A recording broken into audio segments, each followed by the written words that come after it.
Ladies and gentlemen, thank you for tuning in. Today's event is going to be popping with amazing stuff from Apex. As you guys know, we love the Battle Royale scene. It is special. There's something unique about it that is refreshing compared to other multiplayer games out there.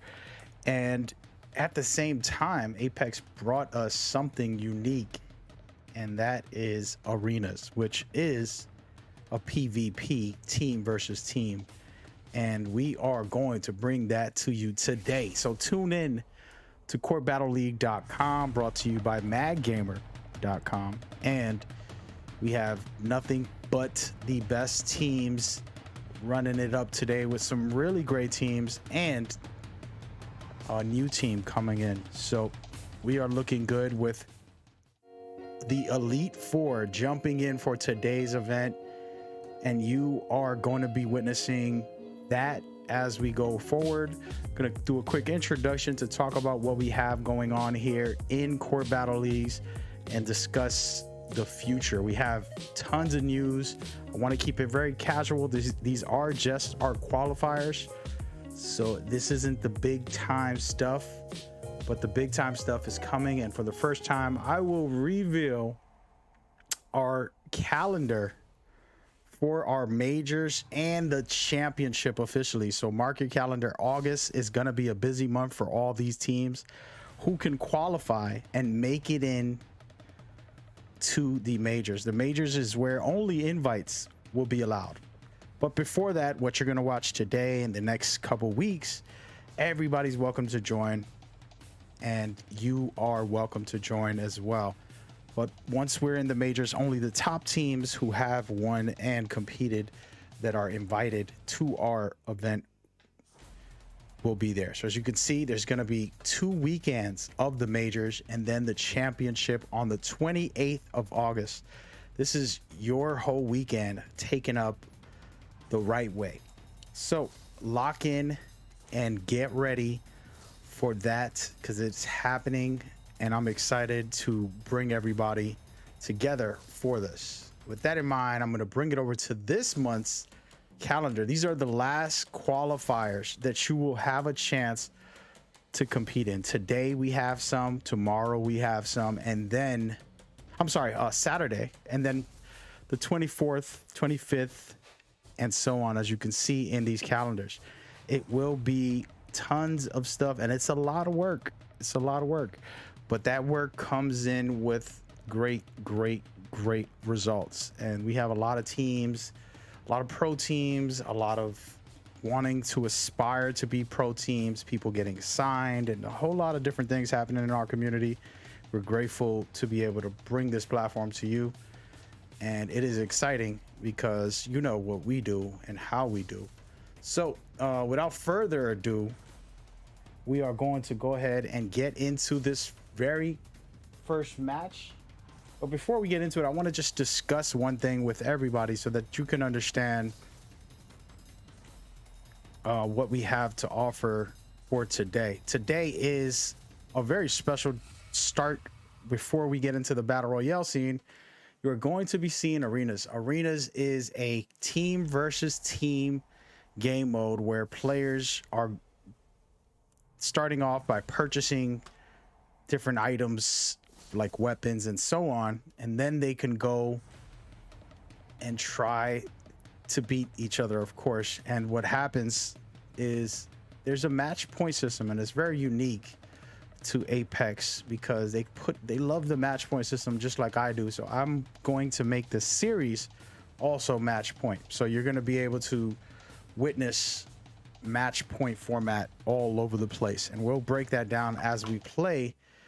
But get ready, get rolling. It is happening. And talking about rolling, our first 2 teams that you're looking at right here that we're about to start up right now as we go forward is going to be DIB, one of the top teams in our league, and NVO, who's been putting some work in recently, trying to make a name for themselves. So you got 2 teams heading off here in the semifinals. I'll showcase the bracket shortly before these matches start. As you can see on the top right, these guys are going in right now, and then we will see who has what it takes to win it all. It's easier said than done. This is a tough setup here, but if you have a great team, great synergy, the chances are very high. And I'm super excited because I love arenas, and it's actually going to be getting a ranked mode very shortly. So get ready for that. It's going to be exciting once they put that together for us players like myself who will be playing ranked. You're going to see me in there shortly.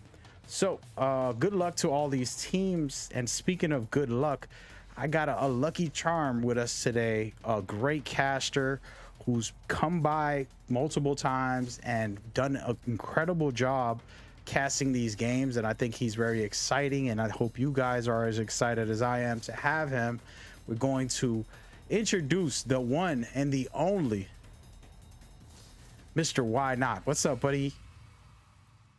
Yo, what's up, guys? This is Why Not Be Reckless, aka Why Not Be Casting, and I'm kind of a freaking big deal. If you don't know, now you know. Yes, sir. Yes, sir. And he's in the building, and he's kind of a big deal with the casting skills that he offers. And we're going to start off hot. DIB competed and get into the semifinals and done a lot of things in the past, but now they're going to be facing a new team. And let's just go right ahead off the bat. Take a first look at game one right now with NVO setting up their shop. They got Bloodhound, they got Octane, and Gibby, which is, I believe, is a great comp here. As you see, they're already taking down one of DIB's players. We're going to switch over to them and see what they have going on. What do you see here? Why not? Looks like we're on board here with Dib Sandra at the moment, rocking the vault, but his teammate does go down quick, and that's just actually going to be Octane, and even Pathfinder losing all of his health, and Pathfinder just goes down. So now we actually have Watson by herself trying to put the shots in. Good shots. Even that wasn't enough. Watson goes down as well. First round of game one, and man, what a fight. And right there already, NVO showing that they got what it takes. These guys have competed in our battle royale scenes, and they're looking to take over the arena scenes. And these two teams here trying to qualify for the arena competitions that we have going on today. Who knows if NVO can get through. Right now we're in the semifinals, and we will see what they have. And as we go, we're going to take a look at NVO and see what they can offer here. Again, coming in hot on that first round. What do you see? Why not? I see Bloodhound going right into the action right away without slowing down whatsoever, going right for that top mid-control. They're in the strong side of the hill. This is one of the things I love about the arena's game type, because it gives you that final hill that you receive in Battle Royale over and over again in each round. As Watson going to drop down the fence, covering that action. And hold on, Gibby gets actually taken down. Octane's currently one shot absolute, and even Octane goes down as well. So Bloodhound, Lil Mozam by himself with his bolt, able to win that individual gunfight. But it was a 3v1, and that was enough. And I believe we're tied up already in round number going into round number 3. Yes, sir. Round 3. And I like what I saw from DIB. I mean, you saw the first round, you would think, hey, what is going on? These guys look weak. They got beat down. But a quick turnaround in round 2. That's how easy things change. And now you can see most likely this next round will be where everybody plays a little more tactical. They're taking their time, and they're focusing on staying in control rather than pushing. A lot of teams will start with a push, but when they know the other team can push back, they might hold off and try to play a little more strategic. And I'm saying that, but who knows? We might get a all-out battle here. Let's switch on over to DIB and see how they feel about it, holding the high ground right now. Dib Sandra already dropping a few fences, trying to cut off all the angles going up to the top of their base. And it looks like actually enemy team is trying to get aggressive over towards the supplies, and they were able to get all of the shields and meds. Heavy damage coming in. Octane, both Octane and Pathfinder actually going to be losing all of their shield at the moment, as Sandra trying to give them a bit of cover fire here. Hopefully she doesn't get flanked out as 2 Arc Stars in the back, so watch out when things start to get hectic. Here comes the Arc Stars being thrown from building to building. Speaking of building a building, I love Watson because she's a very strategical player, and if you have a team, that coordination is amazing. And right now, you know, she's trying to do her job and take care of the team, dropping the ultimate and more, and she goes down. And look at this. Now we're in a fight. We're gonna see the aggression probably pick up from Team NVO, and they're pushing in right now as we speak. Oh, but a player gets downed. And man, oh man, it's 1 versus 2 right now. DIB trying to stay alive in this situation. Not so hot at the moment. Chasing them down, looking to get this finish. NVO can definitely do it right here. And there it is, folks. Wow. Round 3. Beautiful and fundamental plays being put down by NVO. I mean, once they got that 2v1 situation, they decided to play their numbers. They upped the tempo and collapsed right on them. Fantastic job. But now we're going to see if they can do it again. Because with this match point system, if you're up by 1 and you win in match point, you're good. But the enemy team can easily tie things up and force you to have to win by 2. And like you said before, you love that match point system, and I'm right there with you, Mag. Definitely. I just think, you know, I've played, whether it's basketball and other games who have the match point system in their own format, you know,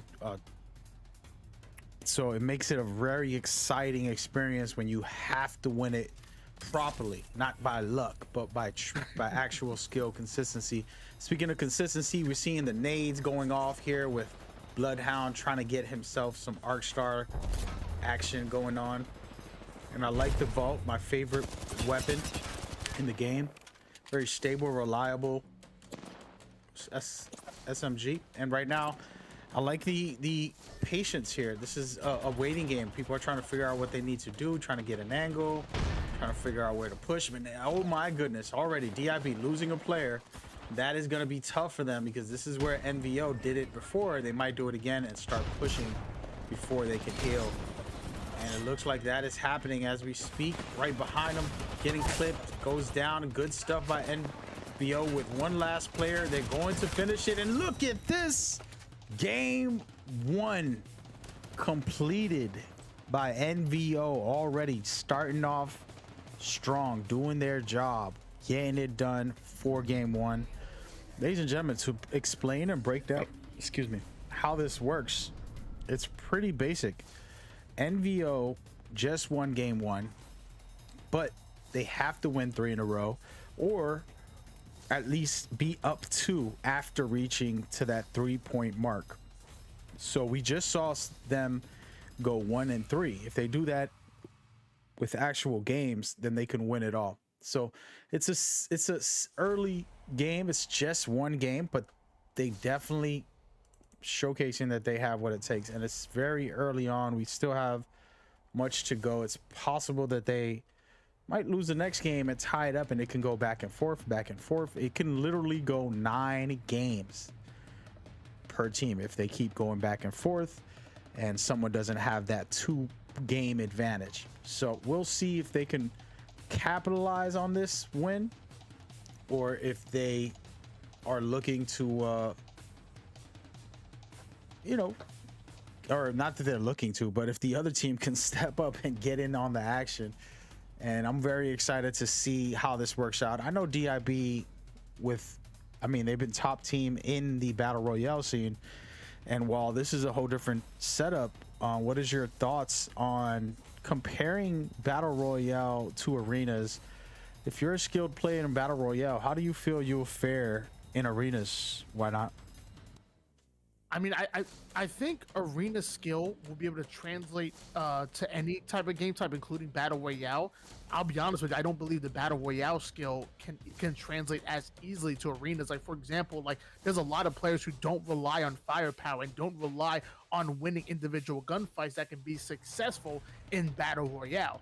But in arenas, you cannot get clipped. You cannot go down in arenas and put your team in a not advantageous position. So in arenas, you almost have to have even more firepower than your opponents in order to be successful. Where in battle royale, you can work things a little bit different. You can be that aggressive team and get those early KP points, or you can play more for placement when it, and play your advantages and play when those shields are extra. You have those purple and red shields as opposed to fighting early in the game where you might have white or blue. So like I said, I think arena skills can translate easier to battle royale than battle royale skills can translate to arenas. That's just my personal opinion. Yeah, I don't disagree with that. It's definitely interchangeable in some ways. Of course, you might know the mechanics of the game and maybe your gunplay is good, but with arenas, it's a different ballgame. Battle Royale, you're trying to survive literally 19 teams, 57 other players trying to kill you. But in arenas, it's just a one-on-one. It's a whole different playing field, and it makes it very interesting because you might be a top team, you might be one of the best in Battle Royale, but can you do the same in a whole different atmosphere when it's focused? And now after the first game, I see your cards. I know what legends you're using. I know what weapons you're using. I know the way your team is positioned and the way they want to play. That's going to allow me to adjust the game and say, let's do what we need to do here to make them uncomfortable. If they're a long range team who's playing defensive, we got to figure a way to flank them and push them and make them uncomfortable and make them on the move.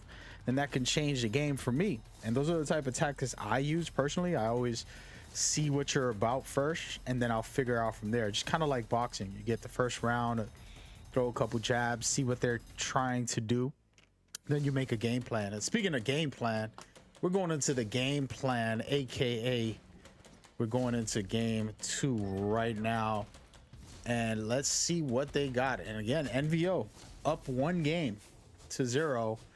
And hopefully we see a good fight from DIB. I mean, they fought pretty well, but they just couldn't get it done in those games. So right now, NVO sitting very comfortable in their positioning with that wingman. Right now, it looked like Matt, their team leader, trying to get a couple shots on wingman, another one of my favorite weapons in Apex. And it looks like we're on board here with our Octane player. That's going to be It's Matt rocking that wingman at the moment. He has his Bloodhound that was right next to him, rocking the vault. And here comes the wingman shot standing right above and elevated on top. But Bloodhound will go down. So just like that, and we might just be in a little bit of a 2v2 situation. It's Watson and Pathfinder going up against Octane and Gibby. And Gibby already dropping the shield, and they're going in for the heals. Going in for the heals, and they're looking to try and go in for this finish, but I mean, they're down a player, and if they don't thirst this, I mean, if he doesn't stay within the ring and have the team take him out, you know, he can be in trouble. And it's looking real good for DIB. They have a 2-on-3 scenario, and all they have to do is take their time here and do it right. They're not in the best position, but as they move in, they're trying to take this high ground and hold it down. And it's gonna be dangerous because up top, Gibby's trying to take some action and shooting some shots, trying to climb aboard, looking for the action right now, pushing the pace, and Thurston finishing the job, getting it done. And I love it. I love it. I love it. And look at this. We have a fight, folks. We have a fight.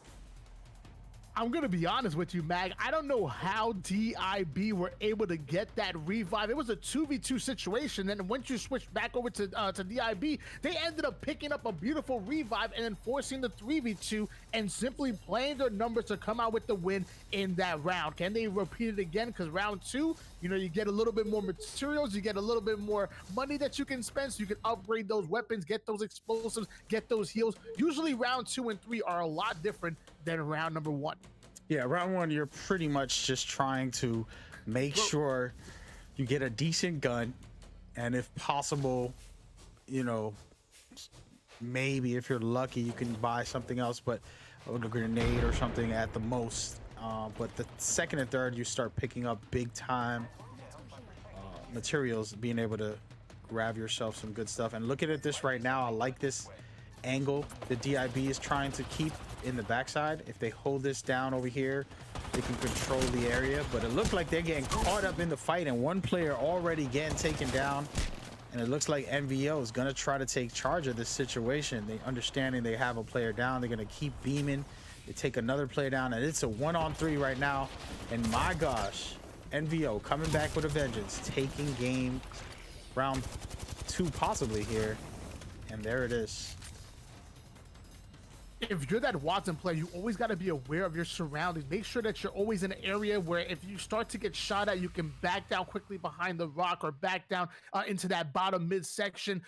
Apex is a game that allots you a lot of shields, so when you start to get shot at, you can make a play and get out of a bad situation. But that time, that Watson ended up getting clipped hard, forcing her team into a 2v3 situation, and obviously did not work in their favor. Either way, DIB have shown that they're a smart team. They're a successful team. They've been successful across Battle Royale and arenas, to my knowledge, so I have no doubt in my mind that they're going to be able to bounce back. Yes, they will. And we're going to watch the live feed now as we see NVO trying to make a move again, and the ring is staying in this area, which is good if you're confident in this area and you're comfortable. This is one thing I like to do, is force myself into the same areas multiple times to get a rhythm and flow of where I want to position myself, the best angles and things like that. And right now, DIB trying to hold the back end of this situation, and it's a good idea. The back end is a fun place to fight, and you can flank a lot of people if you do it properly. You don't want to get caught in the middle ground. And right now, DIB doing a good job flanking, just as I say it, trying to get the angle. One of their players are pushing in, trying to clear up spots there, and getting hit pretty hard, hoping to heal up. And it's a dangerous situation here because teams can push on you when you're healing. And so far, yes, there it is.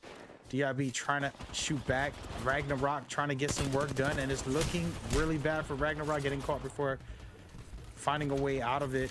And good stuff. This is very important right here, what you're watching. If you're a player or just a fan, making sure you get out of a fight when necessary and heal up. And there it is. Wow. NVO putting in the work again. I think that was a little bit of miscommunication on the DIB side. I mean, Pathfinder was backing down, and he was trying to heal up, and meanwhile, the other 2 teammates were getting into engagements, and at one point, everybody on their team was healing up.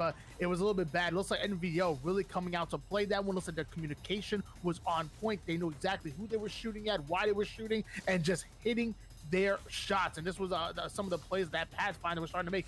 And I like this. He had batteries, he had nades, he ends up putting some good shots with the R99 at one point while flanking. So I like what I was seeing. There it are, the beautiful shots right there, backing down, playing his life.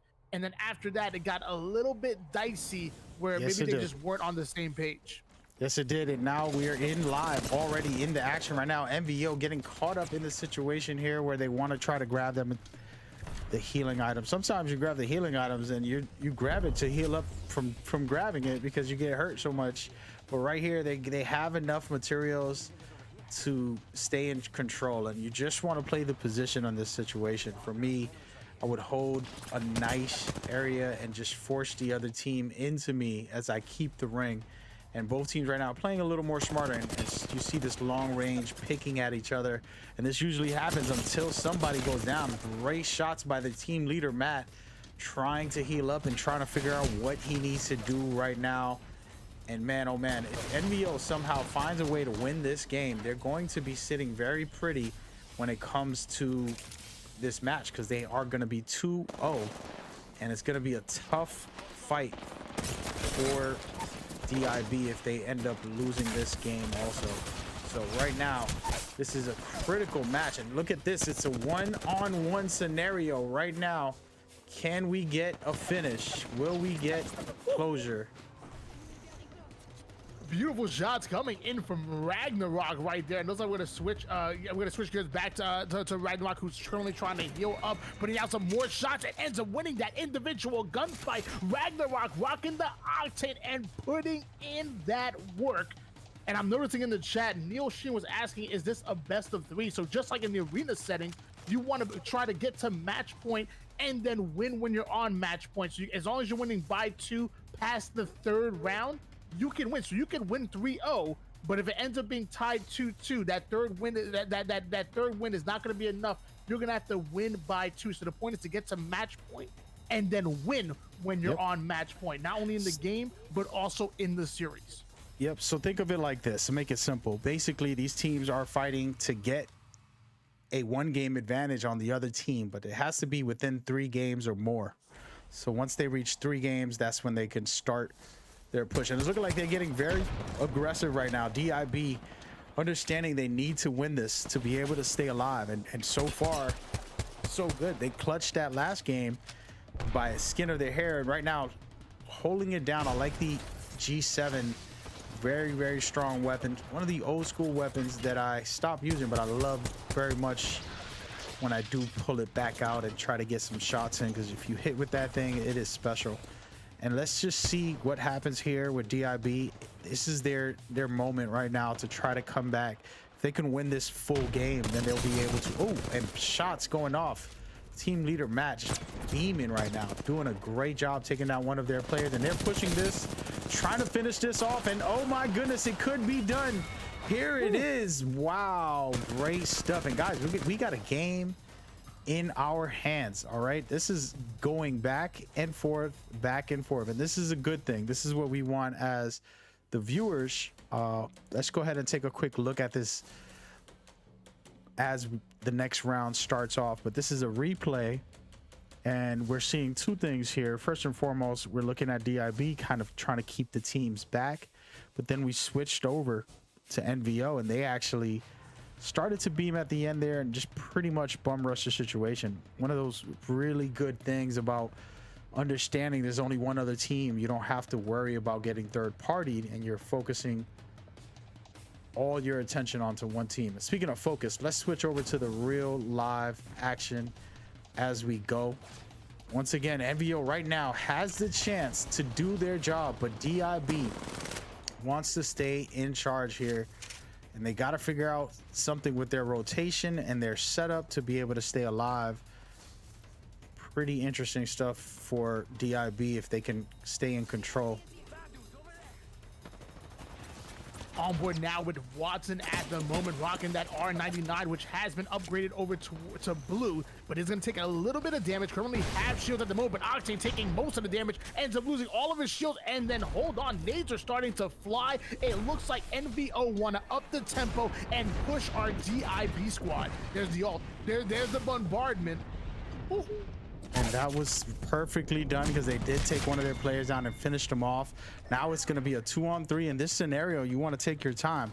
You have the advantage. Don't force the issue. Figure out, coordinate what your next move is, and just take it easy against this team. You have more angles that you can hold against the team, which they're doing right now. NVO, perfect display of team coordination here. As you can see, they're all pushing at the same time. They know they can win this fight 2-on-3, and DIB is gonna have to try and just pull one player out. If they can get NVO to have one player get too aggressive, it's going to allow them to find an angle and get into the fight. At the moment, NVO doing the right thing, rotating into the ring, not worrying about the fight right away, just being smart about their positioning, and they're going to take some heals and get right back in the flow. And this is what you want to do sometimes, guys. Don't rush the fight and play it smart and hold it down proper. And that's what NVO is doing, and I love what I'm seeing from them. Just well played overall, smart tactical. They're healing up, they're giving each other heals and coordinating together. You can see they're playing tight together. This is very difficult to defeat a 3-man squad, whether you're 2-3. It's just tough. It's possible, but not always. And man, oh man, DIB's just trying to survive, and they're moving around, getting away from the situation, but they're in it bad. And one down, last one alive. Can they finish this off? It's looking really good for NVO to take game 2 right now. Great shots and good stuff. Again, NVO taking game 2. We're going to be going into game 3 shortly, and they can win it all right now, guys. They are in match point at this very moment as we speak, which tells you this could be the grand finale for them. You gotta love what you see from what they got going on so far. Nothing but respect for them as a team, coordinating and playing that as best as possible. And speaking of best as possible, I'm going to go ahead and replay so we can check that out one more time. What are you seeing here? Why not? I noticed that Lil Mozam, excuse me, was able to take control of that care package. You notice that he has a Volt out right now, but he quickly switches out for that Prowler that he got out of the care package. Now, this Prowler is going to be really important because when he goes in for that push, not only was it great for close range, but as the enemy team started to run away and get to that mid-long range, the burst fire was really putting in work. So this is where he takes a little bit of damage. He feels so confident, proud, doesn't even go in for the heal. He wants to play with his team, starts putting in the damage. That was 15, that was 39. Just shots ringing out all over the place. That Prowler was incredible. Luckily, he did pick it up out of the care package because I'm not sure if the Volt could do that much damage. The Volt is good, but I don't know if it's Prowler good. Hey, man, we're going to have an argument about this because I love me my Volt, but I would choose a Volt over a Prowler. Of course, the Prowler's usually not something you find on the floor. I don't think I remember ever it being on the floor. So, you know, it's one of those things where I'm not certain that I would argue with this conversation because it's like trying to say a Kraber is better than, you know, a triple take or some triple threat. I'm sorry. I don't know. It's a conversation, but I mean, Prowlers. We'll get into another day. I think it's just a deep combo. And speaking of deep combo, wait a minute. Am I marking this wrong? NVO has 2 games, don't they? I'll be honest, I'm not really. I think you might be right though. I think NVO did win round number 1, and that was round 2. So it might just be 2-0. I don't think we're tied up in the series. It's kind of tough because DIB have been playing so well. Like they've had a couple rounds that really like they were dominating, but I think it was NVO that took both of those games to my knowledge. Yes, they did take both games, and that was just an error in the boards here, but we're fine. We're back. And we're gonna see what happens in game 3. This is an interesting game. So just to break it down, guys, this system is just like the regular arenas mode where you have to reach match point. So right now they're 2-0 and they're dominating this, and they're about to finish it off if they can, to take this win and finish this and move on. So let's just see if they got what it takes. Pretty interesting stuff. We're going to be going to a brand new map, and I'm excited to say that because it is so brand new. It's literally 2 days old, and we're going to get to preview it in our tournament for the first time. I want to play in this map. I love this map. I was playing it on stream for the past 2 days, and going off, people were saying I'm cracked, which, you know, hasn't happened for a year, and I'm just back into the flow of Apex extremely well. So let's see what this map could do. But honestly speaking, DIB's at the breakpoint, elimination, and they have to take their time here and not force the issue. If you saw that they weren't able to win, and the reason for that to me is they're over peaking, and that's a problem that happens in a lot of shooter games where you keep coming out of cover in the same area, and I'm going to be waiting for you to come out of that cover, and I'm going to hit you with some shots. And that's what NVO has taken advantage of, pretty much knocking down one of their players when they do that, and then pushing the last 2 players. And they've done it over and over in these last 2 games that we saw. And right now, DIB has to just say, let's hold our ground and hold a position and make them come to us and make them work for this fight.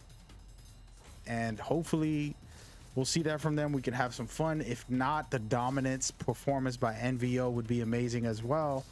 You know, as a fan, or as a caster, my job is to enjoy excellence in whichever team and however it plays out. So hopefully we can see that right now with one of these teams. Of course, you know me, guys, I always say I like ties. I love going back and forth. If you can give me crazy games where it's clutch moments all the time, I'll be excited. And speaking of excited, we're gonna see what they can do here. Their game plan. This is a new map for all of us. 2 days old, and people have to learn the area. They got to figure out where all the crafting material is, the best angles, where to hold positions. A lot going on. And speaking of a lot going on, already DIB losing one player, and it's looking like they're gonna have to figure this out here. And man, oh man, talk about a swarm. Incredible stuff by NVO, clearing up shop with round one. Man, these guys came for blood. Talk about incredible stuff on the first round. Yeah, I mean, I've actually played this map a ton last night. I'm not gonna lie, it was a little bit hard at first, but then eventually I started to get in a little bit of a groove with it. I started controlling that center room and started playing a little bit more aggressive towards the enemy team. But as I was learning it, I played a little bit more passive, kind of like how DIB was playing it. But clearly NVO are comfortable because they upped the tempo right away, got in the faces of DIB and made them pay. So NVO currently up 1-0 in this particular game, and now we're gonna see if DIB can respond. Yes, I mean, they have to respond here. This is an elimination game. Of course, it's only the second round, but if they lose the second round, it's gonna be double elimination format where you're gonna lose the game and the series and end up failing drastically. So this is the area you were speaking about, and it's a good area. I like to be on the backside, outside. On the corners, there's choke points, really nice areas. And look at this, a clean wipe. Right over here is where I would go in those choke points. Really nice area to kind of stay in control. But man, oh man, NVO, they're just slaughtering things right now, and I got to give them credit. We'll take a quick peek into some of that in a minute and see what they have going on. But big respect to NVO coming out, saying, making a name for themselves and being so assertive with what they're doing. And I wonder what exactly going to happen here, because NVO have the opportunity to put DIB out of their misery if they win one more round. Still rocking the Octane Gibby Bloodhound combination. You know, a good fundamental combination. We've seen a lot of teams such as NRG, TSM rocking the same composition. Octane going right into that center room, rocking the R301, putting some good shots down across the map. I have somebody in front of them. They're going to open the door, try to push him, but that Pathfinder is getting out of dodge. And just like that, we are already in the action. Well, we're good to 10 seconds into the game, and shots are ringing out. Yes, and I love that. It's important to, if you know you're confident, to just keep the team uncoordinated, keeping them, you know, backpedaling and not being able to get in the position that they're comfortable in. And this is really good, as you can see, but you don't see any fences. That tells you they're keeping her uncomfortable and keeping her in position. She either has to fire back, try to heal up, try to get to cover somewhere, and it's not working for her at the moment. As you can see, she's trying to heal up right now as we speak, and this is what you want to do if you're the confident team who understands they have what it takes. And right now, she did not want to use that ultimate there, but she had to, just because they're pinched and they're trying to get out of this position, and they're going to hold it, even though it's probably not the best position to hold. They're going to have to hold it until they have to get in the ring in 30 seconds. And right now, I like what I'm seeing by Pathfinder. He's deciding to move into the ring early first and kind of just hopefully rotate a little deeper to make the other team vulnerable in this position. But oh man, he's getting flanked and he gets hit really hard. Really great stuff right here by NVO. Again, they only need 2 more kills. And there it is. They got 1 more player to take down.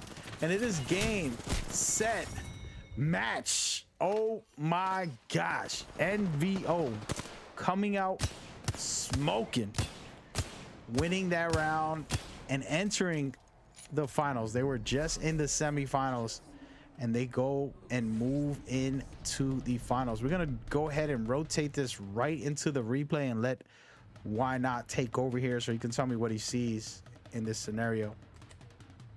Yeah, looks like we're on board here with the Watson player, still rocking the R99. So if anything was to get into that close range battle, I believe Watson probably would have had an advantage. But on the side of the screen, you see Octane already taking heavy damage, forced to even use a couple of syringes. I think if I was him, if he had some cells, I probably would have popped his cells first because Octane's ability allows him to get health as time goes on.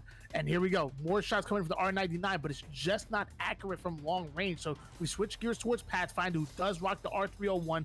If we get into that mid-long range, he's gonna be ready for it. But as he's trying to slide and catch a different angle, he takes in some damage, finally gets up to full shields. And now look at this. Oh, he's ready. He's ready to pre-fire. He's ready for it. He was waiting for the right opportunity. So I like the way Dibbers are playing. They're playing discipline. They ultimately have had that trigger discipline, had that health discipline, but then Pathfinder gets clipped. And then from there, it was all downhill. Ragnarok taking some heavy damage from both sides, trying to fight off the right while taking damage in from the left. He goes down. That left Watson by herself. And even the Watson ultimate wasn't enough. She tries to get out of the situation, but NVO just too good. That they were, and that's the type of incredible stuff you want to see. Top tier performance by NVO. And again, this is just the beginning. These are just qualifiers. We're keeping it simple right now, but man, they did a good job taking over and running that down. And you are watching the Court Battle League's arena qualifiers here, bringing you Apex Legends at its best. And man, oh man, what a great game by NVO. And that's what the type of game you want to have. And if we want to take a quick look at this bracket, they're already moving into the finals as we speak. And now they are waiting for the next team to get in and be able to compete. And unfortunately, DIB, who's always performing very well in the Battle Royale scene, could not perform today against NVO. And sometimes a team just has your number, the way they position themselves or things like that, and it just happens sometimes. Don't ever get down on yourself. Always keep the fight up and, you know, have faith that it is not over. So speaking of not over, we still got more games. Up next is going to be Team Lag versus Love Miku. All right, that is coming up very shortly, and I'm very excited about it. But man, oh man, oh man, I gotta tell you, I'm also extremely excited about our calendar for the majors. There's gonna be a lot of big announcements coming before then. By the end of this month, we will be discussing some very important factors, but these dates are critical for the future when it comes to the Battle Royale scene. These are specific for the Battle Royale scene only, and we will have arena updates on that as well. So get with it, get going, lock in. And speaking of locking in, take a look at our calendar while we take a second here to get the second teams ready to go. Take a look at our calendar, get into our Discord, talk with us on Twitter at Court Battle, and we will be featuring the community in the near future as we go along. There's a lot of new changes that we have prepared for the majors, but we'll start to bring them in slowly every single week. So get involved with us on the social side so that you can be a part of our streams going forward. Thank you guys for tuning in. We'll be right back in less than 5 minutes, or even less. We're pretty much going to start it in 2 minutes. I'll be right back.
Ladies and gentlemen, thank you so much for tuning in and rocking with us. We appreciate you guys out there watching on stream. There's a couple hundred people. If you're watching on Facebook, YouTube, Twitch, Twitter, we're literally on every platform you can name that allows streaming all at once at the same time. So go on your favorite platform, follow us over there. You're going to see the same title everywhere, right? Champions Legacy Tournament Series. You look us up, you're going to find us. And when you do, I guarantee we will appreciate you. So I am your host, Mad Gamer, and you're seeing our schedule, but I want to take a second and talk about this, right? Love Miku, a little tribute here, interesting enough. And then we have Team Lag. All right, these two guys are about to go at it. They're going to be facing NVO, so they already got their hands full. This is going to be incredible to see if this team can perform just as good as NVO, because then they're going to go against the best team that we saw so far, which it can be very interesting. We'll see how this plays out. Of course, you never know. I want a game 9. We still haven't got a game 9 in these tournaments. It's been pretty lopsided. A lot of great teams just dominating. So we'll see what happens as we go forward. We don't know how this will play out, but we are excited to say the least. So good luck to both teams. Team Lag, see who you're rooting for, or Team Love Miku. It's still extremely early deciding on who got what it takes. I mean, we only got a couple of games in and NVO cleared up shop. So if that happens here, then that just tells you we really do have some dominant, incredible teams, and it's exciting because that's what you want, right? For me, once these qualifiers end, the high quality teams that are going to dominate will be there, and then we'll get to learn new tricks as a player who studies games and tries to get good every day, improve some way, in some kind of way. Having top tier players and teams is my favorite. So let's see what happens. And of course, we're going to take a look at these guys' comps. And I like the fact that they still bringing out the Watson, and we're going to check that out in a second here so you can see what they're doing. Overall, you want to have a good defensive team because this is somewhat defensive focused, and I think pro teams in the future, once we get to the championship level, there'll be teams who are very defensive, teams who hold down areas and stay in control of the high ground and pretty much force teams to rotate into a ring while they have the ring. That's the teams to beat. The guys that pull out a long range weapon and keep you at bay and force you to stay behind cover, and you have to struggle to get in. Those are the type of things that are tough to deal with. A gunfight is a gunfight, and sometimes you win and you lose. But when you're talking teams, comps, and real setups, it's very, very difficult. And speaking of how very difficult, game 1, see how difficult this is for Team Lag here. I like their setup here, Octane and Pathfinder. Something with me, I don't know why, I'm in love with the robotic players. Pathfinder, Octane, you know, you even have Revenant, who's a hot mess, and when you get into fights with him, it's a pain. And we'll see what they're doing here. I like the fact that Lag is taking control of the map. As you can see, they're holding the high ground, dead center on the ring, going to keep it, and pretty much forcing Miku, Team Love Miku, having to rotate exactly like I expressed. And Miku's right at the edge of the ring, so when it does close in right now, they're gonna have to rotate in, but they're gonna think about this carefully and move towards the right side of the map. And we're gonna see how this plays out for them. Like I said, sometimes getting uncomfortable and getting in these positions can really hurt you, because then you're working your way in. And speaking of working your way in, they're coming in dead center, doing a good job right now to get in while one of their teammates does get hit pretty hard, and they're trying to just rotate and stay in control. One of their teammates officially goes down, and look at this. They're getting flanked and pushed, and like I said, getting out of position can hurt you big time. Now it's a 1-on-3, and looks like Lag can easily take this out, and they're gonna punch him to death. Poor Gibby gets knocked down, and the first round is taken. And like I said to you guys, Team Lag and Team Miku having the high ground and the positioning is very important, and you love what you see. You love what you see there. It's really smart tactical play. Of course, it's still very early. We can't act like that's going to determine the whole match. Teams can adjust. A team like myself, sometimes I will go out of the ring. It's fun to just try things, but in a tournament fashion like this, you want to have specific areas that you know and you love, and that your team can coordinate properly in and hold down. And Team Lag getting right into the center again, grabbing everything that they can as far as materials and the care package. And now they're going to be comfortable in the ring, trying to push Team Miku back and throwing up the grenades. This is one of the best tactics here. If you can hit it, your shots. And man, oh man, they're beaming. I'm loving it. Wow, he threw 2 nades and got 1 player down off of that. Really great stuff, and that's hard to practice, guys. I practice it every once in a while, but not as much. And look at this, man. Team Lag, talk about dominant right now. Man, they are not playing around, guys. This is really great stuff by them, and you gotta love it. And that right there is round 2 already. Team Lag showcasing that they have some serious firepower.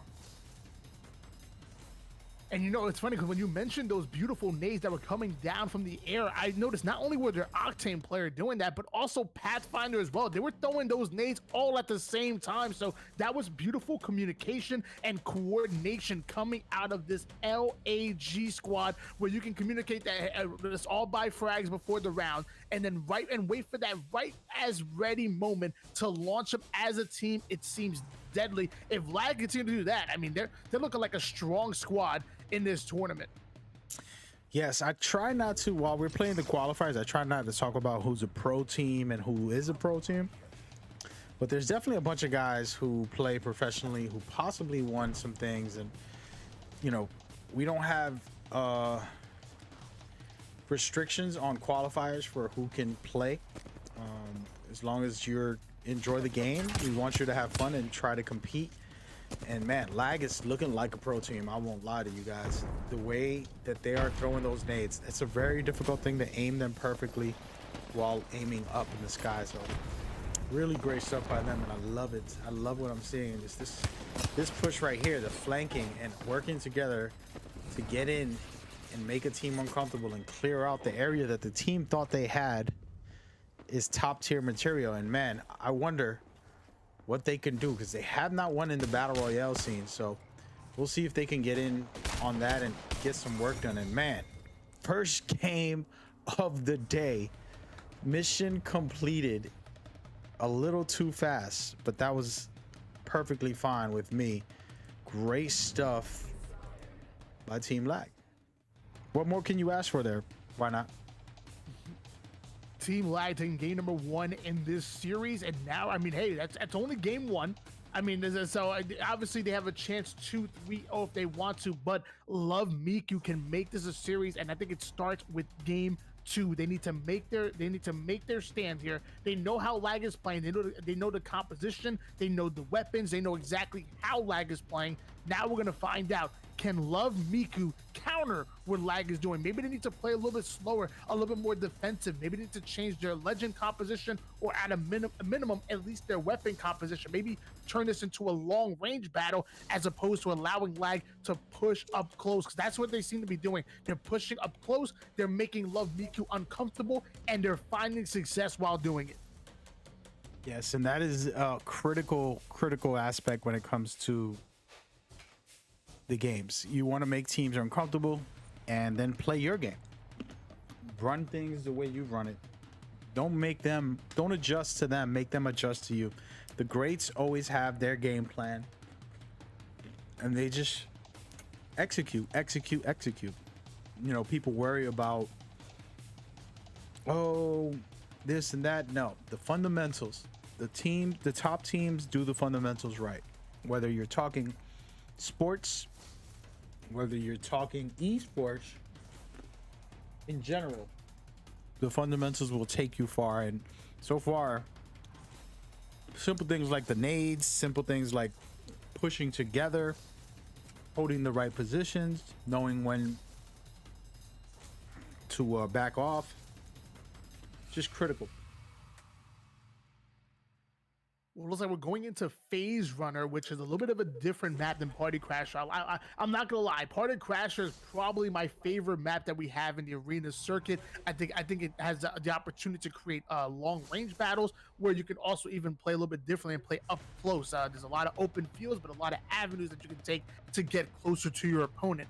Phase Runner, I guess similar, but I think a lot of long range specialists are gonna have a lot of fun in Phase Runner. I know personally, I like to whip out a long, maybe like a 30-30 or a G7 Scout. I also, you know, when things get real tough, I whip out the charge rifle.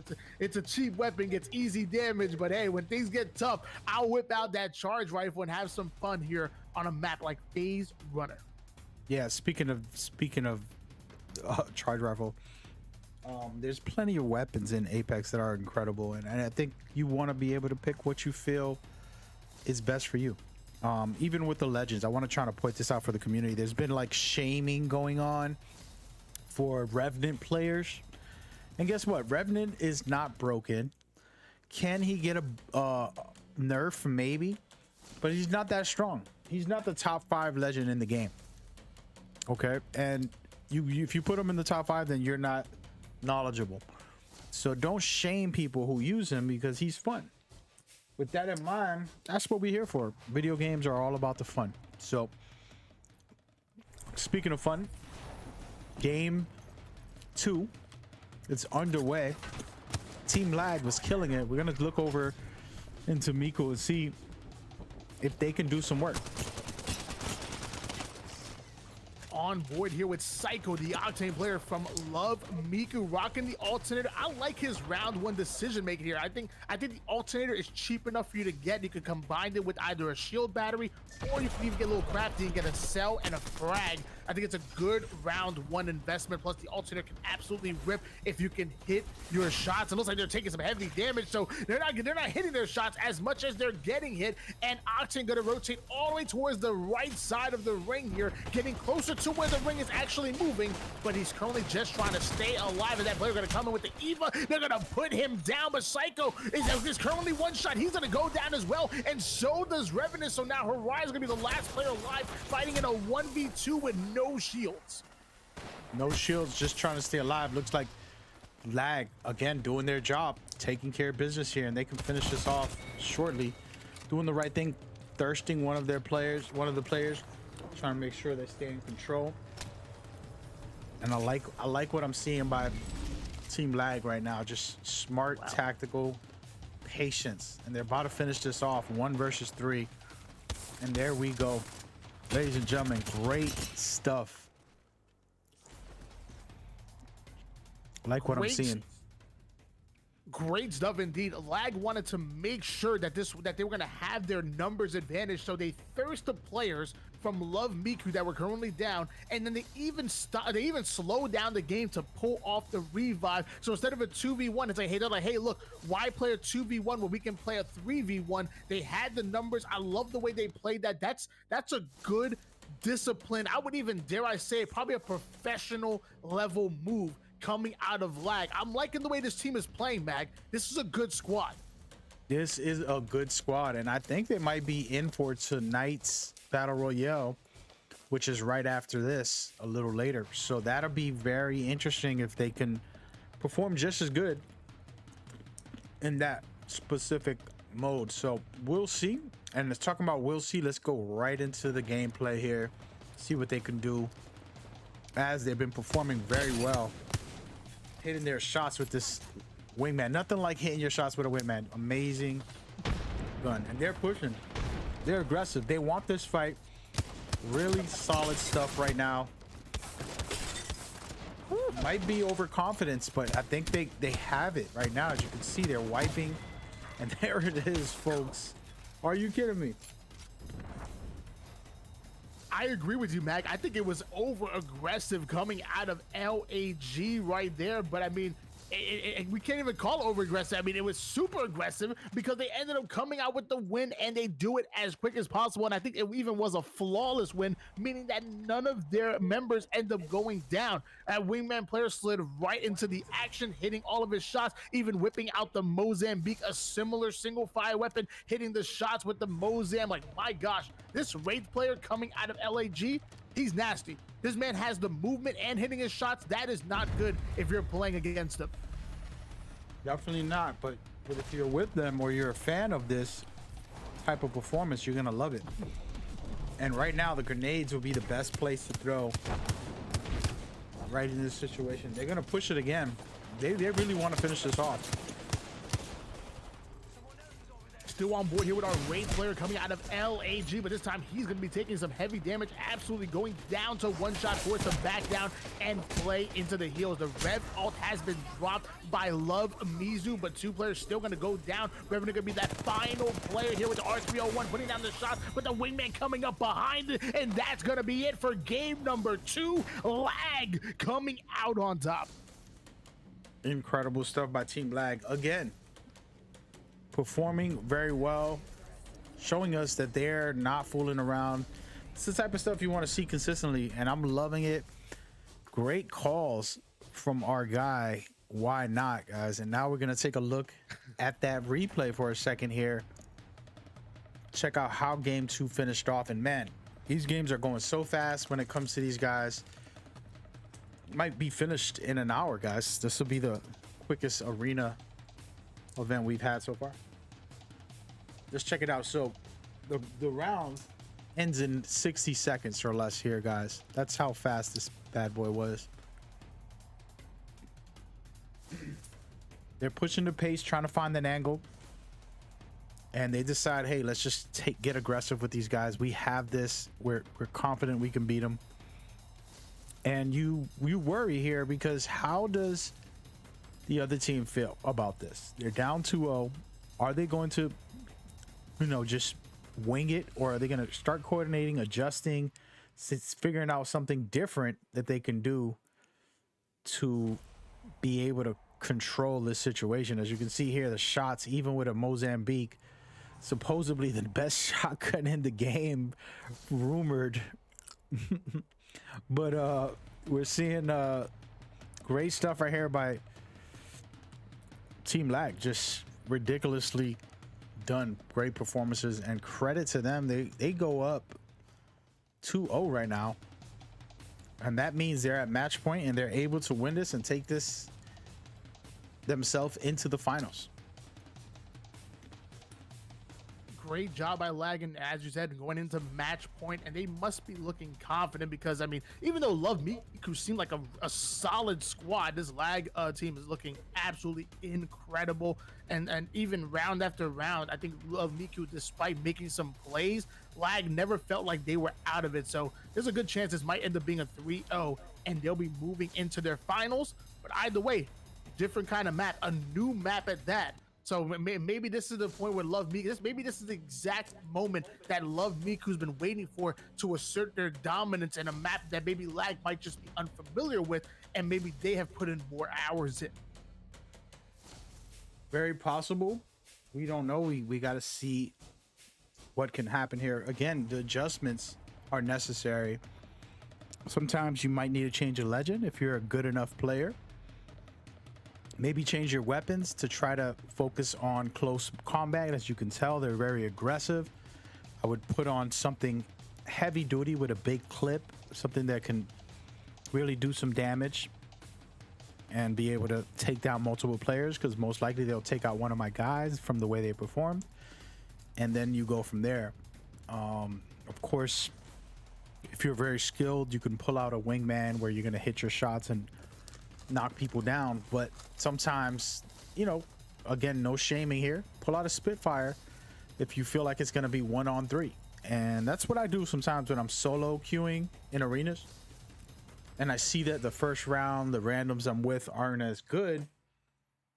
I'll pull out a weapon with a big clip. Normally I'll rock a wingman or I'll rock an R99, but if I see that the team that I'm with can't hold their own, I'll start pulling out a R301 or something with a bigger clip and help myself survive 3-on-1s a little more. So we'll see what happens here. We're going in officially into game 3 right now. You're watching the live feed. And back on board here with our Octane player, aka I believe it's pronounced Nye, coming out of LAG, always rocking the wingman and puts in about 90 damage right there from long range. Even gonna up the tempo, stemming up, playing up close, going in for the shots, but Horizon being really elusive right there, almost dodges some shots, but wingman finally gonna put her down, and Octane without any kind of timing loss gonna continue to push up, whips out to Mozambique. This man loves his single fire weapons. Yes, he does, and I love what I'm seeing by them. And this is our team captain for Team Lag, and they're trying to finish this off. And look at this clean machine, guys. First round done. And you got to think about this. Your confidence going into the finals now has to be high. Think about what you'll be able to do on the next round. That's the question. And where do they take this? Are they at that point now where they're overconfident? Can that be the case? It's possible. So you got to be very careful with that confidence of yours when you play these type of games where you start pushing all the time. The next team you face can't be pushed around and you're going to go in to a fight that you might not like the outcome from. So we will see if Team Lag can finish this off. And if they do, will they have that same confidence against the next team, or will they be shown to have to take it easy and be a little more cautious? Let's go right into game 2, game 3 right now. I think that makes perfect sense. You definitely want to make sure that you're keeping your P's and Q's, if you will. You got to make sure that you don't get too overconfident, especially going into a round where you dominate.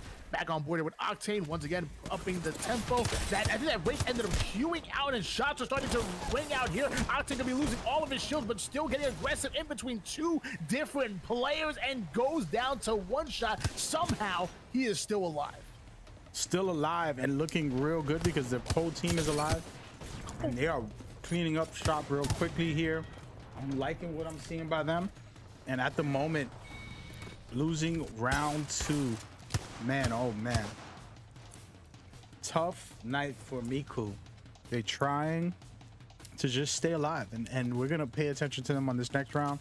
Wish them luck, give us some type of performance. Again, these are the type of things where it's good for you if you're a team that goes through this, because then you can look back, you have the footage, and you can say, what was it that we were doing and what was it that they were doing? Let me see this from a different view and figure out, how could I improve or stop this behavior? Do I need to change the legend so I can be more defensive? Do I need to be more aggressive? What do I do now? So that's the question. And we're going to see on this next game, they have to win this or it's pretty much game over. And we have Shaky rocking the Wraith with that beautiful heirloom, one of my favorite heirlooms that they have in the game. Also has the R99, which is going to put in some early damage, about 11 damage on that first player, and he's going to back down and sell him. He doesn't want to get into any individual gunfight where he's down in shields and the Bangalore smoke coming in. And Wraith actually going to be queuing out a little early, just playing extra cautious here as Bangalore goes down. So does Horizon, and now Wraith is going to be all by her lonesome. I don't know how she's going to be able to take on this 1v2 as shots are ringing out from all sides. A player coming in for the flank, making her one shot. She actually gonna look at the ground because she knows without a Q, there's nothing she can do. And Lag gonna be taking this game and the series. That was incredible stuff. My gosh. LAG. Talk about dominant performance and incredible stuff by those guys already. Moving on into the finals. I thought this would be a little longer. I mean, we're getting clean sweeps in these scenarios.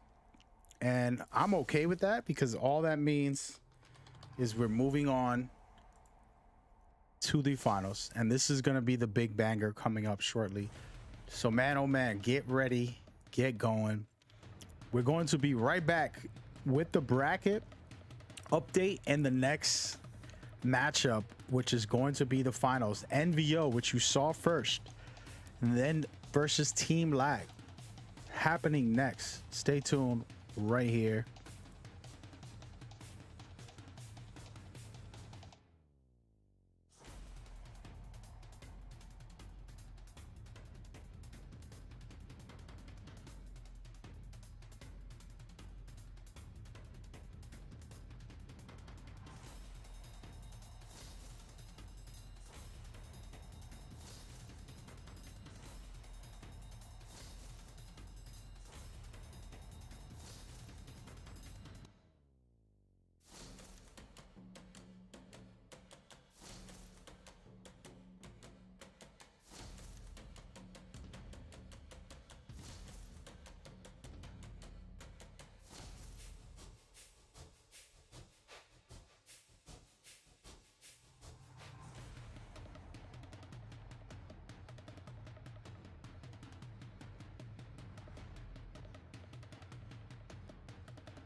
All right, ladies and gentlemen, we are back, and man, arenas is crazy. I want to see what ranked looks like in a couple weeks when the next season comes out, season 10. There's a lot of news, a new legend coming out. There's so much going on.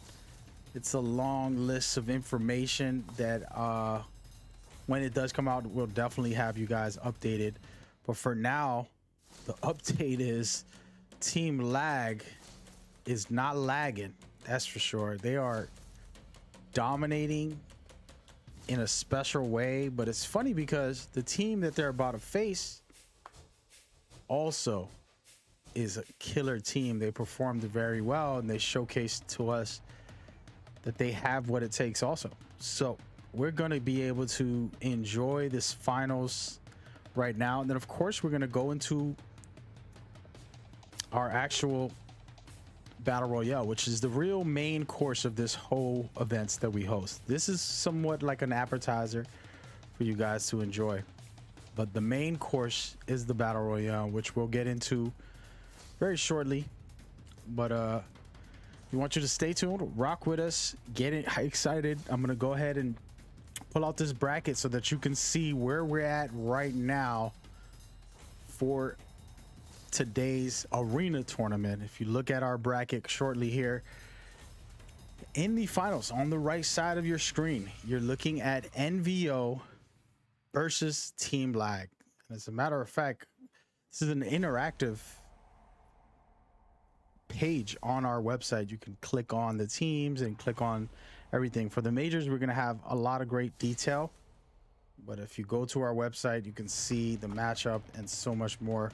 But with that in mind, we're going to move ahead and showcase our actual schedule right before this next match starts. and let you guys get ready to get in. It's about to go down. Good luck to both teams. It's a pretty interesting setup. Both teams sweeped the teams they were facing. They've dominated for this event and for the time that they played in this bracket. So now we're in the grand finale of it all. The question is, who will continue their dominance? Personally, I'll take a game 9, which means they go back and forth, and it's going to reach sudden death. Game 9s in these events in the match point system means first team to win that next game will win it all. So it's possible that we can see that happen, right? Again, I'm for it. I'm all for it. We will see how that works and how it all goes. But great stuff. Speaking of, what was that? Why not? I was gonna say I'm ready for it as well, and I'm ready for this finals. Like I said, I told you before, I adore the match point system. I think it's very interesting that we're also doing that with series as well, and I'm also excited about this finals matchup because both of these teams have been looking like juggernauts throughout the early rounds. Yes, they are, and this is where it all comes down to the grand finale. And I want to make sure that we're all set and everybody's ready to go, and we're gonna jump in right away and just get this popping. Let's just say it like that. Ladies and gentlemen, you can look on the screen right now. We're going to showcase the last 2 teams, the grand finale. This is for all the marbles. Basically, whichever team wins will qualify to jump into the majors for the arenas. Arenas is going to be a unique setup once we have all of the teams, because this is a whole different ball game from Battle Royale. So pretty interesting to see these teams starting to compete and create metas for the competitive arenas setup. Nowhere else in the world can do it like this when it comes to just kicking off. These started a couple weeks ago, opening up lobbies for arena officially 2 weeks ago, I believe, and very excited. But we're gonna go for it. Good luck to everybody that is involved. Man, props to NVO and LAG. We're just gonna nickname them by their initials. And man, what are we looking for from these teams? You saw them both be aggressive, right? And now that can't happen. And if it does, you're going to get quick matches. And the question that I want to ask you, why not here, if you can break down, like, please express. I don't want to make you pick a team here, but express from what we saw, who do you believe will come out the victor in this aggressive format, if that's how it plays out? For me, I think they're both good enough to say, let's not do this and let's readjust the scenario. But let's say that doesn't happen. Let's say they keep going head first like 2 ramming bulls. What are we gonna get? Why not? I guess from the little sample size that we saw in the first round, I guess I would have to give the slight edge to LAG.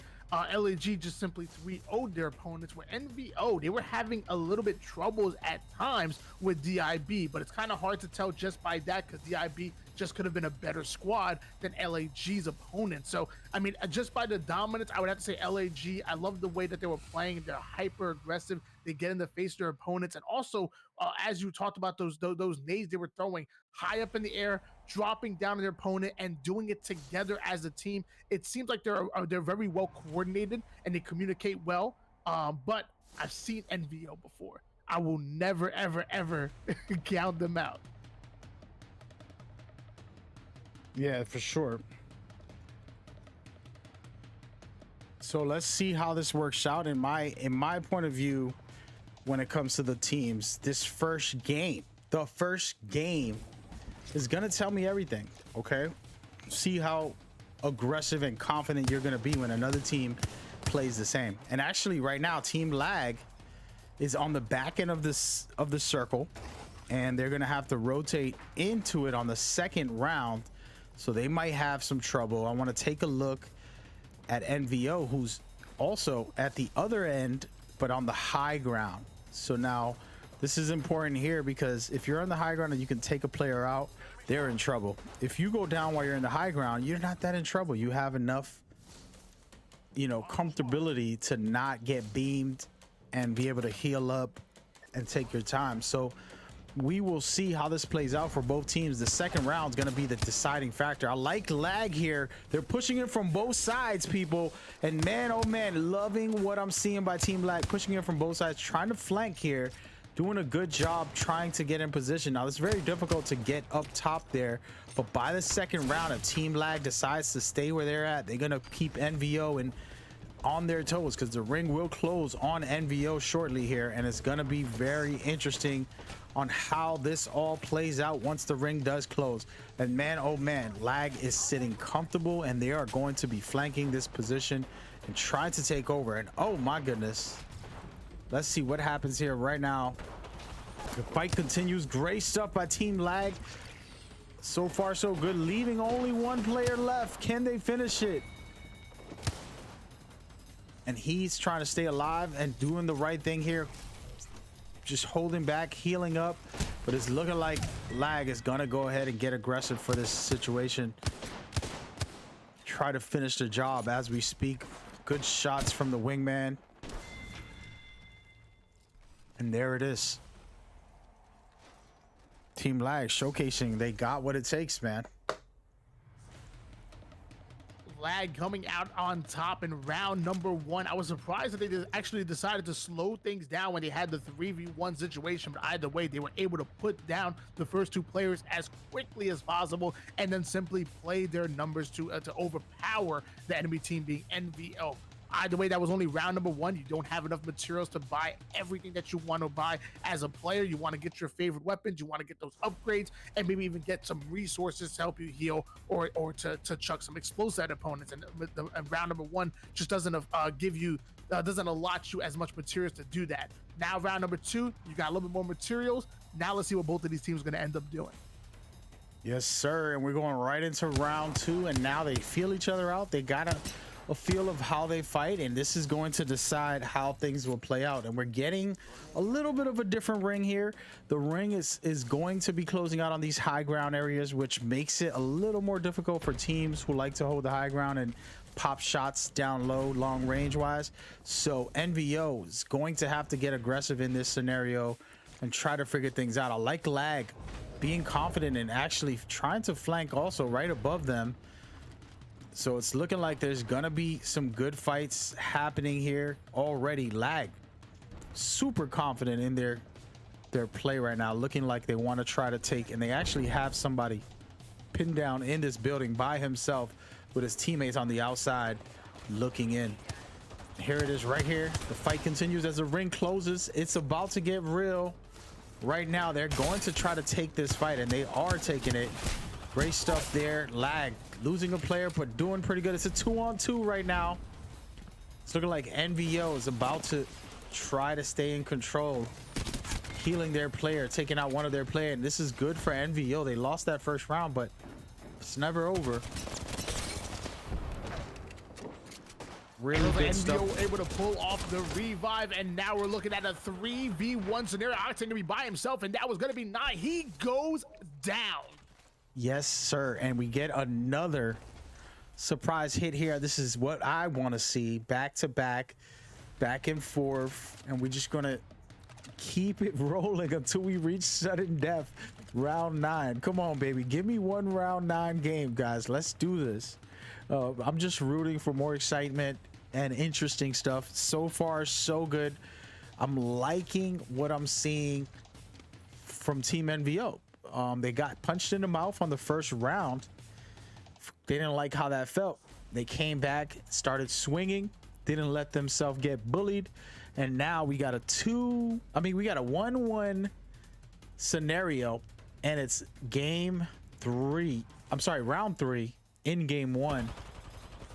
And let's check out NVO as they built their confidence on that second game, and now they're trying to figure out how to take this fight and do the right thing, staying in control. I love where they're positioning themselves. You want to hold this ground in the ring and then just keep it for the first or second round, make the other team uncomfortable. And look at this already. Team Lag super aggressive. This could pay off or hurt you, and as we speak, it's hurting them pretty bad. Down 2 players, and it looks like Team MVO might end up also going down here. Team Lag about to finish this off, chasing down the last player. Can they do it? It's hard to do it, and it's an Octane. Man, they got it. Great stuff. Team Lag taking round 3. Team Lag gonna be going up 2-1 and have now entered into match point. If they win one more, that is going to be it. They take the entire game number 4 into game number 2. We saw how NVO was able to respond in round number 2. Now we're going to find if they can respond once again and tie things up, or will they fall in game 1? Very interesting stuff, and this is the cool part of these events, is these moments here, the deciding factor. Will Team Lag dominate, or NVO come back and say, hey man, it ain't over, it ain't over, don't count us out? Can we clutch it? That's the question, and we will see right now. And I love this ending here. This means both teams can have high ground, and we're gonna see who has a better long range shots, right? Who came equipped with a weapon to fire from long range, who can pick shots at each other, or they might just get aggressive and push. At the moment, as you can see, they are trying to push, and it's looking real good right now for NVO. They beamed one of the players and they're trying to finish them off, but they can't. And man, these grenades are so special by Team Lag. They just hit on point every time. I'm loving it. It's looking like their Octane wants to frag. Team Lag is trying to frag NVO, and it's a dangerous situation to be caught in both sides. And right now, great stuff. A Team MVO here being aggressive, deciding that they're not gonna back off here. Great crouch spamming, great stuff right now overall. I'm loving what I'm seeing by MVO, holding the high ground, pushing the other team off of the high ground, staying in position here, healing up, figuring out the scenario with their weapons equipped. I'm liking the R301, very versatile weapon. Octane doing a great job of putting down shots, but also staying alive and taking as little damage as possible. He's ended up batting real early here. It's still a 3v3, but it looks like NVR are winning the shield battle because they constantly have put damage down on LAG. They do not want to go down easily. Still on board here with It's Matt. I believe that's the team captain of NVO. So a team captain, probably the IGL, rocking the Octane. That's what I like to see. Yes, sir. And it's nothing like an Octane played right, of course. And man, these grenades coming back out to haunt NVO, and it's still Lag is putting up a fight, man, and they're not giving up on this scenario and doing good stuff with that wingman. Amazing stuff by Sav, trying to figure out the scenario, taking out one of their players, and good fighting here right here by Team Lag. Look at this. They might take this game right now, folks. It's a 2-on-2 scenario, and they're trying to heal up and figure out what is going on. They're going to try to revive their player, and man, it's a vulnerable situation when you drop down. And great stuff by Team Lag, surviving, faking out that revive and switching off, something that a lot of people do to try to get ready for a fight and bait someone into coming. And great stuff right there. Game 1, Team Lag staying in control, holding it down. We're about to get into game 2 quickly, but man, Team Lag taking game 1 and staying in charge so far. Hope you like what you're seeing, and I love what I'm seeing. Performance wise, both teams are actually doing well, and that's what you want to see. You know, high performances. Even if in a loss, you are able to stay within the fight. Yeah, although Lag was able to pull off game number 1, I think of a few things go NVO's way. We could be talking about NVO possibly winning game 1. I think they were in it almost that entire time.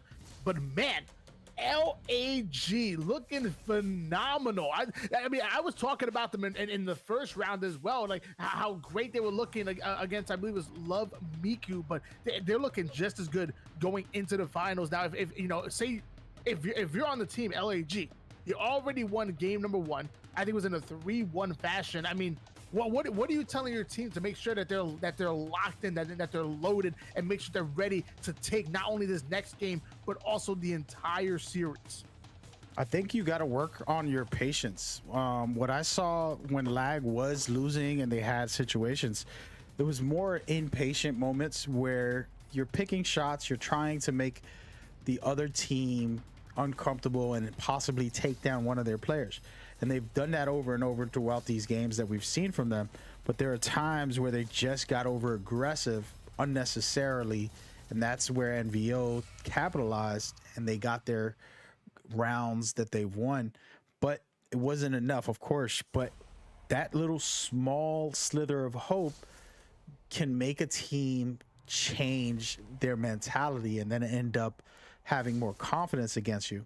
So if you're more patient, simple things that we saw them do where they'll heal their teammate, even though it's 1 versus 2 and their teammate is down, instead of trying to finish the fight, they take their time, they heal their teammate, get back healed up, everybody go back out together. And that's what you saw so far from these guys, is the performance of unity. If you don't pay attention closely, guys, you know, I'll try to call it out for everybody watching, but what they doing is coordinating. There's not a move that they're making that's just chaotic individual.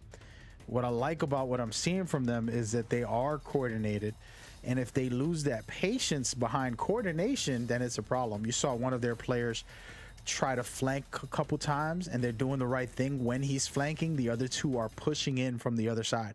So it's perfectly done, the synergy, but sometimes that synergy has to be with patience, because one person can kill the whole orchestrated flank or push in those scenarios. So, you know, if I'm NVO, I want to capitalize on that. Any moment I see something that I don't like and that I feel it's perfect for me, I'm going to exploit it against the other team. So hopefully we see that from NVO, and then Lag, of course, just continues to show us that coordination where they're obviously communicating and working hard to put it together for us. So we'll see what happens right now.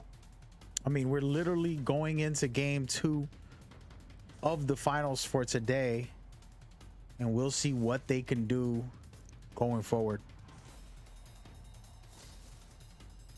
Going into game number 2 and a different map. Actually gonna be the first time that we've seen this map on the main stage here. There's a lot of open field on here, and obviously if you want to get close, you can even play that middle room, but don't get locked in there because the nades will start flying. I'll be honest with you, I'm not a fan of playing this map all that much. I think it's a tough map, but as a commentator and as a fan, I want to watch the best of the best play here. So I think we should start on board with somebody on that LAG roster and see how they're going to elect to play this. Are they going to keep that same aggression, or will we finally see them slow things down?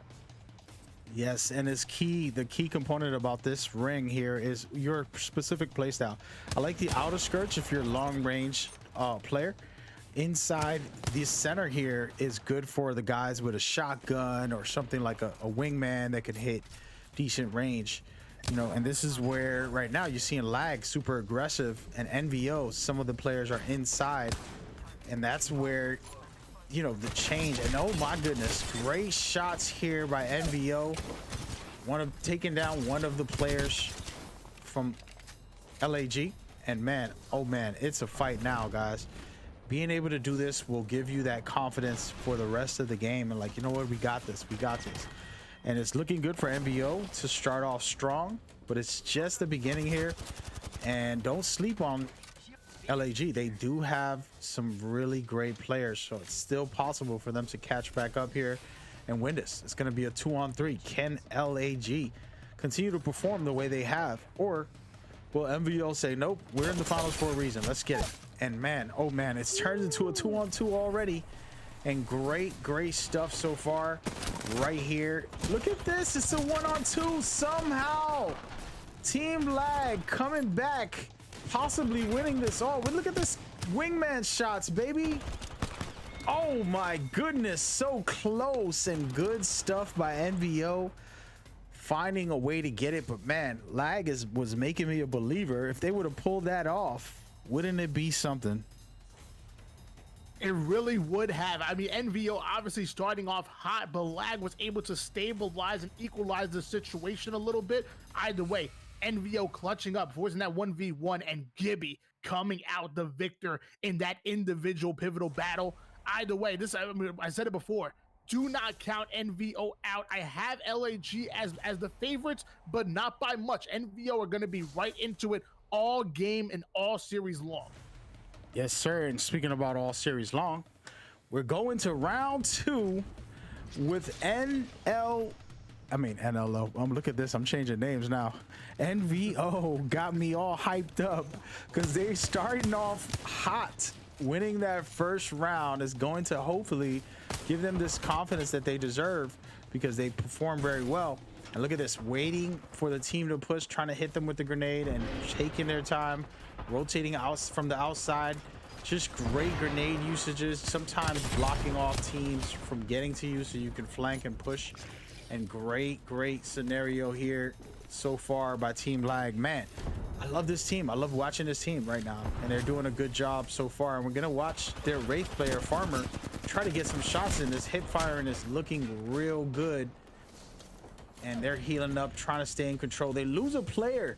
Team Lag is down a player. NVO is saying they're not done, and they're gonna continue to compete here. 3 versus 2, and they might be able to take over this scenario right now.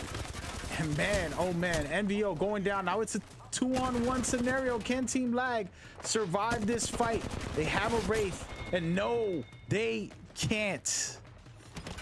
Are you serious right now? Are you seeing what I'm seeing? Why not? Both of these teams are duking it out at the moment and leaving it all on the line. And yes, I'm seeing what you're seeing, and I'm loving it just like you are. My gosh, NVO and Lag making this the finals that we all expected to see. Yes, I'm just, feeling excited because it's a turnaround for NVO right now. And I don't want to blame it on the map, but can we blame it on the map? I mean, what are we going to say? They playing better, or the map is in their favor? They really haven't switched up their game plan too drastically as far as the legends that they're using, and they're still being aggressive. It's more just winning the gunfights and possibly the map, maybe utilizing it proper. And as I say that, I'm jinxing them. 1 player of theirs goes down, and 2.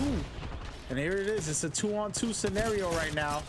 Can this get done? Man, it's a 1-on-1 battle at this very moment. Oh, I lied to you. It's a 2-on-1. And so far, NVO, again, still in charge. And they should take their time here since it's a 1-on-1. Stay in control. No need to worry too much. Speaking of that, all the grenades come in. And man, they are doing the right thing, healing up, taking their time, figuring it out, not forcing the issue. And it's looking like Lag's about to go down, folks. Man, his crouch spam is incredible. NVO winning game 2. We're finally not gonna see a sweep. We've seen sweeps throughout this bracket, and now in the finals is the first time a team did not sweep. They won a full game, guys. All right. So there it is, game 2 going to NVO, and we're going to be moving on to game 3. Again, this is a match point system, so the fact that they're 1-1 pretty much opens the door for the chances to get taken further along later on as we go. So right now, props to NVO, and we're going to continue to see if these teams all can perform well the way they're doing and try to take over in that scenario. Man, good stuff. And we're gonna look back real quickly on a quick replay of some of that as we go. And these were the shots coming in from Lord Max. They were looking good, but then he ends up getting melted and forced to back down. Luckily, his teammate came in for that bait and switch. And like you said before, we're tied up in one apiece. For the first time, we are guaranteed to see at least a fourth game, because it can't be I lied. No matter what, I guess we could end up seeing a 3-1 sweep. So I guess a gentleman's sweep, if you will. But I have a feeling that this is gonna go down the wire. I don't know if we're gonna see a round number 9, but maybe we'll see close to it, Mag. I'll take it. I'll take it. I'll take any of that. I think it's fun. It's intriguing and it's exciting to be able to have teams perform and just excel the way they can. You know, they've showcased drastically, you know, in all of our events, but now they're head to head. And this is about the teams. Once our majors kicks in for arenas, I think you're going to get all of the personal stuff that I have lined up, whether it's getting to know the players, the teams, little things that I think will be fun to help bring a little more exposure to these people, as well as our casters. For example, if Why Not ends up coming back for our majors, he's always welcome here, by the way. We want you guys to learn about him and to really dive deeper into our community and what we're trying to build for the future. And we are grateful. So thank you for tuning in. This is Qualifiers, and you're watching Game 3 shortly in the finals with Team LAG versus NVO, and it's a 1-1 matchup. They are playing a match point system there is nothing like it that I know of out there, where it's a series, but it's not a regular best of 7 series. First team to 3 will win, but if it's a tied 2-2, the other team has to have a 1-game advantage to reach match point and then win the match point. So a little bit of back and forth, possibly. We will see. I know that the underdogs of the day is NVO, and I'm not sure how they become the underdogs, because guess what? They sweep their team they faced also. So if you saw the first game that we broadcast, they dominated. Before that, they also dominated offline. And then now we're in the finals, and they did not lose much. They only lost 1 game. So while many think that there might be underdogs, they have been showcasing that they're really not underdogs. And we're going into Game 3 right now. Checking out Team LAG, and they are doing the right thing. This is the best position to get, right in the center, but it's very difficult to keep with other teams trying to take it over also. So right now Team Lag trying to figure it out, and he's not in a very good position, trying to get up this zip line and being very uncomfortable with the other team right above him. And we're going to take a spin around the block and check out NVO right above, holding the superior position at this moment. And having a Valkyrie, to me, is really fun and great in this map, because you can get to the high grounds quick, shoot down on enemies, go heal up high, come back down. The only thing to stop that is other players who can also do things like that, whether it's Pathfinder or etc. And right now it looks like Team Lag doesn't have that besides Octane, and it's going to be interesting to see who wins this. And I call a Valkyrie clutching up a game or 2 automatically for today. And right now, really good stuff about Valkyrie, pushing behind the team, trying to get in, and good takedown. They got another player down, and man, it's 1 versus 3. Can Team Lag do it? And no, they can't. Great stuff right there. Again, people were talking like if NVO was the underdog, and they weren't. As we saw in that last game right there, they actually dominated that one. And I'm loving the adjustments being made by NVO in the legend character selection. We've seen them adding a Valkyrie, and I think that's a good play. As you said before, you know, this is a map that really favors the high ground. So if you have a map that does that, Valkyrie gets all up in there, and his Q can do damage, and not only that, but also even stun your opponent. So I'm loving the addition of Valkyrie to this NVO roster, and now we're gonna see if they can carry this momentum on to round number 2. Round 2, NVO carrying that momentum, as Why Not said. And man, this is what you want to see from these teams, just pure skill and will. We're gonna take a look here to see what's going on. Team Lag doing the right thing, staying in the high ground, holding it down.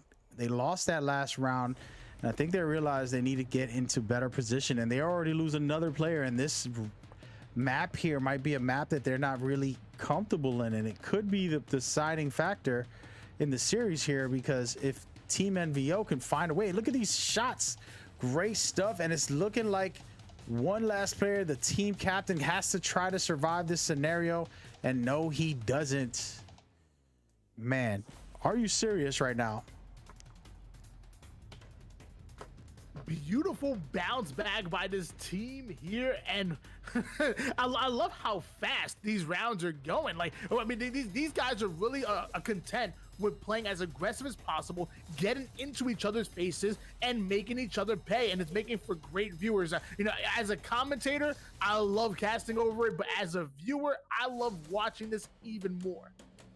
Definitely, I totally agree with that. And I think, you know, people don't know how difficult this could be when you're playing against top tier teams and pretty much dealing with this type of performance. And it's not easy. And right now we're having a little bit of technical difficulties with our visuals, and not good at all. But you might not be able to watch the rest of this game here. NVO is up 2-0, and we're gonna have my other manager, Envy, probably give us an update at the end of this round, because on my side as the broadcaster producer, all I see is NVO being the champions and winning it, okay, and taking game 2, but I could not see the actual footage of the game. So NVO going up 2-1 in the series, which is incredible, because not so long ago they looked like the underdogs, and they have turned it around in that scenario. So great stuff by those guys. And I have to back out of this lobby or something to figure out my technical difficulty. Those that are not watching, do not worry, we are still in this, I promise you. Just a small quick hiccup that we are fixing right now. Thank you guys so much for tuning in. We're about to go into the next game, game 4, which will be exciting because NVO has a chance to win it all. But I like LAG, who knows what they're doing, and they've performed very well, and I don't doubt that they can take care of business on this next round. And just to kind of address the issue, guys, Respawn has informed me that they know about issues where the screen does black out for us and we have no feed to be able to watch the games and spectate them. Sometimes it's rare, but it does happen. That's what just happened on that last one. But the teams can confirm and see the one you envy also has her side of view. Plus I've seen it through my menu that they won it all when it comes to that third game. So very exciting stuff here. We've seen how great Team Lag is, and I don't think they're gonna go out without a fight. I'm gonna be very excited if they can win this and give us a tiebreaker, okay? Because that's what is gonna happen. If Team Lag wins, it's gonna be 2-2 and the series will continue. But if NVO wins, they are on match point right now, and they have a chance to finish this off and win the whole thing. So who knows how this will play out. I love it, I'm for it, and I want it. So we're gonna see right now, we're gonna get a new map, which is very exciting for me because I've been playing on this map and I enjoyed it. And I think, you know, hopefully we can continue to get great maps like this consistently. We've seen new map after new map for arenas, and this one specifically is not a map that we know. It is not a part of the actual map. Most of the maps that we've seen in arena, almost all of them, actually all of them, are from the actual maps that we have. but they decided to make this one a little unique, using some of the aspects from the game, but changing it up a little bit and giving us a new scenario within it. So it's pretty nice to have that variety. But enough is enough. What is the predictions? What are your predictions for this next game? Who has what it takes to win it all is the question of the day. Let me know in the chat, and why not tell me, what are you feeling here? We're seeing that NVO is 2-1, about to win this game if they can win this next match, or will Team LAG take it off? Well, my brain is telling me that I should switch sides over towards NVO because they currently have a hit match point. They don't need one more game in order to take the series. But I originally went with LAG, and my heart always tells me that you go with your gut, you go with your first instinct. So I'm gonna say that LAG are able to tie up this series and force an oh so important round number 5. That would be a fun time for me as a caster. That's what we do it for. Exciting stuff, interesting, and man, oh man, we'll see how it works out. Very interesting to say the least. And we're gonna take a look at the team to beat right now. The team with the chance to win it all right away. They're pushing into the center. This position is decent, but I don't like this center area here. I like the choke points right next to these areas for me, and it helps you stay in control of the map if you can control the choke points. And being in this center, you can get grenaded from all the windows. There's too much going on there. Prefer to be on the outside, on the side of these areas, but we'll see how they play it. So far, not so good. They're having to heal up a lot, and man, luckily they picked up some heals. And it looks like Team Lag wants to stay on the edge of this and try to push them back.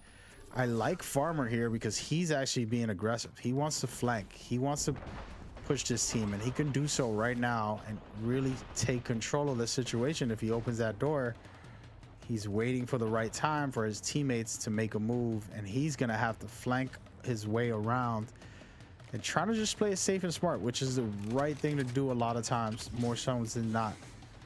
And NVO, again, asserting themselves, as I expressed to you guys, being able to make a team afraid of you and make a team know that, hey, you know, we're not gonna back down. We can win this fight too. And that's what they're doing. And by the way, we are in game 4, just to update it. It's 2-1 NVO, and still very early right now in the first round of game 4. And despite the fact that LAG were able to take the early lead in this series, NVO have bounced back in a beautiful way, on board with the giving player out of LAG. That's going to be the Farmer putting down that damage, backing down to stay alive, but the reach shower is going to come in, and oh my gosh, LAG looking good. It's a 3v2. Lil Mozam, their Bloodhound player, going to be by himself for NVO. That's it. How you like that right there, guys? I don't know about the chat, but let me tell you, I loved it. That was incredible plays by LAG, but they always seem to start off hot. The question is are they going to allow NVO to stabilize? That's the question. LAG needs to keep the pressure on. They have made the wound. They've stabbed their opponent, made the wound. Now they need to put their thumb on the wound and make them bleed. Bringing out gladiator tips out here. Whoa, are you not entertained? Is this not why you are here? It's about to go down. We're gonna see what happens right now, and this is an early start. You know, that first fight isn't the final factor, right? Things change quickly, and we're gonna see how these teams play this next ring. And they're holding the outside again. Team Lag, I think they're very confident keeping that outside and just forcing a team to stay stuck in that center, which could be good. And man, almost getting beaten. Farmer luckily getting out of that position, and now Team Lag once again in the same scenario that they were in last round, and I guess they're confident that they can win this fight in this type of scenario. I don't really like it, and I think as they push up, they can possibly take over this area here and do the right thing. I like these choke points right here on the sideline to be able to push teams back if your whole team is together. But at the moment, NVO is not together. Two of their players are on the backside of the map, and they're pushing to take out one of the players. And there it is. They take them out. Great stuff. LAG going to be bouncing back in a big way in game number 4 here. They want to tie up this series, and they're currently up 2-0 in rounds to my knowledge. And man, I'm liking the way LAG is playing right now. I think they understand this map. They know exactly what they want to do to execute in order to pull out the win. And now the question is, can they finally put the nail on the coffin and then carry this momentum into game 5? Easier said than done. Easier said than done, but this was a life or death situation. This is an elimination round for them, and they don't have no choice but to perform at their best. They've shown it all game long, series long, this bracket here. They've performed very well, but it's not about the bracket anymore. It's all about this one game. If they can finish this off now, NVO is going to be uncomfortable, understanding they're tied and that this team is not going away, and it's going to be a fight. And loving that from Lag. They're giving us excitement and continuous combat here. It's not going to end quick. This is going to be a non-stop battle between these two teams, and you gotta love it. Personally, I really like when these teams do this, bring it back and forth, and consistently stay in control. And so far, so good by both teams on this next game right here, game 3, where they're just picking shots, taking their time, and holding their ground. And as you can see right now, NVO waiting for LAG to try to push. And as we see, the push didn't work out in their favor. And so far, so good. And a lot of pot shots happening right now. And these are the good stuff, but it can cost you. Man, now super aggressive, taking out one player. It's looking like Lag's gonna take this right here. They're doing a good job with that EVA 8. Man, oh man, they really, oh, look at this with the trolling. Man, Team LAG dominating again and again. Just beautiful performance by these guys. I love what I'm seeing by them, guys. And again, they pretty much gave us a game 5 that could have been all over right there for them. Instead, they gave us a game 5, and we're going to be enjoying that game 5 shortly, because now the teams are tied up. All right, so this is a tiebreaker round, and what that means is whoever wins this round will have match point, and they're able to win the whole series. It's easier said than done, but it's definitely possible. So once they get to match point, they have to win the next game. That's how it all works. So you're going to see 2 more games from one of these teams, or more if they keep going back and forth. And this can go up to game 9, guys. On game 9, we will reach sudden death. If it happens to that, then we're going to be behind schedule, and we'll literally start the battle royale instantly, because we have multiple servers and we'll be ready to go. But let's see. I personally am okay, and I'm rooting for game 9, but it's possible these teams will step up their game. They'll start playing a little more efficient. Some of these maps they know and love and played a lot of, and they'll probably dominate in them. As we see in certain maps sway to NVO and other maps sway to LAG. We don't know about how that's going to play out, but let's take a quick look in that game 4's finale here as we check the replay. Why not? What are you seeing? Yeah, looks like we're on board here with our Wraith player rocking the R99. He was holding down the choke point, as you were saying before. Just watch and make sure that nobody was trying to flank along the backside. But then eventually, once they were up and ready, they started to up the tempo here. As NVO's Octane player, he sees the pressure coming in, watching that door with the R301, putting down the pre-fire. But eventually, LAG came in, and they came in hot and ready, and they overwhelmed this NVO roster. Yes, and you love what you see by these guys. Again, the coordination is what I pay attention to. There's something that you can't tell a casual, because it's not in their mindset to coordinate. A lot of people are solo players. A lot of people solo queue and they're just used to being by themselves, so they don't have that coordination as much.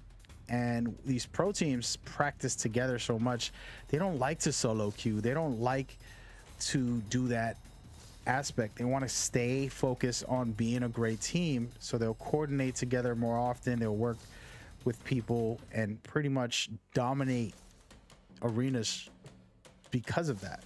So we will see what happens. We're going officially to game 5 right now, because it is going to be a tiebreaker for game 5. And man, it's going to be so interesting to see who wins this and gets to match point. They have a chance to win it all.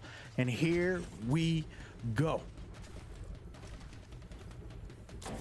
And LAG opening things up hot with their Octane player Nye rocking the wingman once again. We've noticed that round after round, game after game, he usually gets himself a wingman and a Mozambique and puts it to work.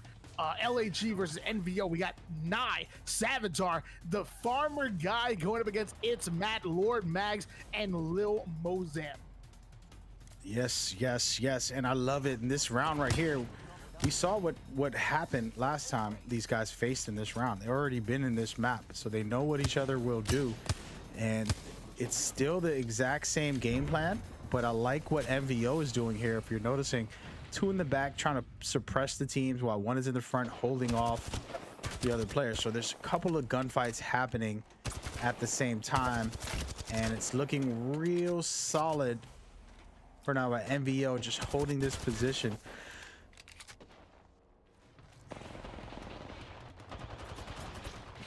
On board now with NVO playing actually Lord Mags, to be specific, a very good gimme player. I've liked the way that he's played most of the time here as the shots are starting to ring out. NVO going to be losing their Bloodhound player, so that's going to be a little bit of a 2v3 scenario. Lord Mag going to be taking some heavy damage, trying to get out of dodgers and get the revive. And Lag upping the tempo. Lag 3v2. Can they capitalize? Oh yes they do. And man, oh man, that was really great stuff by LAG there. Again, those small little decisions, when you push a little too far out, you get clipped. All of a sudden that one peak makes you get out of, you know, range, and you fall into I need to heal up, and the other team pushes a little bit, coordinating together to get in on you. Hey, I broke his shield, and then they all move in, and it's pretty much game over from that position. So you never want to peak too hard. And something I always tell everybody and myself, the habits of peaking, over peaking over and over, it's not a healthy one. You want to peak and then step out, look from a different angle, and consistently just find different angles as you go. And speaking of different angles, let's check out MVO here at the start and see how they'll adjust after that round right there, and what they're gonna figure out that they can do as we go. And Lord Mags, the gimme player playing out of NVO, elected to open things up with a beautiful cross map frag. Sadly, nobody home right there, so he does not get the early damage that they currently were looking for. Bloodhound getting into a little bit of an engagement here, and actually so is Gimme putting the shots down. Bloodhound gonna be losing all of his shields and his health there, but Gimme absolutely ripping that player, going in for the weak side flank. Now into a bubble fight with the Octane player over on Lag, taking the damage, forced to back down, loses his shield. Octane, Bloodhound, Gibby all in trouble, and Gibby gonna go down. Yes, yes, and man, it's not over just yet. It's a 2-on-2 scenario. Team Lag has to figure this out, because if they allow Team NVO, and look at this, they're pushing the pace right now. Great stuff. I like it. I like it, man. Oh man, it is getting dangerous. It is getting real. It is looking good, and I like what I'm seeing. Plays are being made on both sides of the fence at the moment, so we're gonna be upgrading things over towards purple shields now. So now we get to really test our opponents and all of our players here with how good their gunfire is, because one clipping somebody with white or blue shields is much easier than when they get into that purple, or dare I say it, if we go into that sudden death red shields. You really got to make sure that you are hitting your shots and staying alive. Yes, staying alive. Oh, sorry. Back to the game.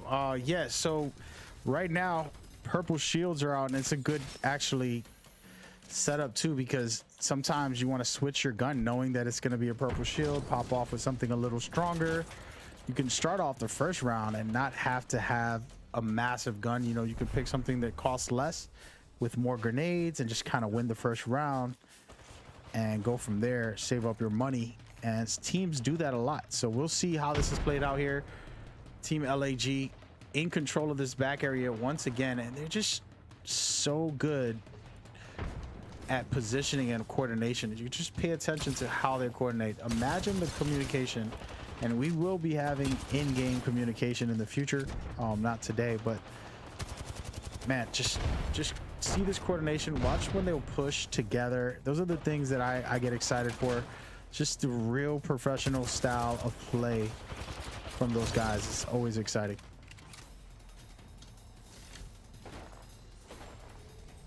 Pathfinder going to be taking a little bit of damage here, but luckily was able to go into the bubble shield and get the res off, and shields are back to full. Still rocking that bolt and now putting some heavy damage, and that might have been almost 100 damage going in, and it looks like now they might want to up the tempo here. They're winning the damage battle. That player's actually going to be cracked, and Pathfinder upping in it. There we go. The Octane player going to go down for lag. It's in a 2v2 situation. Shots are still starting to ring out, and he's still hitting flesh. Hitting that flesh, baby. I got flesh. I got flesh. And let's go right now. Not looking so hot, but it's a possibility. Can he win this? And no, he can't. Team Lag taking it and winning game 5 and basically reaching match point. What does this mean? That means we're going into game 6 shortly, and Team Lag is up right now, which is going to give them a chance. If you know how match point works, they have a chance to win it all, and it is going to get real right now on this next game. Team Lag, again, something that one of our casters has said, and they've said it properly: don't give up on Team Lag. They haven't been performing. It looked like NVO was coming back and they gained their confidence and it was gonna get crazy, but look at what we're seeing now. What you said is coming to fruition. Are you a psychic? Are you gonna give me the lottery ticket numbers, or what's going on? Why not? I mean, yeah, I like the way this lag team was playing earlier, and I feel like this is definitely a good squad to watch out for, and I picked them as the slight favorites, and I want to make sure that I'm clear with that. I picked them as their slight favorites because I said it before. Do not count out NVO. I think NVO has a lot of firepower, and they go on these big swings where they can just come out on top, put the pressure just as good as LAG, and ultimately win some rounds, which converts into winning games. Yes, very, very possible. And man, who knows how this will play out. Of course, it is still anybody's game. Just because Team Lag is up 3-1 doesn't mean they could win it all. Right now, NVO can win the next game and bring it back to a tiebreaker, guys. And we could literally go up to game 9 and have an incredible finish for this finals here. This will be insane if they do. And we're going to see how this plays out, this one next game. If they are able to do it, man, oh man, I will be extremely excited. But of course, Team Lag, do not sleep on their performances. To me, you know, the way they coordinate is my favorite part about them. Sure, they have amazing gunplay, the way they throw their nades up, coordinated together. It's more about the coordination than just the nades. One player can throw a grenade. He's probably not going to take someone down with one grenade. But if a team does it, you're going to wipe at least 1 or 2 guys there. As we saw on this map, the first or second game, Team LAG did that, and they threw the grenades right up at a player on one of the roofs of the building and gave us something amazing. So who knows how this goes. Good luck to both squads. For me personally, you know, I don't have a favorite, but I have favorite systems, play styles, or legends or weapons that I see these players use, or tactics that are just incredible that I like to utilize when I play, and kind of just learn to do it better when I see someone else use it in a way that I might not have. So interesting stuff right now. The wingman is being fully displayed by both teams, and we'll see how this works out here. Again, this map is just vibrant. It's something special about it, and we're going right into game 6. Will this be the finale? Can LAG close it out, or will NVO keep the series alive and tie the game? That is the question. Round 1, I'm going to pass it over to Why Not for a little while. Just let him run this whole round on his own so we can get some highlights for him as we go. Enjoy. On board with Lag's very own Octane player, aka Nye, and he hasn't changed one bit. Still rocking the wingman. I bet he has a Mozambique on the side, hitting that cross map damage because he is deadly and he hits his shots. Now gonna let to stay alive. I wonder if there's a player going in for a flank, if they're gonna play a little bit more patient. Here on Party Crasher, if someone tries to go in and get aggressive, and so you have a player on a building, you can spot them out easily. So you want to make sure that before you're going in for those aggressive plays, you put down that damage and force your opponents to back down, so you can ultimately push up unseen here. Still with Nye. And looks like Nye's actually, he's thinking about it. He wants to make this play. He's going to be wrapping right. I wonder if he's going to go in for the care package, or if he's going to go right into enemy lines. There it is. Oh, there's a bow and another. Oh, okay, so he has himself some extra ammo. Goes in for the hemlock. So now he's switching things off with the hemlock wingman combination.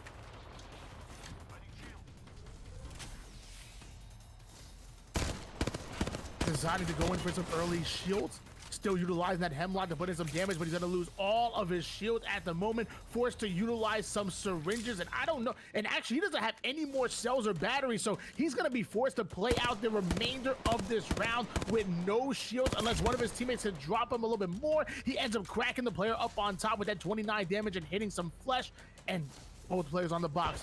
Chet waiting for the right time. Gibby goes in, drops the bubble. That's going to allow Octane to push up here. Octane still having that hemlock. Shots are still starting to ring out. Hitting some more flesh here. Wants to get aggressive. That player is going to be down. And LAG looking good. Only one more player, and that is it. LAG finally going to put the squad down. Man, did it take some time, and luckily for that Octane player, Nye, even though he didn't have any shields, his two teammates were willing to play aggressive ahead of him, allowing him to bait his teammates and keep his life. Yes, keeping his life. That's the main key, right? That's what we all trying to do when we play these games, and it was a great stuff right there. I like what I saw, but man, it was also great casting. Props to Why Not here, taking care of business, holding it down. And we'll see him in the Apex scenes. You know, we never know if the ALGS staff is watching, as they do. Thank you guys all the time. And very excited because, man, this is the finals. This is it right here. Both teams have to figure it out. And we're going to go live to the feed right now as we see round 2 getting underway. And this wingman action from Nay is just ridiculous. The good shots. I got to get back into this gun. This is one of my favorite weapons in the game, and it's just so much fun. Since the beginning of Apex releasing, is the one I've used the most at that time, and I got to go back to it more often. And here we go. We got NVO on the opposite side, trying to figure things out and trying to get themselves on the board, right? They want to be able to win a game and stay alive in this next game. They are in the brink of elimination. Can they come back from that is the question. And right now they're holding down a very weird angle instead of holding the building or trying to stay in position somewhere more tactical, which they start to do here. But it's looking like they're going to be busy with a fight right now. Great stuff by their team leader Matt, trying to get his wingman shots in also. And man, it is more easier said than done when you have great teams to compete against, and they're going to be in a bad position, having to rotate into the ring, and one of their players go down right now, and it's looking like their team captain wants to figure out what he can do going against Gibby. Dangerous fight, and they get taken down. Oh my goodness.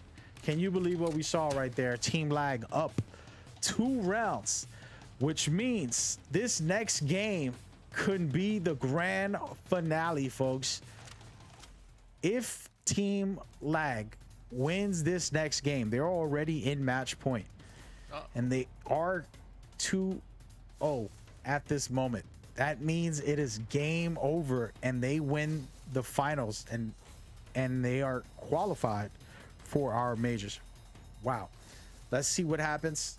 Still early. I don't want to, say that it's over, because NVO has performed very well, and we're going to take a look at LAG and see what they can do against Team NVO, who needs to win. They have to win this, or it is done for them, and we'll move on to the Battle Royale scene, which is going to be incredible. And man, oh man, this is about to get intense for both teams, knowing everything is on the line right now. And these grenades are the best you've seen if they can hit their shots with those bad boys, and they do. You love to see that, because that's just pure skill, guys. Throwing a grenade is easy, but throwing one high up and hitting it on the target is a little more difficult than normal. And man, beaming right now, Mr. Farm Guy, trying to figure it out, keeping the pressure on the rooftop, doing a good job trying to stay in control. And I'm liking Team Lag right now. They're very confident, making Team NVO rotate, and this is tough to do when you're fighting a team and you can lose drastically. And somehow Gibby helps them rotate properly, but do they have enough breathing space? I'm liking by Team Lag trying to get aggressive here, saying we're not done with you yet, and they're gonna push this Eva 8 down one player, and it's gonna be a 2-on-3 scenario. Can NVO somehow survive this situation and win the fight? Really great stuff. I'm loving it right now. One last player. This is it, folks, for the grand finale.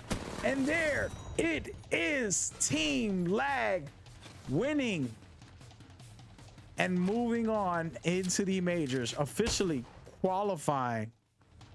Wow. Great performance. I love what I just saw. And you got to respect what Team Lag did there. They put in the work. They put in the time and the effort to showcase they are the winners.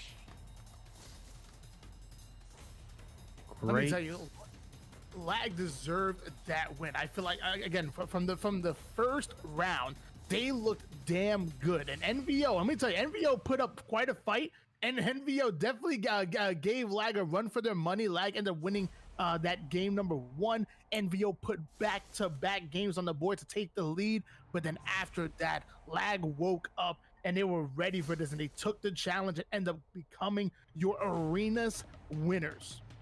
Yes, the arena winners. And we're gonna let Why Not go ahead and run this replay here and see what we got going on for this finish. Yeah, I mean, Gibby just sitting on top, putting down the damage. And I think once he let this team know that, hey, look, I'm cracking this player, he's forced to back down, that's when they really wanted to up the tempo. You're seeing all 3 players fly in despite going into the bubble. They don't care. They're ready for the bubble fight or any fight whatsoever. And there's the shots ringing out towards that bottom half of the building. They're going to drop a bubble of their own. Patient, beautiful plays. That was the first player. Now it's a 3v2. Still rocking the R99 here for the Pathfinder. I think he's gonna come in. We hopped on board with somebody on NVO, which was Lord Mags, and the shots instantly going down. Like, hey, no, we gotta switch back to this Lag player. The grapple comes in, the Eva is out, and then Gibby goes down right here. And then this is where that was it. It was a 3v1. You knew it was just a matter of time. All they had to do was formulate some kind of big collapse. The player actually decides to go in for a 1v1 gunfight, and Lag became your champion. Yes, they did, and it was an incredible performance so far by them. And I'm genuinely excited and sending out congratulations to them. great stuff right now, man. It's just the beginning for them, and it's just the beginning for arenas. We need more people hyped for this and to get involved as we go. Really exciting stuff. We're moving on into the battle royale scene, and before we do, I want to give you guys the information you need to know about the roadmap and everything going forward. We're going to go ahead and show that to you right now. Welcome to Apex Legends by Core Battle League. We have a tournament series where everybody is invited to join. Whether you're PC or console, you can enter these tournaments and have a chance to advance and get into our championship series. The tournament is based off of you guys. We have events every single week for you to enter for free right through our Discord. Head over there, check out the information. Feel free to contact me, Mag Gamer, and I will gladly help you out on how to get involved with this amazing community. And these tournaments have been a blast to organize and cast. So you're looking at the roadmap for our tournament series. The roadmap has many dates. Every single week we will have tournaments. So we don't have these dates here for you, but if you head to our Discord, you can check out our schedule and see when you can enter in our next events. These events are community events, meaning everybody is welcome to join. From here, you will be entering to compete to get into the majors. Just to take a quick look, closer look, these community events are for everyone and they have a chance to enter into our majors. The details about our community events are pretty simple. It's open to the public. Players can sign up and compete and hope to make it through this qualifier so that they can get into the majors. You wonder what the majors are. These are where only the top teams are able to enter. So once you win the community events, you will automatically be entered and advance to the majors. Majors will have an invite-only process. Moving on is after you make it into the majors, if you can win that, you will go into the championship rounds. These rounds are amazing with top tier teams and players. Only the best of the best and the winners of our majors will be able to compete in the championship rounds. This is going to be something that Core Battle League is excited to bring to you guys, and we can't wait to see who gets crowned the champion's legacy. Taking a step back and looking at all of the roadmap, you, the community from here, will have a chance to compete in our tournaments to get into the majors. The majors will be announced sometime in July, and we will have you guys ready to go for the championships in August. So far, it's been an exciting time, and we have a lot more in store for you guys with this event, and we hope you enjoy our tournaments as they go on. This video will be used for the community to understand exactly what we have to offer. Once again, everybody is welcome to join these. They are every single week. They are free on every platform. If you have any questions, head over to the Discord, get all the information you need, and join us as we enjoy Apex Legends together.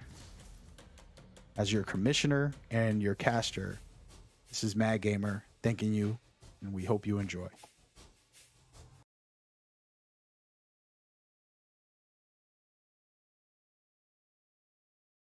Let's talk format.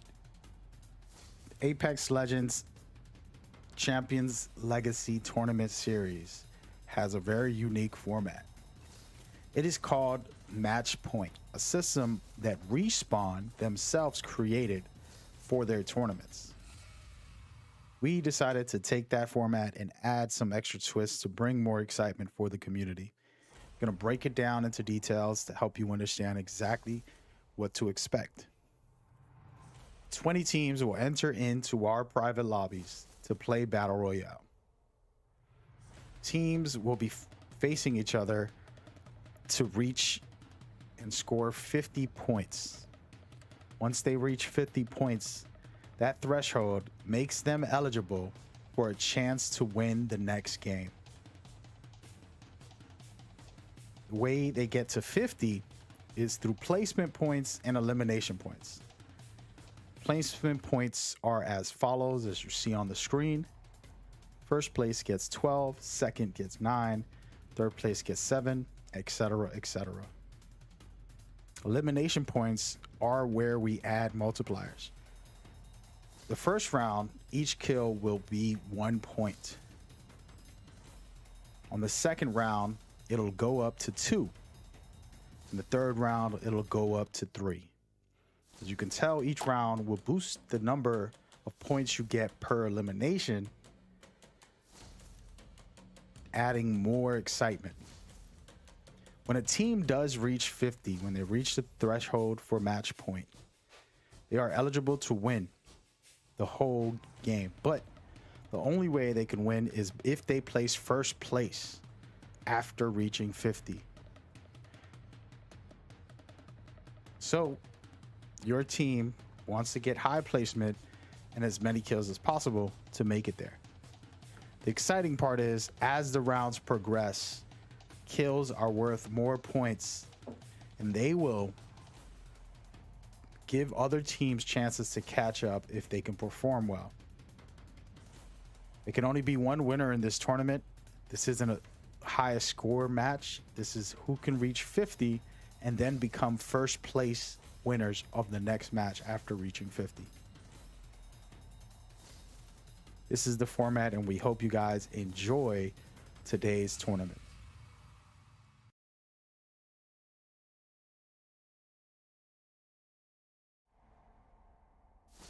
Ladies and gentlemen, you are about to get hyped. It's about to get real. Man, oh man, we are just getting started for tonight. That was a pretty cool setup there. We had the semifinals and then the finals for a qualifier tournament. All right, so the way I like to do these tournaments, so everybody knows, they're individual tournaments, but they are for the bigger picture. As you saw on our breakdown, these are qualifiers to get you into the majors. So all of these events will give you a chance to get into the majors. So feel free to get yourself involved, join us, and then be able to get in deep with us for that.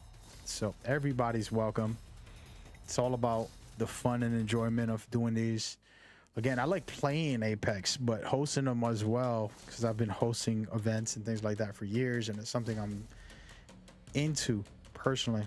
But it's a good thing to have these communities all coming into one place and having a safe hub for us as we go with Apex. All right, so I'm loving what I'm seeing. We have our servers open for the actual battle royale scene, which is going to be the most important part. And I'm super excited about that. And we'll see how this one goes today, because it is literally the big time stuff. People are starting to understand that we are pretty much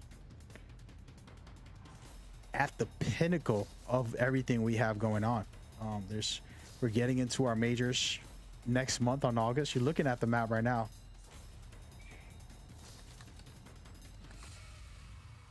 So I'm gonna let you check that out and kind of get hyped for it, and I'll be right back.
All right, ladies and gentlemen, man, oh man, it's about to go down. I really love, you know, it's funny. We do arenas and it's fun and all, but with Battle Royale, it's so much going on. It's so much, and it takes so much skill to survive, to even just be competitive in it.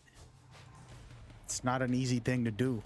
And man, hosting these events is exciting because you get to see the cream of the crop come out on top every single time, and pretty interesting to say the least. Speaking of interesting, check out the schedule. We're gonna be doing weekends now, and it's gonna get very heated because the final teams trying to make it into the majors, this is their moment. This is their chance. So it is going to be interesting to say the least. So I'm very excited.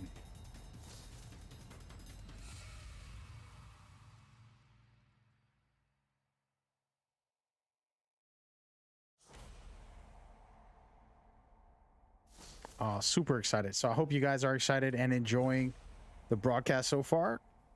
We're gonna keep it pushing. We're gonna keep it pushing for you guys. This next event, again, it's gonna be just Battle Royale. No more arenas for the night. The good stuff that you love so much, or that I love so much. One of us gonna love it, and should be good.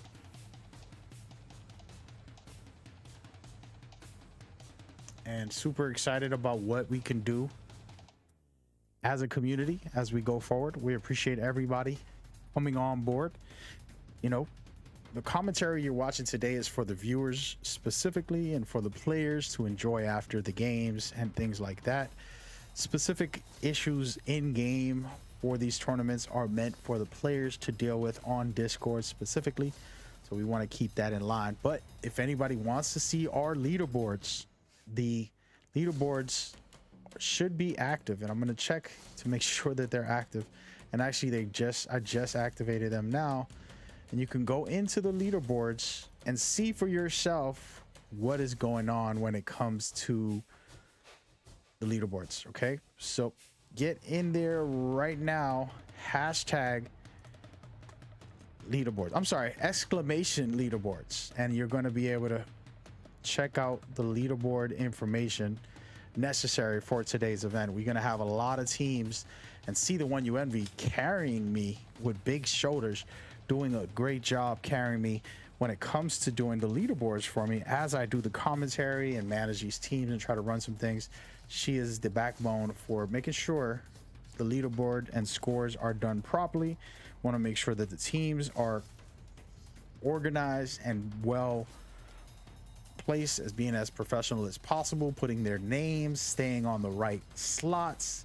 There's so many layers to all of this behind the scenes that I don't talk about on stream because we want to try to keep it esports focused, but there's so much going on, and I want to take a minute just to show you guys what I mean when I say there's a lot of work in the background. So all the teams are loading up as we speak.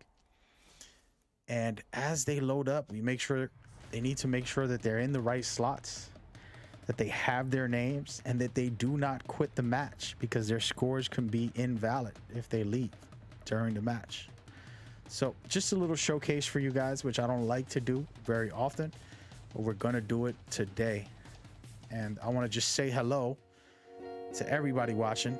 Thank you very much. It's been a good one so far, better than I thought. All right. It was a little rough today before I started, the last hour. A lot of issues going on with some teams and certain scenarios. We figured it all out. We got the games in. We got ourselves a qualified team entering into the major for arenas. And now we're going into the Battle Royale format. And it's going to be fun, right? You want to see this consistently. And I'm super excited about how this is going to play out. There's always great teams in these events. So before we talk about great teams, get your booty in here. and sign on in to some of our events in the future. Everybody is welcome to get on board with this, and you are officially invited to be a part of what we have going on. This is your community. It is our community. Just like we share the planet, we are sharing Apex and the esports scenes together. I'm honored to host these for you guys. We have over 100 team captains in our Discord, and after a month, pretty much almost reaching 1,000 players, and this is a specific Discord strictly for the players to come in. So it's been an honor to get there with you guys, for you guys. You know, we're building something special, so get excited. It's gonna be good, and I cannot wait. And we're gonna take a second here before we get the match started, make sure everybody's good to go, and I'm gonna be right back, and we could talk about a couple of key things going forward. Be right back.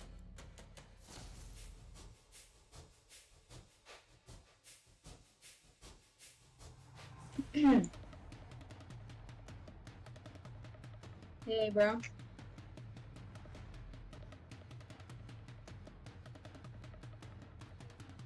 Hello, hello.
ladies and gentlemen, oh my goodness, it's finally begun. Wow. So we've had a lot of ups and downs during these trials and errors of getting the teams coordinated and prepped to go. Of course, everybody's learning how to do this. There's a lot of new teams. There are some veteran teams who've already been with us and do it very quickly, but sometimes there's people who are new, and some of the scenarios people forget. Also, we asked our teams to jump in and check in an hour before I send out a message, and then from there their job is to confirm to get with us so that we can get them in. So we just went through all of that process, and we're actually ready to start game 1 for today's Battle Royale tournament. This is the Champions Legacy Tournament Series, where it is a qualifier and everybody's fighting to get into the majors. And I can't wait for the majors, because you're going to see nothing but professional teams, top tier gameplay, and just a smoother ride for all of us as we go. But man, oh man, game 1 about to get started right now with a lot of great teams and some new teams that we have no idea about. Who are these people is the question. And speaking of who are these people, I want to just skim through our rosters and see everybody just for about 10 seconds or so, and just give a quick rundown. I do have a great caster, why not, that's going to give his breakdown in a minute. But since I know these guys, I'm going to start it off, and we're going to go and look to see where everybody's at. And right now, Team Zero Death, a great team, not a good team, a great team coming on board, and they're going to be playing in today's event. Looking good. We got MVO that we just saw trying to win it all, didn't get there but was so close, showcasing their skills going forward. And then we got Team Piggies, and that is a funny name, but hey, let's see what they can do. Of course, Team VOD trying to get some work done. The one and only Raven, one of the top teams and most consistent, very professional teams with every level, from showing up on time and consistently being in communication with us. This is the stuff we look for and that we kind of express to the community when we see it from teams. And there was one team that we do like, and they do have something going on over here with Team Delta, one of Raven's Branch's sisters. They're in the middle of a fight at the moment against Team Shadow Rats. Tower Rats trying to stay alive in this scenario. Can they do it? Oh my goodness, this drop fights are pretty interesting. Don't know what could happen, and right now it's looking like Team Shadow getting wiped by Team Raven Delta to start this off, and already going down. Look at KTZ, a brand new team that we are just trying to see barely making it in. Unfortunately, there were some things with Team DIB that the communication of how we check in didn't work out. So this team basically took their spot, and it's unfortunate, and we apologize, but hey, we got to keep it moving. And right now they're moving in, slicing and dicing and putting in some work right now, taking out another team. And we're going to move over to UMP, a team top tier, number 1, not yet, but they have been 2 and 3 in a lot of the tournaments that they've played in, and they played in over 5 different events of ours so far. So keep an eye out on them. Laundromats, a team that's super aggressive, and they're really fun to watch. And hopefully today we get some good gameplay from these guys. Laundromat Cartel, always fun to watch. Speaking of fun to watch, Sensei Phoenix are in it to win it, trying to figure it out. And they also are a new team that we have not seen before. So I like that. I like the new teams coming in, and just to see what they can do, you know, if they got what it takes in these events. These events host great players, great teams, and we will see if they can do it. Talking about that, Showtime, a team we've seen before, coming in hot with a new roster set up, a new player in their roster, and we'll see what they can do overall for this scenario. And a beloved player, the one and the only R99, team that continues to impress. They've saved the lobby from being defeated multiple times for multiple events. It seems like that's their task, to just to help the lobby continue instead of it finishing early. So we'll see if they can actually win it all, or at least just give us that saved moment once again. The Mozam Week is a new team, a trolley name, but hey, it's okay. We accept it as long as it's nothing harmful to the community.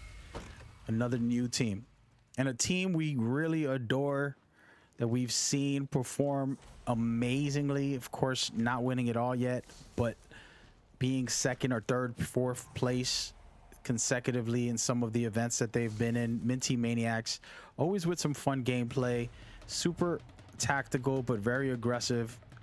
Just fun watch. And to finish it off here, we're looking at a new team. I'm gonna call them Larks, and we'll see what they can do. This is a brand new team. I have no information or intel to break it down. And we got the Bros and Inferno about to actually get into a fight. We've seen Inferno before, we've seen the Bros before. It's about to get hairy. And speaking of that, we're gonna stay right here with the Bros as they lose one of their players. And now I introduce to you the one, the only, why not, about to take over and show us, breaking down his thoughts and opinions here, to starting off with 15 players left, as we missed a couple of actions. But what are you seeing here from the Bros, and how do you feel about this battle royale scene? Let's get it. Why not? You know, I love the arena settings, but battle royale, this right here is what it's all about. We're on board. Well, with I believe that's Rich 43 verse right now, trying to take as little damage as possible, dropping the caustic gas to defend this little area. They've already lost their lifeline, and that's it. Caustic is actually gonna go down, so that's gonna leave Pathfinder by himself at the moment. Yes, definitely. And man, it's tough scenario, but I like what I'm seeing by Team Phoenix here, who's taking the fight, trying to get it going. And again, this is a brand new team. This is an interesting team, to say the least. We don't know how well they will perform, but so far, so good. And you gotta love it, all with purple shields in round one. That means that they are going to be ready for any fight coming forward, and it'll be interesting to see how they perform.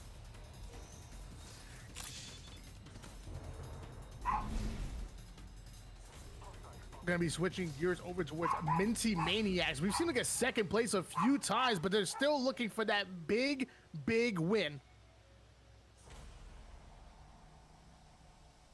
Yeah, Minty Maniacs have been incredible. I actually become a really big fan of the way they play. It's somewhat overly aggressive but tactical. They used Revenant for a little while, then they switched over to this meta that they have now, and having that defense with Gibby but still being very offensively focused with Octane has been a fun watch, to say the least. And they're watching a team right now, and you see this is where they're being sneaky, and they're gonna be aggressive, but they want to try to flank this team, not show their cards yet, and wait for the team to come up and then take them out. And there it is right there. As we say, they start off taking off shots, trying to push the pace here, and let's see what they can do here right now. Basically catching this team off guard and taking out Wraith, most likely, as she gets away for the moment. But man, pretty good fight happening right here, right now. And good stuff by Minty Maniacs, just using that Gibby bubble to stay alive. Can they stay alive? It's a tough fight happening right now. Man, they're getting hit pretty hard, and it looks like KTZ coming in with some fire, just putting in some serious damage and doing a good job running it up right now. And man, pretty good stuff by Minty Maniacs to at least stay alive, but he's all by himself. And when there's a Bloodhound, being alone is so tough in this scenario, because the team will push you. They know you're just by yourself. They down two of your players, and they're gonna try to get aggressive in a second here. And I like what KTZ is doing. They're taking their time, healing up, getting prepared. They don't need to rush this. They're already down two of his players. There's nothing he can do about that scenario other than pick up their banners if he can. And at the moment, he's not going to. And most likely, he might rat this out or rotate around to try to pick up their banners if the other team leaves before he can get there. It looks like we're switching gears over towards R99 South. We ought to go here. R99 Zald right now, and it looks like we're on board with that Fuse player. It's going to be Polish Pork rocking the Bosek. Looking for an opponent at the moment. He's currently the only player on this team that has purple shields, while his Crypto and Octane player are going to have blue shields. Yes, they are, and they're just trying to see what this is happening next door, and they know that there's a team close by. They want to rotate around and try to figure things out. They're using Crypto to see what is going on in the area, but they are, you know, taking their time. But at the same time, there's actually two teams in this area that they can fight with.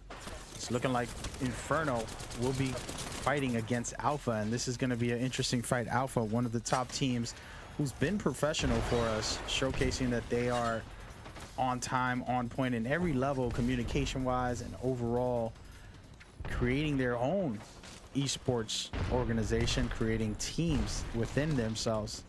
Pretty interesting stuff by them, and right now they're going to try to push this fight, see how that works out.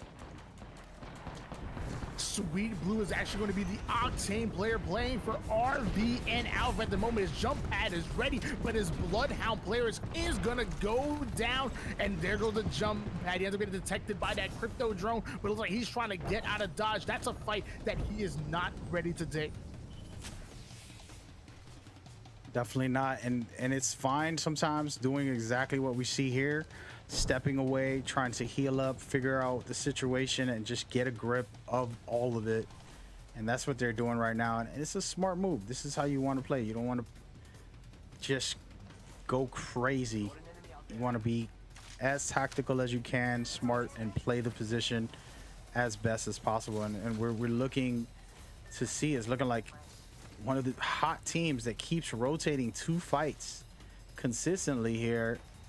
KTZ, just looks like we're going to be watching a lot of these guys today. I kind of get a feeling, and I usually am right about the feeling of when teams are being super aggressive and causing trouble. And speaking of trouble, it's looking like they do spot one of the teams below, and it's going to be KTZ, and there's multiple teams in this scenario right now, so it's gonna be a wild fight. Piggy trying to pick a couple shots in the back and work it out. What do you see here? Why not? I actually just switch on board with a Team Piggies, that Bloodhound player TTV Tugs right now, rocking the R99, and he's ulted out, so as soon as they're ready to enter into an engagement, he's going to be putting down the damage. Two of his players do have purple shields, and one has blue, and they even have an armor swap in the building that they're currently defending. So I think they're ready to fight. If anybody tries to overextend and goes towards them, they're going to be in big trouble, as we have 11 squads at the moment. Yes, 11 squads, and the ring is about to showcase the force once it gets to round 4, where it really gets heavy duty and everybody does have to fight. I don't like this ring right now. If you look at it carefully, it is inside of the towers, and these towers here can be a pain. And most of the time, you know, you can figure it out with Grow Tower, but it's not the best position, because there's so much open areas, third-party scenarios that could happen. But it does look like it's going to be closing out on the top north side of this map, and we will see shortly where it's closing out. But I do like some of these guys' positions that they're holding on to in the backside. UMP trying to take control of this high ground, trying to scout the area before they move in, but this will be a nice position for them if they can take it. It's one of the best areas in the game when it comes to this map closing right here. Gardens will be a good standing ground if the ring closes here. We're gonna see once this round closes in 45 seconds. Octane playing for UMP, so they clearly have rotated towards the hill early. They are on the weak side of the hill, so that it's gonna end up moving eventually. But I like this; they can easily gatekeep this side of the hill if any late rotators are trying to get in. Our Octane player currently rocking the gold shield, so I don't know what I want to know what your opinion is on the gold shield. So obviously with the gold armor, if you end up going down in shield, you can utilize a cell, and it almost takes up, it almost gives you double the shield as opposed to using a battery. So it turns those cells almost into a battery. It definitely does. Basically, you take a cell and it's just one slither, but with the gold shield, it'll put 2 slithers. It'll give you 2. So for me, Octane is a good person to use it with. So right now we're looking at a smart tactic here. Octane, all he needs is batteries. I literally hardly carry any med kits. I hardly carry any syringes. I might carry a couple syringes and barely any med kits because Octane heals naturally for his health. All you need is those batteries. And if you have something like this gold shield, it's going to help you advance further. So it's very critical. But we'll come back to UMP in a minute. I want to see Piggy here doing some work, clipping some people with this bow and arrow. And this is one of those weapons that was overpowered when it released. It got a little bit of a nerf, and I think people are ignoring it. It's still very viable, in my opinion. I agree with you 100%. This bow can really put in work. I mean, you never have to reload it. So as long as you can hit your shots from mid to long range, this gun is a monster. 7 squads remaining at the moment. Our Bloodhound player, Tugs, currently has 1 kill and already 500 damage. We're going to see if at one point I'm going to up the tempo, because I believe as of right now, they're not in the hill just yet. Eventually, they will have to advance forward, but at least they have some time, about 1 minute and 13 seconds before that hill starts to close. Yes, and it's going to get very interesting with round 4. These are the rounds right here. This is the round where you're going to see a lot of action. 7 teams left, and we're going to move around and see where things are going to take place. I do like this closing here. This is a wild closing where very few people will have the advantage. They're going to be fighting for specific positions that they can hold and keep. And as you can see, Team Zero just trying to figure out where they're going to rotate to and how they're going to get into the ring, deciding what is the best format with so many teams also rotating, and they're just trying to survive this scenario as well. And interesting enough, where they wanted to go, another team took that spot, but there's so many teams beaming on them right now. It's not a safe place, and you got to be very, very careful in this position. You know, Team Zero's the best team right now performance wise. 4 kills each player. They're all still alive, and they've been doing very well. As you can see, 2 of their players have red shields. That is incredible stuff. That shows you that they are the real deal, and they really want this, and they're going for it this time around. And they perform very well when they do enter these tournaments.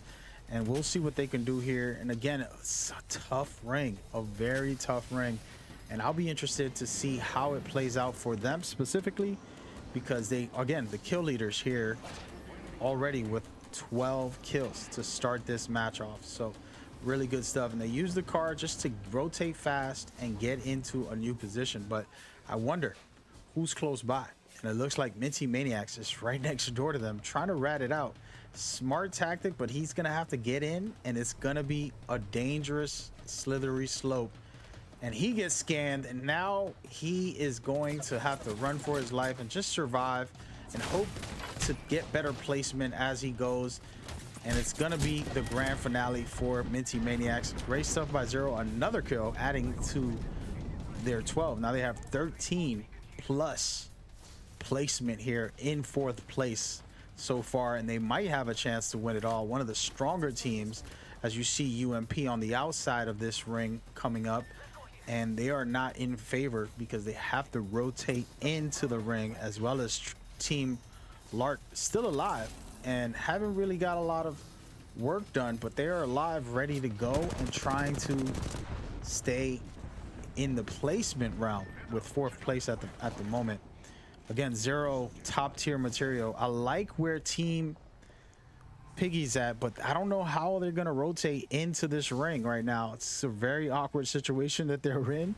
And man, that is tough, but they will get placement here. I believe that they're going to have other teams fighting. So Team Piggy might end up in high placement, but they won't be able to score much more than that because these other teams are in the ring and they're going to hold it down for the rest of the game. And it's looking like Team Troll is going to be in control as we speak. They have this position here and they have a Gibby, so they're able to survive any bombardments, any grenades, anything that comes their way. Speaking of that, one of their players does go down and they're just trying to survive fights from both sides, and they are getting clipped because they do have one of the best positions. Now they're about to lose it to UMP, doing a really good job cleaning up shop there, taking control, and it's only 3 teams left, and UMP deciding not to get third party in this scenario, healing up and trying to figure out how to survive against Team Zero, who's super aggressive here, and they want this kill and they want to finish this job. And it's looking like Team Piggy's gonna come in also to try to push. They don't. Team Zero might be able to finish this off. UMP versus Team Zero, 2-on-2. It's looking like Team Zero is hurt pretty bad, but they still have a good chance here. And here it is, the fight.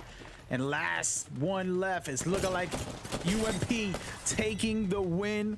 Great stuff right there by UMP. A great performance by them, starting off our tournaments and doing justice for their name. Team UMP coming with the fire.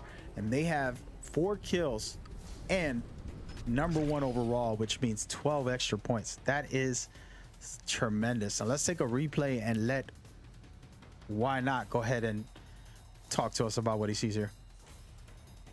Well, looks like we started on board here with a Troll Arc, who their Gibby player ends up trying to go in for the revive, but he ends up starting to take some heavy damage, so he's gonna be forced to back down. Tries to whip out the Eva, but wasn't quick enough. UMP end up losing their Gibby player, so they're down to their final 2 players, but they were built for the long game. You'll notice that as soon as damage starts coming in, Raid says, I'm getting out of here. I'm not gonna allow myself to get third parties and to get a different position. It has that R99 waiting for the exact time. He's well aware that there's only 3 squads remaining, and obviously they are one of them. Zero Depth were in perfect opportunity to take this game. They had all 3 of their players up, but then you notice that Gibby goes down. Piggies finally had their final player, gets thirsted out. He tries to get out. Great job by him, but he ends up going down anyways. And then Zero Depth lose their Gibby player. It's 2v2. They have 2 players with red shields. This is their game to win, but as we know, I talked about it before in the Arenas tournament,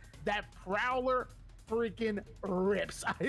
So you see the Eva putting shots down, but the Prowler tears him apart. The Octane player was the final player alive, and eventually the Prowler gets him too. UMP were built for the long game, and they showed it right then and there. They deserved that game 1 win. Yes, they do. And it was a good performance, to say the least. Incredible stuff by those guys. So far, so good. First game, a blast. Good stuff right there. And ladies and gentlemen, I just want to welcome you to Core Battle League's esports for Apex Legends. You know how we do. They have shown love to us, and we are showing love back to the community, bringing everybody together, doing a bunch of different things. We got a lot of plans for the near future, and August is going to be pretty crazy with all of the community stuff that we want to try to implement in our tournaments. But right now, you're watching the qualifiers. That's right. The qualifiers are happening right now. This match that you just saw is just the beginning of what we have for today. These teams are all battling to reach match point, and I don't want to go too deep into it. We already did a breakdown at the start, but I'm going to explain it one more time so you can understand exactly how it all works. We just saw a team in the first game end up first place, so they're going to get that 12 points that you see here. Teams in second, third, and fourth will score as you see below, but the catch with all of this is the kills. Kills for the first round is 1 point.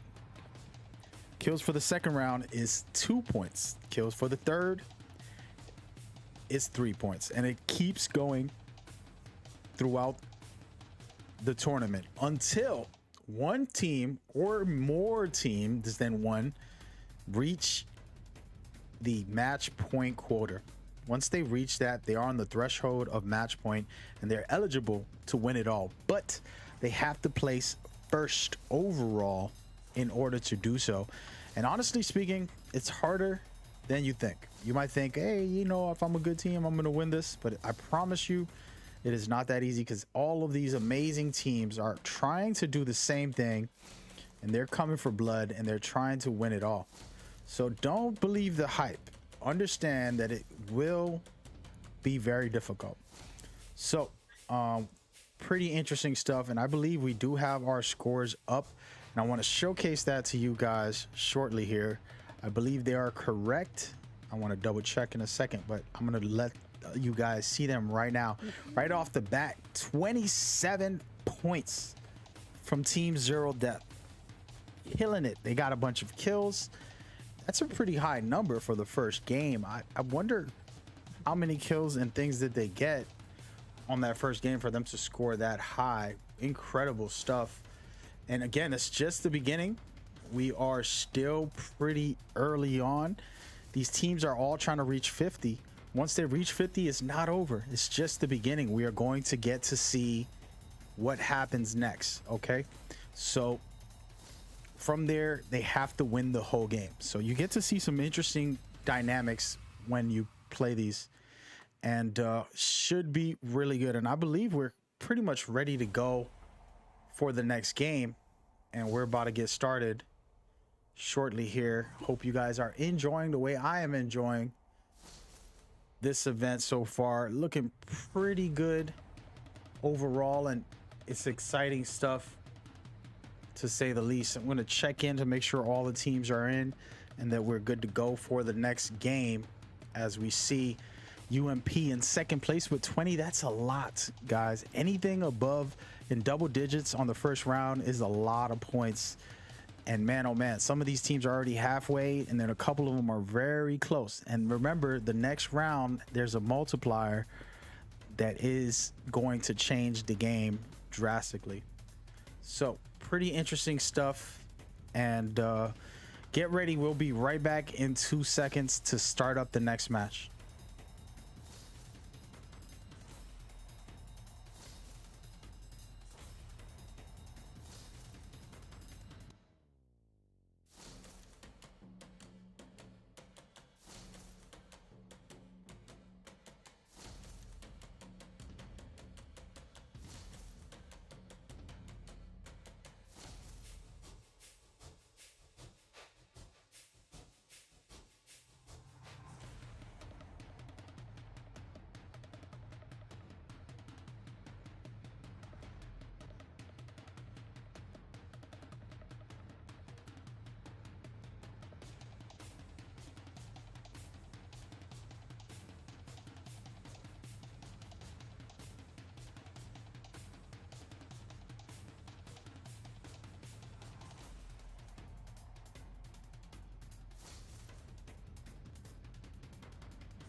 ladies and gentlemen, boys and girls, I want to make something clear. If you're in our tournaments, make sure that you're about this life.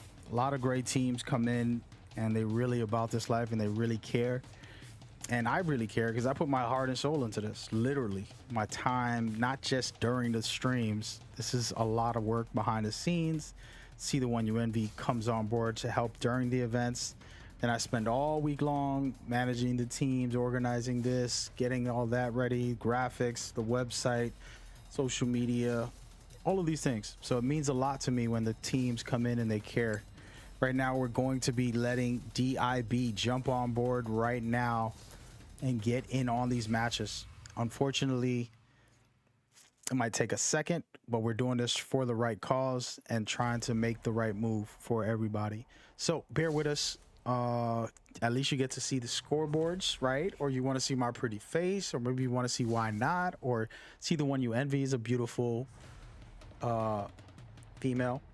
And yeah, so check it out. We're gonna go stroll around some of this information and just share it with you guys. August is the real deal. Okay, everything now, it's kind of a grind for me. It's a lot of work dealing with new people. Nobody knows what's going on. There's some pro teams who are just as horrible as amateurs, unprofessional or rude. And then there's amateurs who care so much and are extremely professional and really want to do this and really want to be a part of the esports scene. So it's interesting to deal with it all. And then finally on August, I get some rest and I get to enjoy nothing but the top tier teams and the most professional people on board, where we can really enjoy just the games. And I don't have to do a lot of managing or babysitting or anything like that. So I'm excited for that personally. And I really wanted to express it today, because sometimes some people just don't know how to react or behave. So thank you once again to the community for being a part of this and helping it grow and continuing to develop. I don't do any advertisement, and there's been streams where we got thousands of viewers. There's been people coming into the Discord to join the events consistently, and pretty much it's all word of mouth. It's all us just coming together, playing, and this is what the focus is, the players. Of course, in the future for the majors, we will have some special announcements, hopefully, with things, let's just say. There's talks about what could be some great things, possibly. So, sure, get excited, but I don't want to talk about them until they're official. And pretty exciting for August for me personally, because it's my mother's birthday the week before the majors, and then after that I get to enjoy more gaming. So pretty exciting time, to say the least. And if you want to get in on this, here is your official invite. Qualifiers are happening today, they're happening Saturday, they're happening next week also. So today is the 15th, and then on the 17th, more qualifiers for you to enter. Then, of course, after that, what you're looking at, the calendar, the 24th, the 25th, every weekend, we're going to try to give you guys some of these tournaments for you to enjoy. So get on board, get with it, let's go. It's going to be exciting stuff. I'm going to do a mid-week stream, which I don't do. Mid-week stream, just kind of hanging out and updating everybody on things as we progress, because I think people need that. And pretty exciting, to say the least.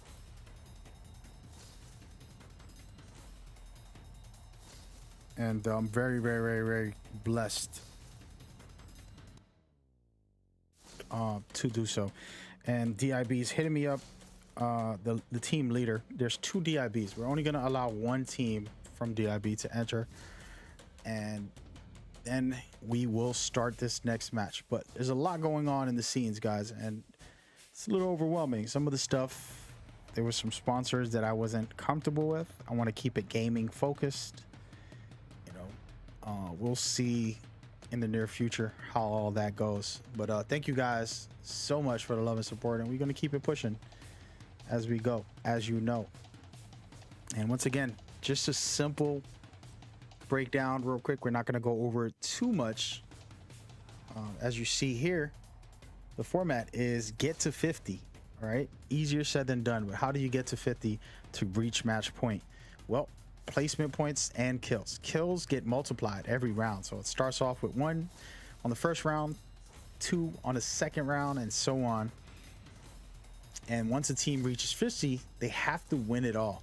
So that's where the fun part comes in for me as a caster, where we get to see this as we go forward. As you can see, team Zero Death, just really incredible stuff from them, and I love it so far. So really good and exciting stuff.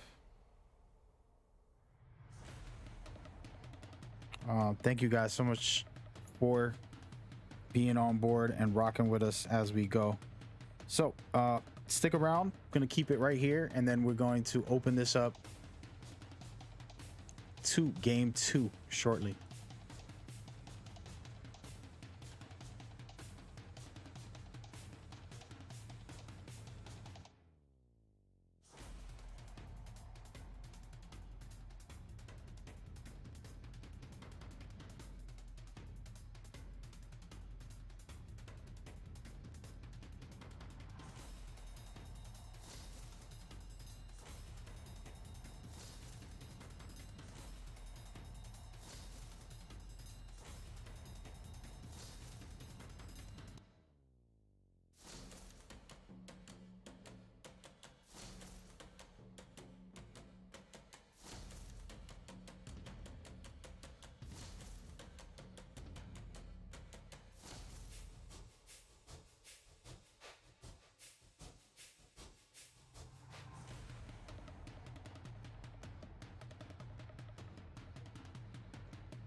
Ladies and gentlemen, officially back. Thank God we are here prior to play the next game, man. It took a while here, but we got it done.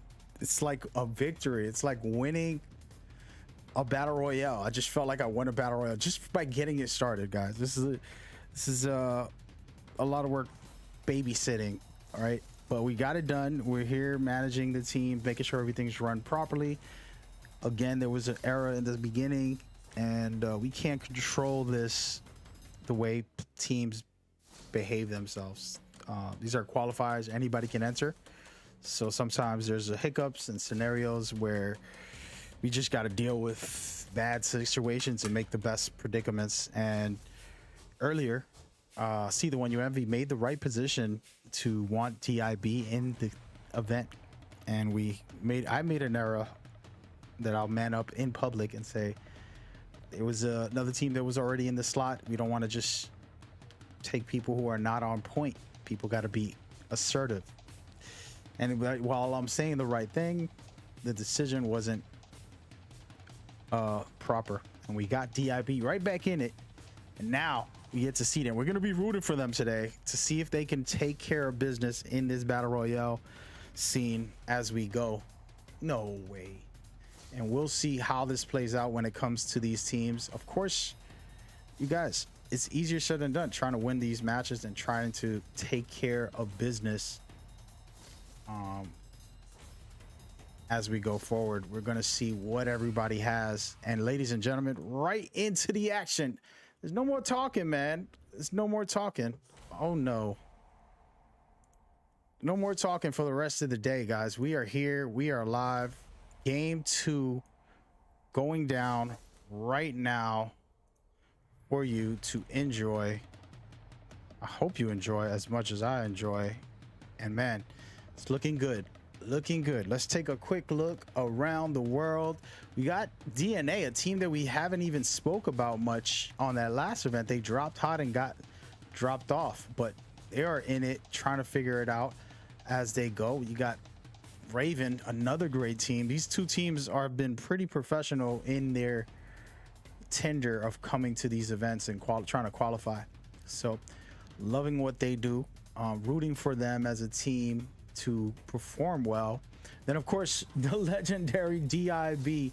All right, they were done wrong at the start of this event and now they are officially back in it, and they got to prove us right that we did the right decision here. We're gonna see what they can do going forward. These small waits and these long stalls that don't need to happen as a caster, you know, it's like unnecessary, but sometimes it happens and we got to figure it all out and work through the process. And right now the process is looking good for all of these teams in these areas, and we're gonna take a quick stroll through and check to see where the action is. And here it is, R99 trying to get in thick against Minty Maniacs, two amazing teams that we love, we've seen so often. It's wild starting to get regulars in here instead of just getting new teams. Great stuff so far, and I love what I'm seeing so far by Minty Maniacs pushing R9 right now. And Spaghetti Lord playing for Minty Maniacs. We've seen them do damage in the past. We have Spaghetti Lord rocking that flat line, but he has about 46 bullets in. Luckily, he's hitting flesh, so if he plays quick enough, it won't matter. He has the Peacekeeper in his back pocket, trying to hunt down that player. There it is. Can he get the kill, Mag? Yes, he can, because this man right here has performed extremely well. As you can see, he finishes him, and he's looking to thirst him, but understand, he's not alone here, so these guys got to be careful in this next fight, in this scenario, and how they're going to play it. For me personally, I like finishing people off when I know I don't have a shield. Sometimes it can be worth it. Shield swapping is pretty fast, but if you're on a controller like me, sometimes going for that finish can give you the shield a little quicker, or at least just if you're safe enough and not in the middle of a fight, it can work out in your favor to just swap that way. But anyway, it's to each his own. That being said, Minty Maniacs cleaning up shop here, putting in the work and showcasing that they are the real deal for real, like Holyfield. And man, I like what I'm seeing by them.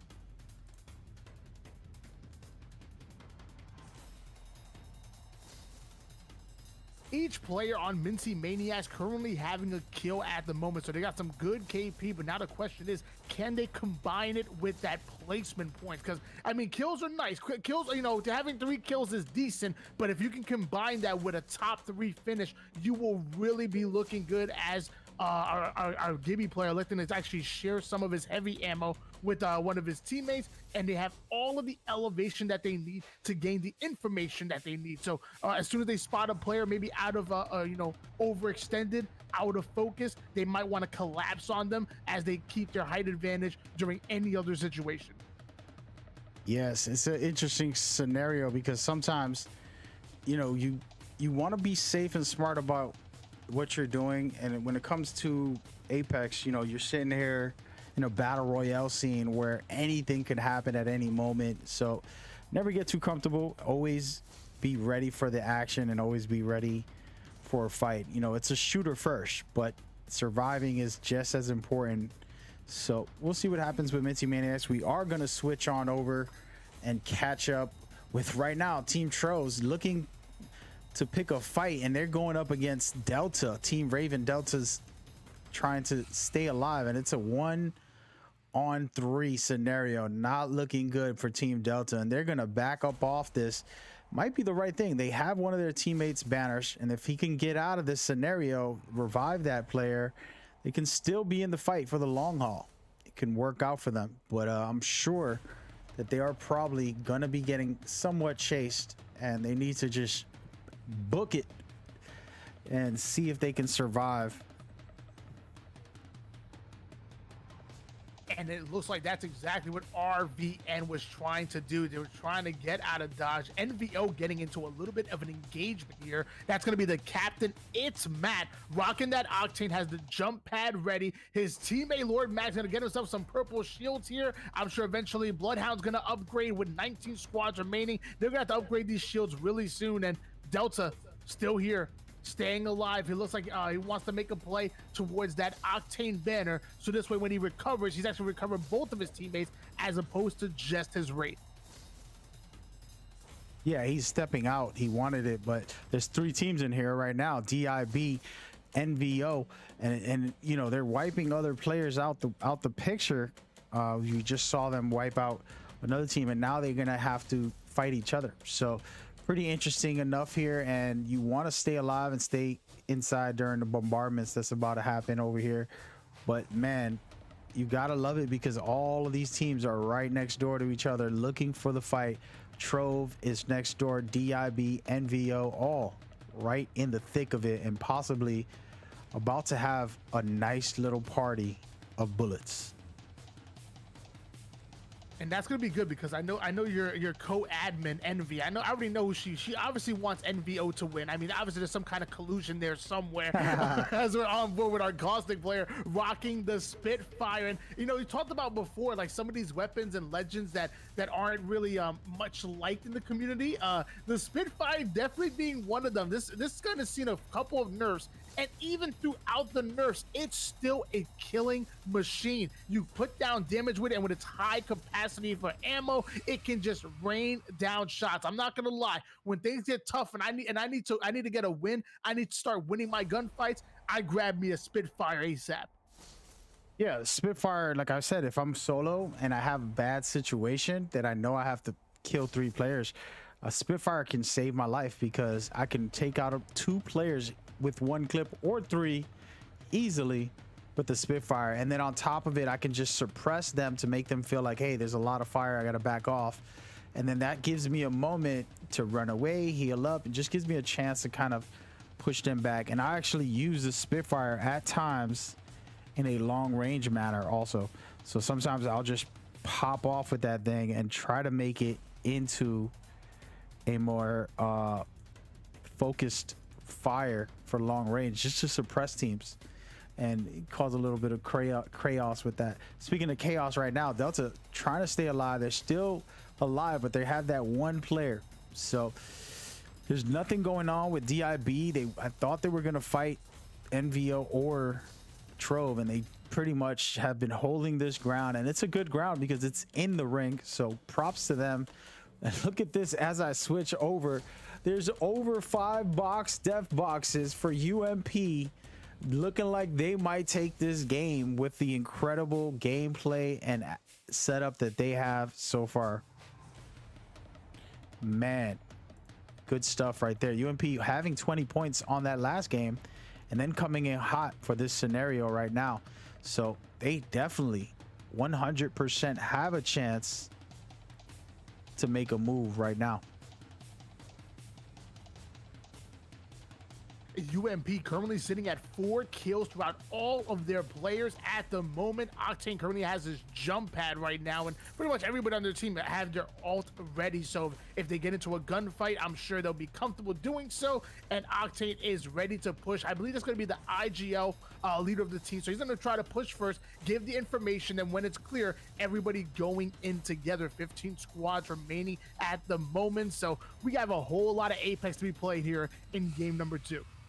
Yes, we do. And we're going to rotate around and try to find a team that is in the thick of it, trying to figure out what they need to do and to move forward. There are some teams here with only 1 player left or 2, so that is not good for them. But we want to keep an eye out on some of the top teams, all right? Team 0 with 26 on that last game, killing it, literally killing it, and figuratively. Every single level you want to name, these guys were on fire and on point.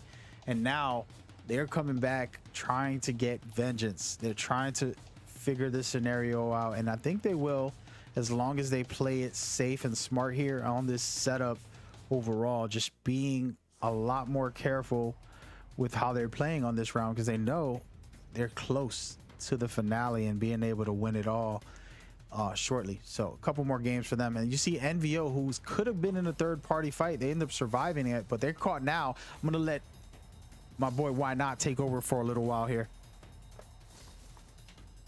And Lord Mag, that Gibby player, going in to finish that player off. 14 squads remaining at the moment. That's going to be outplayed you, bro, for zero depth here. I'm going to get back on board with him, but he has his ult ready as well. So when they're ready to get that gunfight, the ultimate bombardment will be coming out. But as of right now, they're just holding things down here. We're trying to get as many explosives and ammo as possible, so when the fight does get down, they'll be ready. Zero Death were able to put up 26 points in game number 1. So obviously they're going for that 50-point mark so they can be in a match point system and be 1 win away from taking the entire tournament. That's how the match point system works. 14 squad remaining, 0 depth. What are they gonna do?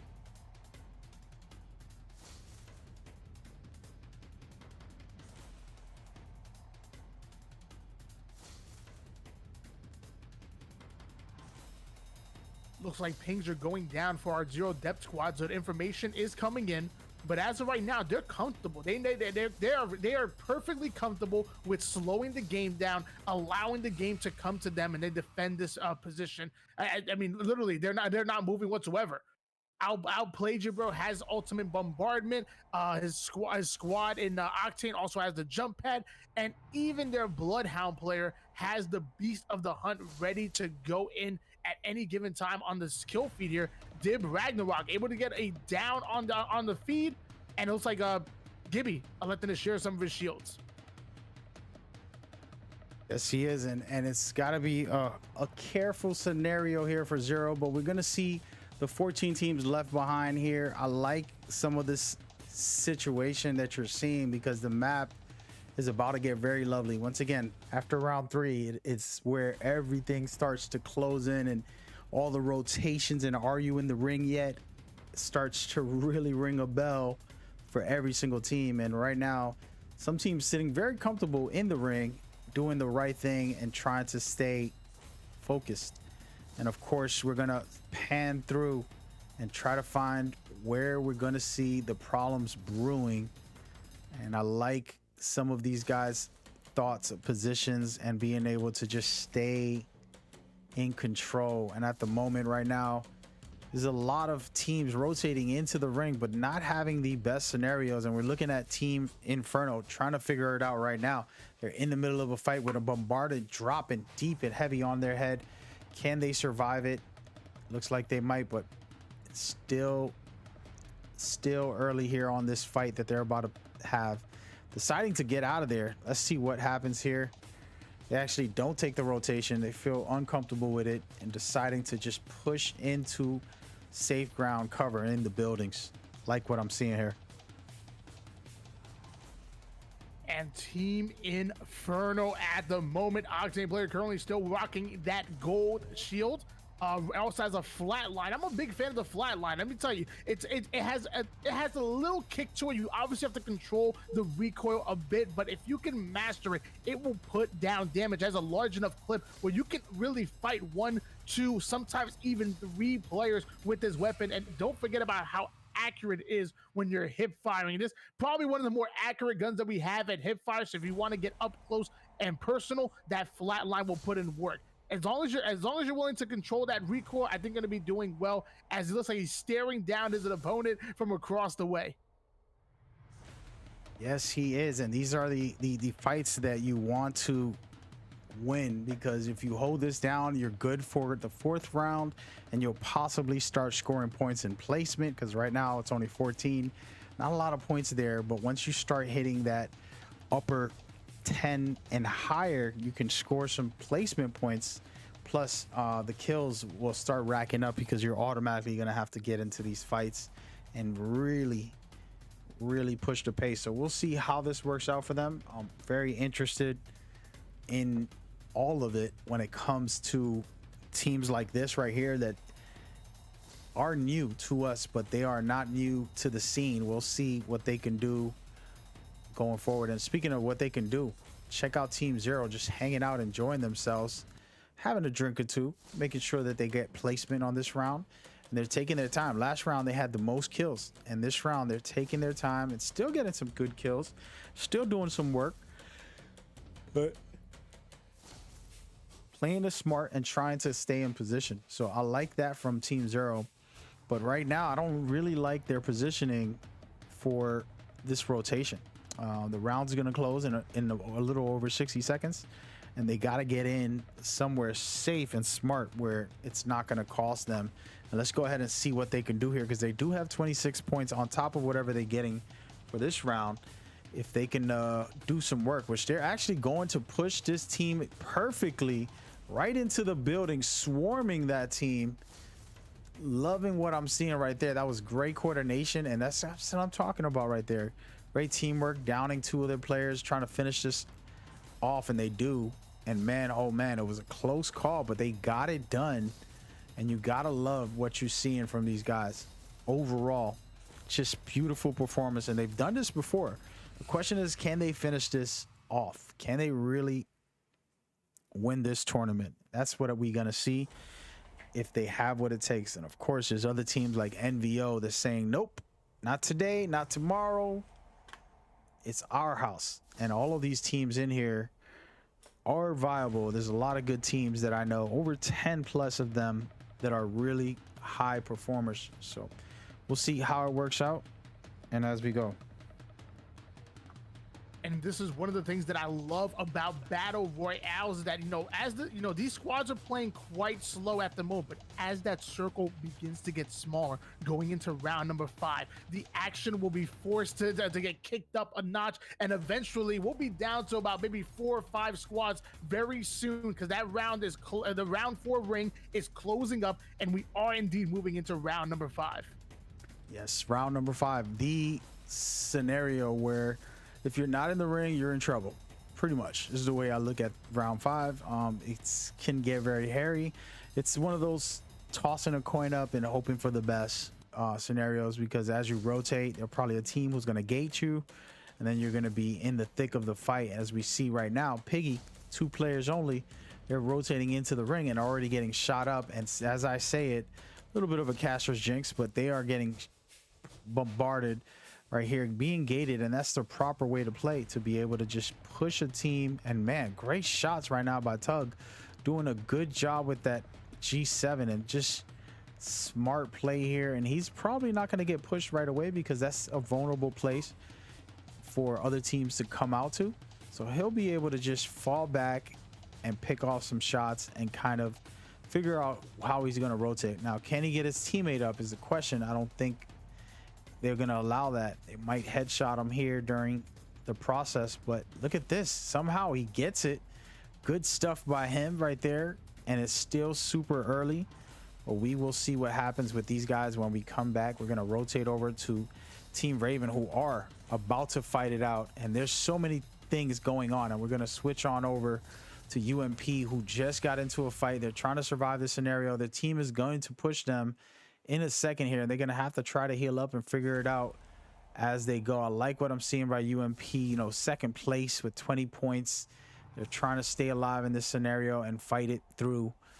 And as they heal up, one of their teammates is suppressing fire, just trying to keep things in control. They have the ring perfect with a bunch of shields on the floor. This is exactly the play you want to see from a team like this, who can dominate. And it's just showcasing professional play here and doing a really good job to have this position. Why are the shields on the floor? Because it's going to let them swap easily, and they can just go back and forth between shields at any point when they get into big trouble. So far so good for UMP. It looks like they might have the dominant force in this, unless they get pushed by another team who's going to basically third party them. That'll be the only scenario where it would hurt. And speaking of that, it would be DIB, who's right next door in the building across from them, literally in the same area. They can both pretty much see each other, but they're not pressing the situation because nobody wants to be the first to take the risk. But it's going to be a risk that they have to take. As we see right now, the Gibby revive, they're trying to push it, and it doesn't look like they're going to get it. So they actually feel confident that they could do it, but the death box is pushing them back. And man, they're trying to heal up. Not a really great situation. They lost a player already, so we'll see how that plays out. DIB also losing about to finish this fight right here. Good stuff by DIB, pushing the pace, trying to get in and showcase that they got it, man, that they deserve to be here. And man, they get wiped out, as we say. Team Inferno doing a really good job surviving that fight. But it's only one player left on their team, and he's all the way in the back. He's gonna have to use that pad to get out of this situation they're in, and we'll see what happens. Team Zero still in it, the top team, already possibly getting to 50 on this next game. That would be insane, to say the least. And so far, so good by them. Let's see what they could do here. Only two squads remaining at the moment on board here with Lord Max rocking that Gibby's ready for the thermite, but he's going to be taking some heavy damage here. Loses all of his shields and most of his life, and Gibby does go down. So let's switch gears over towards Octane, who ends up going down as well. Finally, that Bloodhound player is by himself. It is not going to matter. Zero Depths pulling up the win, getting a good amount of KP points, but also getting the win. This is Zero Depths day. Zero Def already 2 wins in, which is insane. They performed in these tournament before and did not get that type of performance, but somehow, some way, today is their day. Back-to-back wins, and we've seen this before where teams have won both first 2 games and then not able to win it all. So we'll see if they reach 50, and if they do, will they be able to finish it off on game 3? We've seen this before by BTS, who won it all. But again, it's not that easy. And we've already had like 15 plus events. And it's very rare for a team to win the first 2 and then go forward. So we'll see what happens. Again, teams like BTS winning it that way. And there's a chance for it. So very exciting stuff. We're gonna go and try to watch this replay and see what we saw there.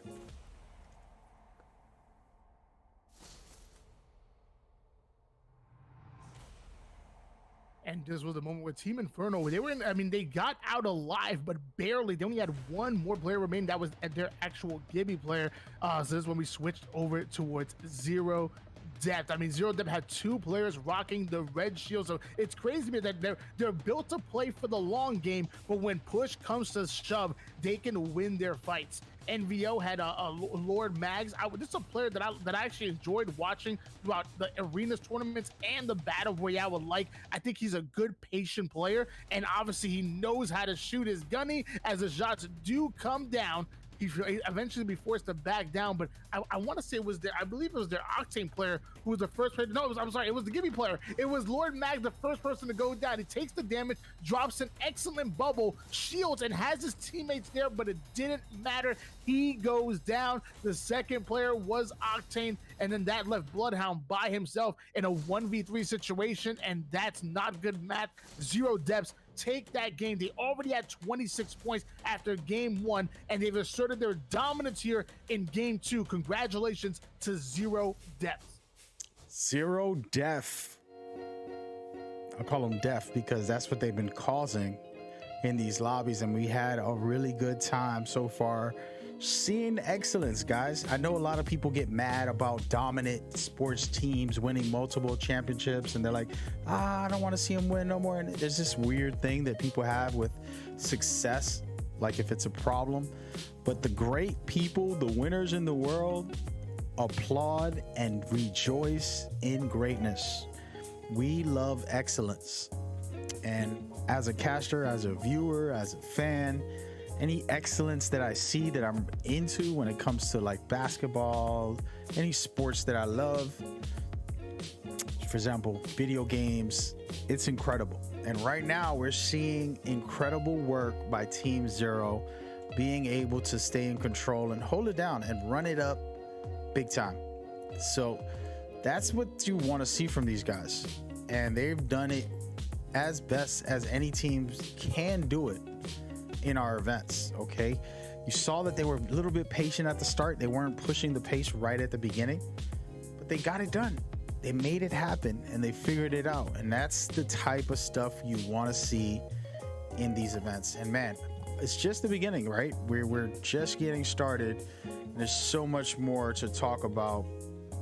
And we're going to try to get into the next game as fast as possible so that we can keep this rolling for you guys. And on top of that, we'll also get you guys the scoreboards in the middle of the match this time, so we can allow the scores to be updated, and then we'll go from there as we go forward. So get ready, get rocking. We still got way more games to go. It's not over until somebody reaches 50 points, and then they have to win #1 overall on the next game.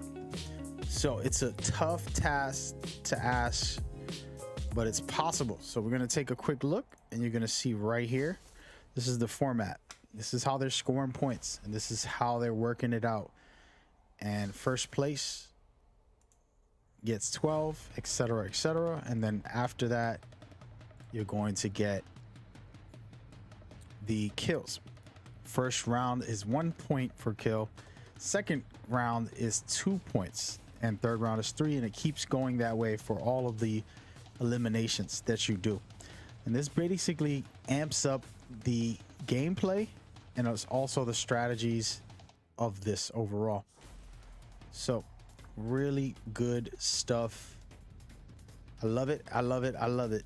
And so far, so good by these teams. They're doing a good job in these events, and I'm excited to see what's next. And yeah, so thank you for tuning in and rocking with us. We're about to continue to make this happen and keep bringing you Apex at its finest, ours. So appreciate you guys. And yes, you can also be a part of this. Join our Discord and get involved. We want everybody to enjoy themselves and be a part of what we got going on. You are just as valuable as these events are based off of you. So without further ado, we're going to get the match started, and then we're going to pretty much just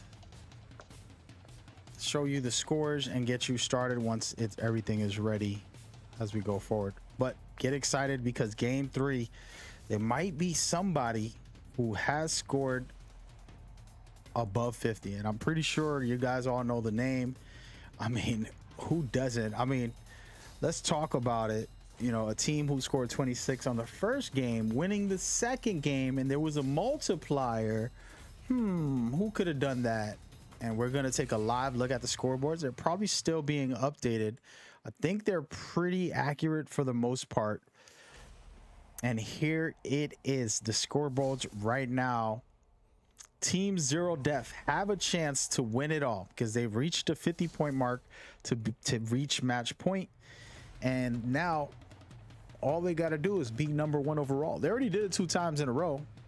Can they do it 3 times? It's the tough task. It's one of those odds that are not in their favor, but it's definitely possible. We've seen it before. Rarely have we seen it, but it has happened. And we're going to see if they have the numbers today. And everybody else, you can see there's a lot of great teams in here. UMP with 39 points. All right. And right under them, Inferno with 25. NVO with 22. So there's teams in here still pretty close. I would have thought UMP scored more than that on that last game, but so far so good for them. And we're going to go ahead and rotate into the actual match and talk about what's happening right now as we go forward into game 3. This is just the beginning. Again, pay close attention. don't even blink, baby, because this is gonna get real very fast, and there's gonna be multiple teams coming in hot trying to rock with them. And we're gonna take a quick look at some of the teams who are performing very well, but we also want to give a look at some of these teams who are trying to figure it all out and go forward from there. So quick spin around the block and look where team 0 is, and just take a look right now. They only have one other team that's next to where they are in this scenario, so possibly getting into a fight early with team Laundromat, but it might not happen. You know, it's one of those scenarios where depending on how they play on this next game, it might be able to dominate or might have a hard time, and we will see. I got my buddy Great Caster, why not, here with me, breaking it down as we go forward. Check it out. Let's see where the first fight is going to happen. As we know, a couple of these teams are spotting some players right next door, and they might want to take this fight or fall back. Team D and Annuals, team who's been around at the start of our events, and they've been a little bit missing because the team captain had some issues and he had to work through them, and I'm not sure what he's been up to, but he pretty much said he had some personal stuff to deal with. And we love the fact that he got one of his crew members, team members, to come in and sub him out and see what these guys can do, because they have been really professional, showing up on time, very communicative. That's the type of energy we love here at Court Battle League. And enough with me. Let's check out Delta and Shadow Rats. They're going at it right this very minute. What are we seeing here? And Shadow Rats already losing their Octane player who's gone down but is not out. So it doesn't leave Bloodhound and Gibby by themselves. Shots are starting to ring out and coming from behind. Bloodhound gets absolutely ripped at the moment, and Bloodhound goes down as well. So Gibby caught by himself trying to fend off 2 to 3 players with the Eva, and that's gonna be it for Shadow Rats. Yes, it is. And look at this. Delta taking control, holding it down. And Delta wasn't exactly one of those teams that are top tier. They are in 10th place. That's decent, but not good enough. And right now, wiping out a full team, that's going to give you 9 points to start off with. So they're going to move up the ladder a little bit here in this tournament. Shadow Rats going down very early. Shadow Rats having a very hard time, and they're going to have to play more and practice their routines and figure out how they can dominate in this scenario, because they just got cleaned up, and it's a mess over there. It was a mess. And now it's looking like Tro can smell the blood in the water. They're pinging an area to go to, and there's going to be a team right next door pretty much going to the same location, and they're going to bump heads shortly. And Tro definitely has the best position. If I was them, I would drop my Revenant ult right above a team, and then you use that and pretty much destroy. Now, again, the topic of the community is Revenant doesn't take any skill. Well, I disagree. Can a non-skilled player play Revenant? Sure. Just like a couple of other legends where you can utilize their skills, whether it's like a Bloodhound scan, and still be useful. But with Revenant, if you know how to use him, Revenant using his totem on a high ground and then dropping down on a team, you're going to be dominant. Climbing the way they're doing right here, being able to utilize all his tactics, you can be a very skilled player to destroy a lobby, never mind one scenario. And right now, Troll's pushing Team Piggies as they go. They're running off, chasing the 3 little piggies. All right, we got the fox, the wolf, and the 3 little piggies trying to get out of this scenario. And we're on board with a Team Piggies player that's going to be their Octane Chef Dust 1 rocking the R301. He also has a charge rifle as well, so I'm not gonna lie, I'm loving this setup right now. The R301 spits beams. It absolutely puts players down. You can clip a player as long as you hit your shots, and the charge rifle can farm damage. I promise you, this young man, he's not gonna have blue shields for long. This is gonna be upgraded to purple and ultimately eventually red, especially if it takes full advantage of this charge rifle. You must be the biggest fan of the charge rifle from the way you try to talk like if it was a Kraber or something. Listen It's to literally me, the man. best weapon of farm damage. It's a farm, bro. Yeah, no, I won't disagree that you can definitely utilize it for that, and I think it's fun. It could be a fun one. I mean, it's tough to deal with when somebody can laser you with that thing, because there's that tracking, you know, laser before the hit, and it's just one of those guns that just kind of like throws you off when you get hit with it. But if you can do the shots, you definitely can have some good times, and 100% agree with that. But man, Piggy here surviving the wolves, trying to blow their house down and just staying in control of the scenario, getting into a good rotation position, and continuously looting up as we go. And talking about looting up, the team VOD, aka Victory or Death, which I love that scenario, is trying to work it out right now. They're in the middle of a fight and they're trying to figure out what they could do against Team Trove. And these are all teams right next to each other, because Team Trove and Vlad are right next to Piggy. So we got a bunch of different teams in this area, possibly getting into a fight right at the edge of the ring as things get very crazy, because there's going to be so many teams trying to rotate into the ring very shortly. Victory or Death, rocking that R301 in the single fire form and putting down the shots. Is going to be El Senor, who actually sees there's a team actually going in for a Valkyrie push.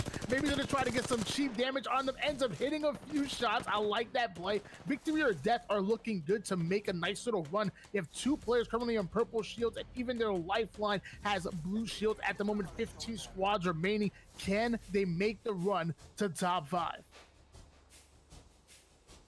Well, Victory or Death is 19th overall with 1 point right now. I don't know if they have what it takes to win this lobby, but if they do, they will 100% be in the top 10 and maybe even top 5 if they was to able to outperform everybody, get a bunch of kills here, because each kill is 3 points with the multiplier that we have in effect for the qualifiers. And we will see how this works out. Really not that sure with their positioning here. They're gonna have to rotate very far. They're gonna bump into a lot of different teams. It couldn't get very hairy, so I'm gonna rotate around and spin over and check out this scenario that we got going on with DNA and others as they figure it out. Look at this, Delta getting hit pretty hard, and it looks like Laundromat Cartel cleaning up shop over here as we spin around and check them out. Still pretty early, but you like what they do as a team, and they always super aggressive looking for a fight. And right now these later rounds are for the teams who can get the kills, because they can catch back up and possibly reach 50. But the problem with that is that if you reach 50, you have to win #1 overall in the next game to finish this tournament, and that's the hard part for some teams who just don't have the coordination or whatever you want to call it to finish it off. We'll see how this plays out. Of course, still pretty early, 15 teams still left, and R99 trying to get some work done, and they got a fuse in the building. Oh my goodness, something I rarely see, and I'm not really that into, I'll be honest. He's a fun one to fool around with. I only play fuse when I want to fool around with and throw a bunch of grenades, and I'm throwing like 10 grenades at people non-stop, one after another after another after another. It's just a fun time.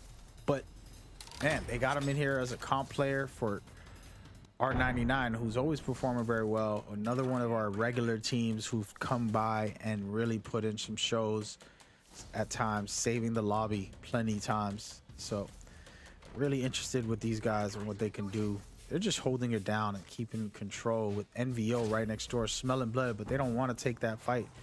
And rightfully so. You don't want to get into it unless you really have to and you know you can win the fight. So NVO coming inside and kind of giving away their position. Now they're going to be uncomfortable. They have to find a way to get ground. And we're on board now with team captain of NVO. That's It's Matt. And we saw him make some plays over the arenas, and he's doing the same here in the Battle Royale. Has that R301 with the 3 times. That thing obviously melts faces, and even has a vault to back it up in case the combat tends to get into close range. 14 squads still remaining. Already has a kill, 200 damage, but that's not gonna be enough for first place. Eventually, as the circle gets closer, we're gonna see him probably get a lot more damage and probably a few more kills. Yes, they will, and still pretty early. And again, these are just smart tactics. R99 backing off, making sure they get Wreck into the ring, deeper into the ring, and really great smart tactics here. You don't got to pick the fight if you don't need it. And we're just going to rotate around and check out where this next big headbutting contest that's about to happen, because my favorite is when the ring starts closing in. We got 12 teams and we still got a lot of fights left in this scenario. And right now, holding one of the best grounds where the game will end, right here, the 3 little piggies. I'm going to start calling them that. I probably shouldn't, but apologies. I just like that. It's a great storyline. Was the piggies the bad guys? Were they the ones antagonizing the wolf? And was he just defending himself? Or are we just going to believe that their side of the story, that might not be true? But that's a different conversation for a different day. We're going to keep it right here with the piggies, who are looking to stay in control. And they have that charge rifle that Why Not really likes, and I think can be useful in a scenario where you're picking some shots later on in the late game. You want to take that off and start putting on something close range. One of the players that I always recommend is to make sure you're swapping for scenarios. If you have to swap to a gun last minute at the last fight, maybe a shotgun or a submachine gun or something to kind of give you that edge in the battle, instead of having your long sniper, that's not going to do the justice compared to that. It's always key to see how that works out. Speaking about working it out, DN annuals are still in the thick of it, trying to figure it all out, and they're battling here against the piggies, and they're trying to stay in their position, which is a great position. Literally one of the best spots. It's probably where the ring will end, more or less, in that specific spot. So making it deep into tournaments is in their DNA. As we approach the 50% portion of the match, 11 squads remaining. We're seeing the R301, probably the most used gun, and look at DNA. They're setting up to camp out in this building for a little bit. They're obviously towards the middle of the circle, so they feel safe. They've dropped plenty of armor for the swaps in this building. This is what they're gonna hold, and we're gonna see if they can be successful while doing it. Rocking a Bloodhound, Octane, and Bangalore composition, sitting at 2 kills and 242 damage. And now it's even swapping out for a longbow to get to some long-range gunfights. DNA are definitely poised to hold down this area. yes, they are, and it's possible that the ring will close right where they are. Who we will see. But the scenario is that there's multiple teams wanting to hold down a spot like that and keep it. And right now, Minty Maniacs are trying to gatekeep other teams in this spot here, and it's not a great spot to kind of gatekeep, because you can get hit pretty good from different angles. But if they do find a way to just push these teams back long enough, it puts them in a bad position, and there will be other teams also in the middle of the fight trying to figure it all out. So it could get interesting for teams like that. And man, I like the fact that DNA is still popping shots at Team Piggy. They're not giving up on that fight, and if they win that fight, then pretty much clearing the center gives them a rotation spot if they ever need it, to be able to push in and out of this situation here and rotate. Very key. As you can see, they're stocking up for later. If ever they need anything, they're gonna get that inside this area. They're holding this down, and this is one of those things that a lot of teams don't do. This is a tactical aspect. Now, this is a little bit of obsessive here, but the coaching, whoever's coaching these guys and training them, It's basically making sure that they're thorough as possible, whether it's with shields or seems, for example, he dropped his shield. Now he's going to pick up another shield. And that right there, that's the good stuff. You want to drop your as many shields in the area you're going to fight and be able to swap at any moment and not have a worry. Great stuff by D'Ananios. And again, these are just non-combat tactics that are just as critical as the actual fight. So you can see multiple shields in there. They're going to be able to swap when they're getting pushed. Anything's about to happen, they can swap the shield in 2 seconds. Of course, they'll heal up if there isn't a push. But man, incredible stuff by these guys. Really, really, really great stuff. And this is their team leader.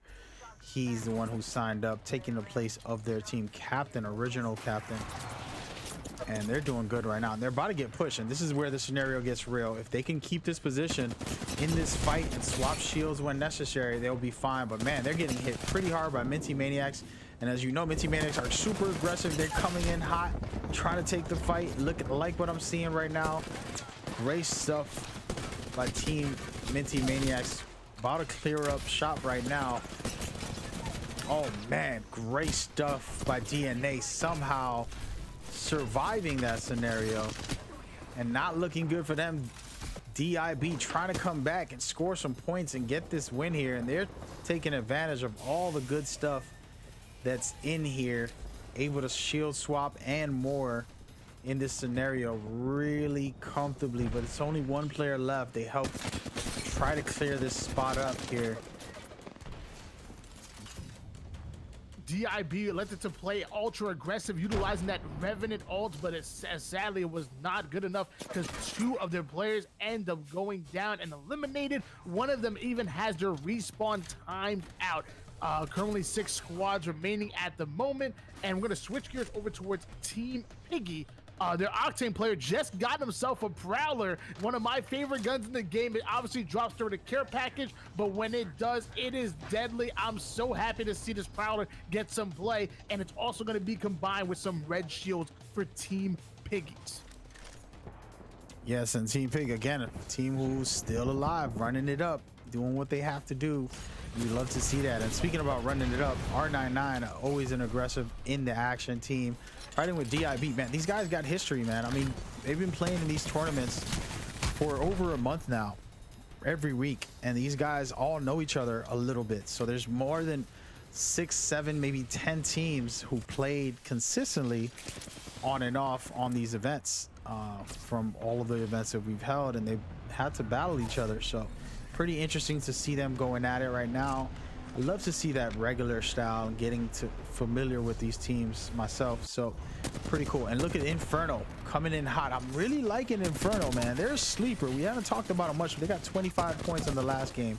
And now they're trying to clean up shop, and they're doing the work. They're doing the work to clean up shop. They really are. I like what they're doing here. As you can see, the super aggressive behavior that's going to help them win the whole thing if they keep this type of energy.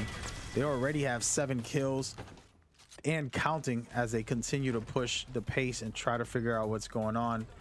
And speaking of push the pace, it's looking like Showtime wants to pick a fight also. And there's a lot of teams deciding what's next on this situation. Everybody has 20 seconds to get into this ring. And there's only 3 teams in the ring, so the other 2 will have to rotate in there. So we're gonna see it happen right now. Showtime trying to get in on the action and clear out spots to get a good position. It doesn't look like they will in that angle. They're gonna have to rotate from another side. We will see how it plays out. And interesting enough, there's other teams that's gonna have to push also and get themselves into rotating fashion. And right now Showtime is the main one who's first up, trying to get in on the action. And again, multiple teams will need to reposition and get in the circle.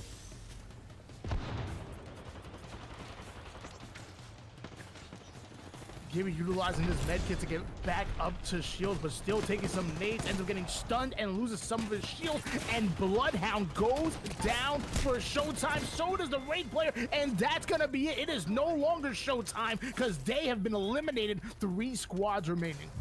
3 squads remaining. You talking about greatness right now at its finest. I'm loving these 3 teams. They've been performing well in this arena match today, and so far so good. Inferno superior overall. This building here can really save them, because the other two teams might have to face each other before they have to face Inferno. So they're sitting very comfortable, but also Team Piggy has the freedom to rotate around the map at any position. They're only going to have to be facing one team, and that is Team Delta. Delta's on the outside just trying to rat it out with only 2 players, and they're getting uncomfortable because they just got scanned. They're hoping that they're not getting pushed. They use the tactical from Valkyrie, and look, they're gonna hit from both sides. And look at that, as I said, right now one of Delta's players are going down, and it's looking like just one player's trying to survive this scenario, and we'll see if he can make it. Looking like they know exactly where he is, and they finish him off. And it's a one team versus another team battle right now. Inferno has the high ground, the best position, and they can really dominate in this scenario. And man, one of their players fall down and they get taken out. An accident fall causing one of the players to fall, and here it is for the grand finale. They're gonna have to figure this out if they can save their teammate. They're using Gibby's. That's what I tell people. Gibby's jump pad is not just to push a team. You can use it to revive your teammates and things like that. Really good scenario right there. And man, oh man, getting saved by the Gibby bubble. Wow, I'm loving Inferno to the max. Their tactics are so good right now, and they're gonna have the high ground. They're gonna be very comfortable. No need to rotate anywhere. They can just chase down this team below them and try to figure out what's going on. And we're gonna try to see how Caustic does this. He's gonna be the key. If he has his ultimate, he can drop it on these guys before they push and just cause havoc in the middle of a fight.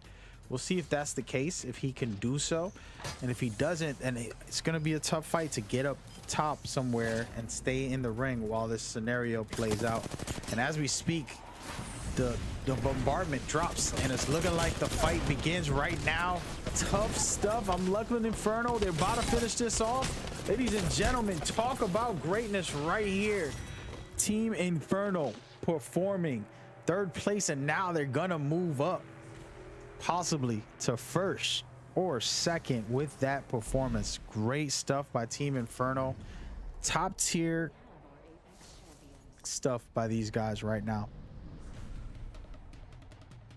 Well, you said you like the way Team Inferno is playing, and I'm gonna have to agree with you. I mean, their Gibby player ended up getting clipped and knocked hard, but their Octane player had the awareness to drop the jump pad, bringing Gibby back to him and getting the heal. I like the fact that, I mean, obviously Team Piggies knew that the push was coming soon, because Caustic was dropping a bunch of gas, getting prepared for them for that gunfight. They were watching all angles. They were like, okay, what side to come from, right or left? It's gonna be one of these 2 sides. They were ready, but eventually Team Infernal just dropped down and they put down the damage. When that scan came in, I think that was all the information that they needed to make a run. The Caustic was already moving his gases from one area to another. The scan came in, bombardment does as well, and this is where Inferno just had way too much firepower, explosions all over the place, and Caustic gets ripped. Octane has no shields at the moment, pretty much neither does Bloodhound. We switched over to Team Inferno as Octane rocking that Eva, putting down shots, taking as little damage as possible, even using the shield. And Team Inferno were your champions of game number 3. I'm gonna say most likely they might be moving either into a match point scenario or close enough, because they had a decent amount of kills. That was some good RP coming from that win right there. I'm gonna say they probably moved into match point and one more win, and they're taking this here tournament.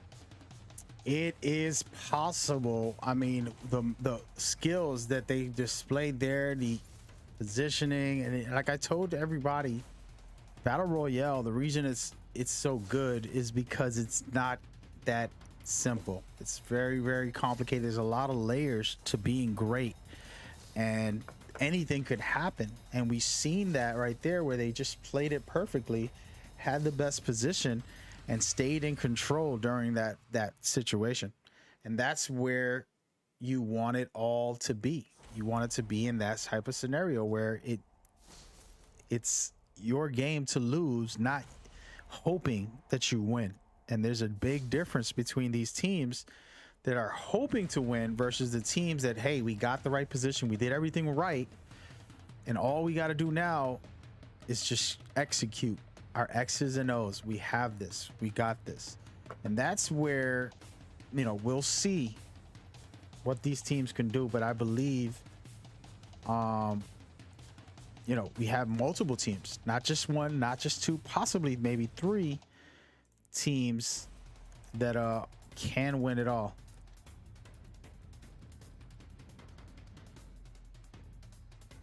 And we're about to get into the next server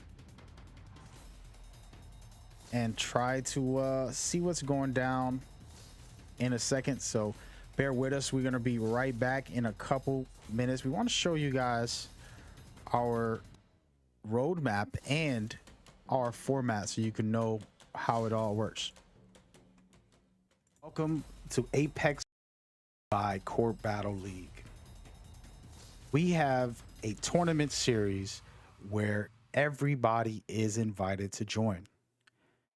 Whether you're PC or console, you can enter these tournaments and have a chance to advance and get into our championship series. The tournament is based off of you guys. We have events every single week for you to enter for free right through our Discord. Head over there, check out the information. Feel free to contact me, Mag Gamer, and I will gladly help you out on how to get involved with this amazing community. And these tournaments have been a blast to organize and cast. So you're looking at the roadmap for our tournament series. The roadmap has many dates. Every single week we will have tournaments. So we don't have these dates here for you, but if you head to our Discord, you can check out our schedule and see when you can enter in our next events. These events are community events, meaning everybody is welcome to join. From here, you will be entering to compete to get into the majors. Just to take a quick look, closer look, these community events are for everyone and they have a chance to enter into our majors. The details about our community events are pretty simple. It's open to the public. Players can sign up and compete and hope to make it through this qualifier so that they can get into the majors. You wonder what the majors are. These are where only the top teams are able to enter. So once you win the community events, you will automatically be entered and advanced to the majors. Majors will have an invite-only process. Moving on is after you make it into the majors, if you can win that, you will go into the championship rounds. These rounds are amazing with top tier teams and players. Only the best of the best and the winners of our majors will be able to compete in the championship rounds. This is going to be something that Core Battle League is excited to bring to you guys, and we can't wait to see who gets crowned the champion's legacy. Taking a step back and looking at all of the roadmap, you, the community from here, will have a chance to compete in our tournaments to get into the majors. The majors will be announced sometime in July, and we will have you guys ready to go for the championships in August. So far, it's been an exciting time, and we have a lot more in store for you guys with this event, and we hope you enjoy our tournaments as they go on. This video will be used for the community to understand exactly what we have to offer. Once again, everybody is welcome to join these.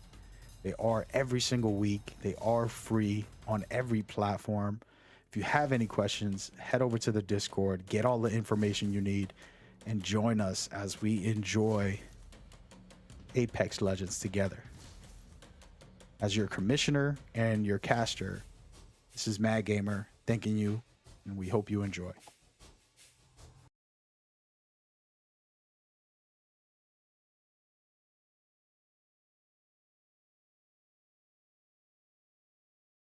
Let's talk format. Apex Legends Champions Legacy Tournament Series has a very unique format. It is called Match Point, a system that Respawn themselves created for their tournaments. We decided to take that format and add some extra twists to bring more excitement for the community. I'm going to break it down into details to help you understand exactly what to expect. 20 teams will enter into our private lobbies to play Battle Royale. Teams will be facing each other to reach and score 50 points. Once they reach 50 points, that threshold makes them eligible for a chance to win the next game. The way they get to 50 is through placement points and elimination points. Placement points are as follows, as you see on the screen. First place gets 12, second gets 9, third place gets 7, etc., etc.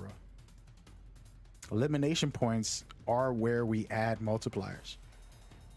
The first round, each kill will be 1 point. On the second round, it'll go up to 2. In the third round, it'll go up to 3. As you can tell, each round will boost the number of points you get per elimination, adding more excitement. When a team does reach 50, when they reach the threshold for match point, they are eligible to win the whole game. But the only way they can win is if they place first place after reaching 50. So your team wants to get high placement and as many kills as possible to make it there.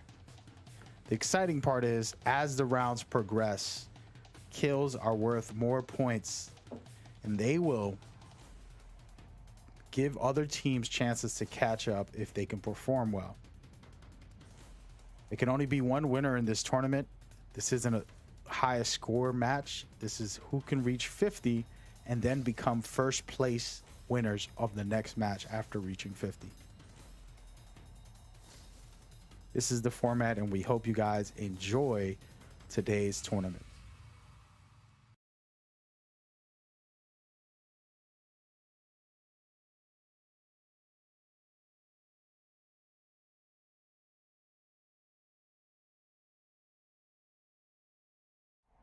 Ladies and gentlemen, that's right. We are officially going and gone. We are at the most interesting part of the tournament where the fun begins for me. You're going to get top tier teams with match point, and the rest of the lobby wants to stop them.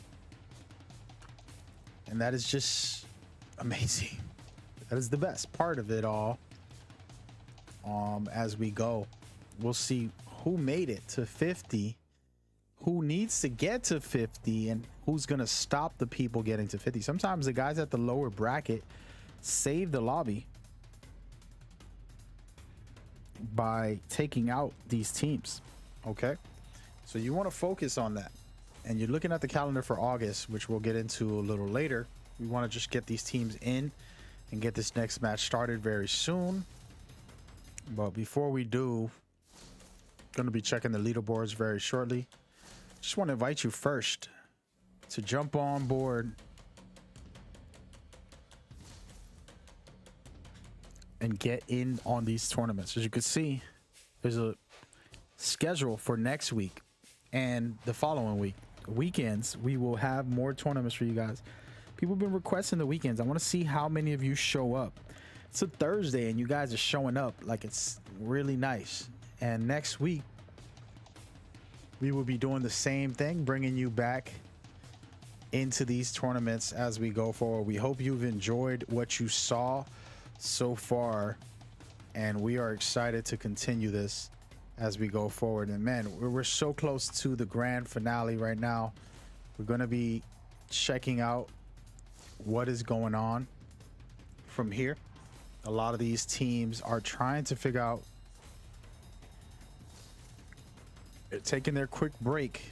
We're gonna get started very shortly and really take it up a notch. All right, this is gonna be the best part of the tournament when it comes to interesting scenarios that we don't know what's happening. And I'm gonna take a look at the leaderboards, and I think they're up to date. I'm going to take the chance and showcase them without the confirmation. We have See the One You Envy on board, updating them as we speak.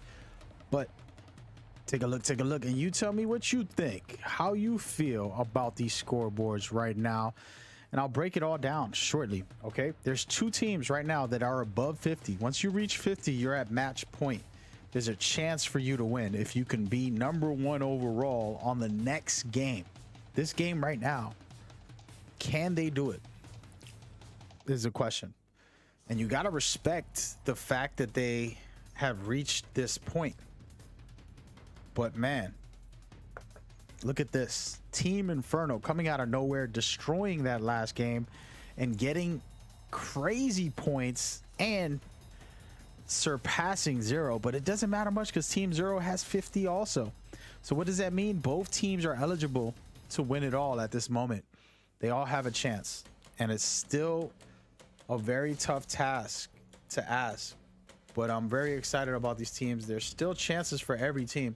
And it's not even just chances for them, but it's chances for them to stop the teams that are on the top and give themselves a chance. And right below them, Team Piggy, UMP, NVO, all are able to come up. It's crazy because we have D-Annuals, we have Minty Maniacs. All these teams, we're going into game 4, which means you're going to get 4 points multiplier for each elimination. So if you wipe a full team, 3 players, you're going to end up with 12 points. And that's just crazy. So we'll see if it's going to happen, or will these teams fail and allow the eligible teams to win it all. Pretty much right now the scenario is Team Inferno and Zero Depth both have a chance to win it all if they can be #1. The rest of the lobby has to take them out before they can get first place on this next game. And that's it. It's not a lot of rocket science behind it. Simple. If they do eliminate them, they give themselves a chance to compete and be a part of this wave. All right. Never give up. No matter how bad you perform, never give up, because there's still a chance for you to be able to win it all. So watch out, be careful, and be ready. All right. So let's see how this plays out. Once again, still pretty early. We're still going at it. We have the awesome See the One You Envy doing our scores. We have Mr. Why Not himself, who's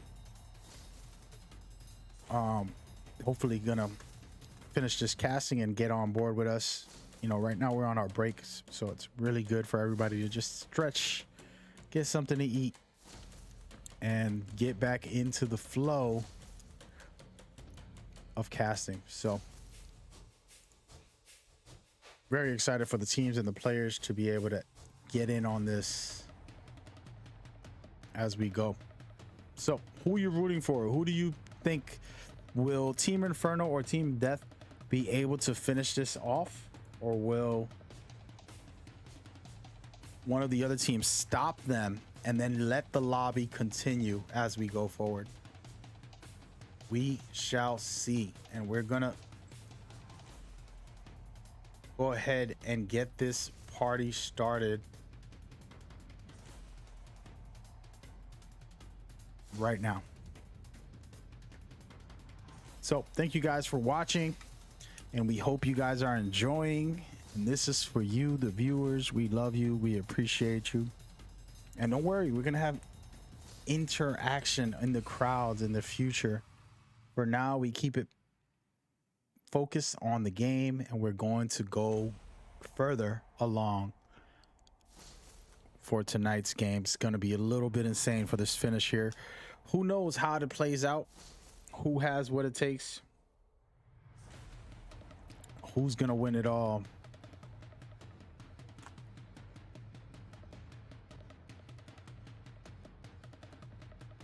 But let's see.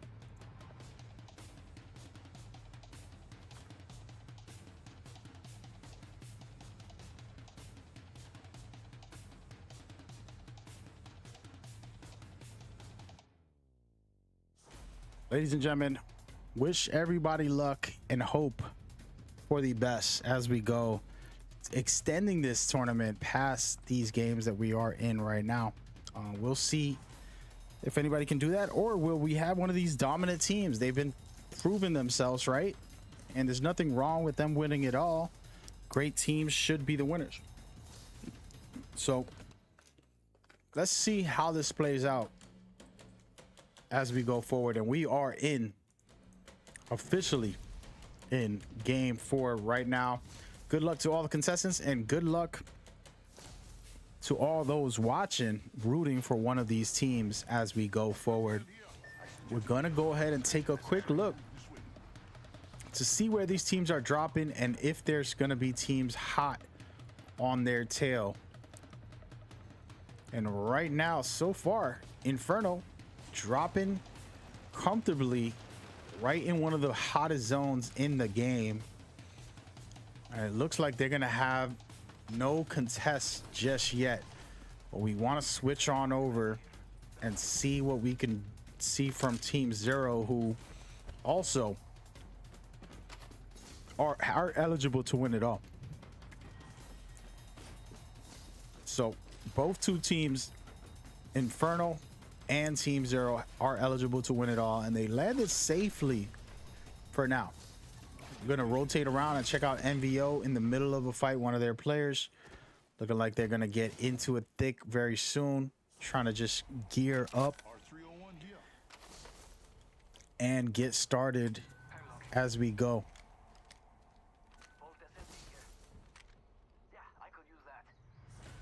And Lord Mags out of NVO looking to swap out and grab himself an R301, even has a Volt to back it up as well. Currently would have a player in purple shields, his teammate in blue, so if he can upgrade from this white shield soon, they'll really be ready to fight. 19 squads remaining on the board, and we're gonna find out what can happen here. NVO, one of those squads that can easily make a push for top 3. As of right now, top 2 have already passed the 50 point mark. So at this point, placement doesn't matter for top 2. The only thing that matters is that win. That is true. NVO actually is in 5th place right now with 35 points, but they can easily get to 50 also and be eligible, just like the other 2 top teams, Team Inferno and Team Zero Death. And we'll see how this plays out. It's super early, guys. You can't predict anything because it's a lot of fun aspects to having these scenarios where you never know what could happen. And speaking of never know what could happen, we're going to switch on over to a fight that's about to go down with Team Raven Alpha, the original Team Ravens. And they're fighting Team CEO. CEO's been extra quiet. They have 13 points. They're in 15th place, but they've been in the lobby. We haven't really got to see much from them. And we're going to take a look to see if they can handle what Raven Alpha is cooking.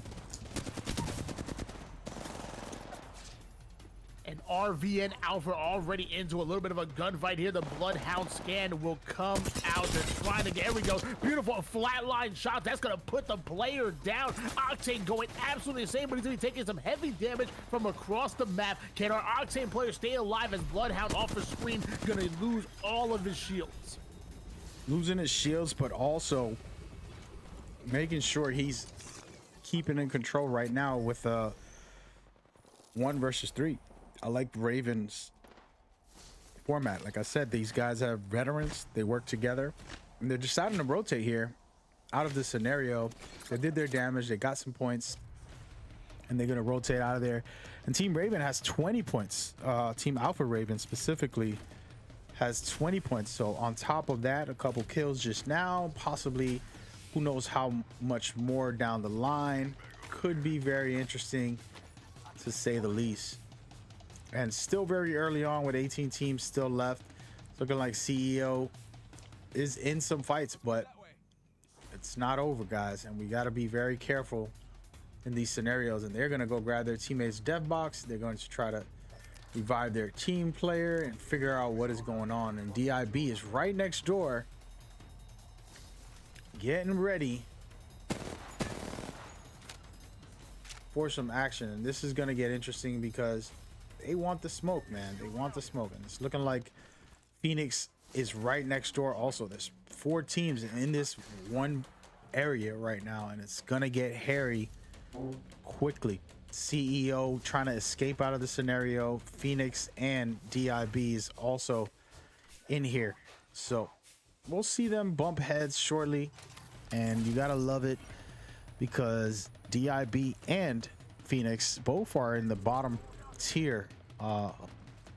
DIB at 11 with 19 points, and then Phoenix with only 6, so they can catch up quickly in this next round. And we're going to take a quick look at Crypto. I love Crypto. I honestly believe he's super underrated, and if with a good player you can do a lot of great things with Crypto, clutch plays and amazing stuff. So we'll see what happens. And they're trying to scan the area and hold it down. Let's see what happens with Crypto as we go. And Crypto even having his EMP ready, so the drone is out trying to detect some information, and whenever a battle starts to ensue, he can easily EMP. But it looks like they're electing to rotate out of this particular area and get themselves maybe some extra loot, as Gibby, the Gibby player is going to be taking some heavy damage, loses all of his health and his shields. Gibby goes down, so does Octane. That's going to leave Crypto by himself, and he has almost no health at all. If he gets one shot, he's going down, and the sonar has been detected. This is not a good situation for our Crypto player. Luckily, shield swaps into a blue shield and is still hauling behind at the moment, just trying to get out. But here we go, more shots being put out there, and that is it. Crypto goes down, and so does the entire squad. Yes, man, and that was really good stuff by UMP. Again, scoring big points, and they actually have 39 points to us right now. They're doing a good job with all of the numbers, but now they're going to reach that 50-point mark by this next game 100%. The way they play, I can guarantee they'll reach the 50-point mark. But that doesn't matter if the other 2 teams that are eligible to win get first place. So they're going to have to take those 2 teams out and figure out their scenario. And in the middle of this situation, they're actually in between 2 teams that are currently inside of the carrier and trying to pick some shots off at another team.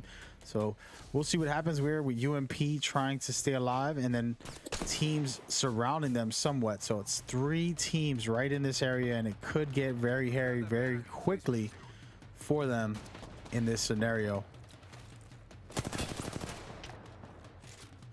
And our Gibby player from UMP rocking the R301, and it's fully kitted at the moment with some purple attachments. Even has an anvil receiver at the moment. Also has ultimate bombardment ready, so if they do elect to get aggressive on a team, you'll probably see them launch that very soon. But either way, 16 squads remaining. Currently 1 kill, 135 damage for our Gibby player coming out of UMP.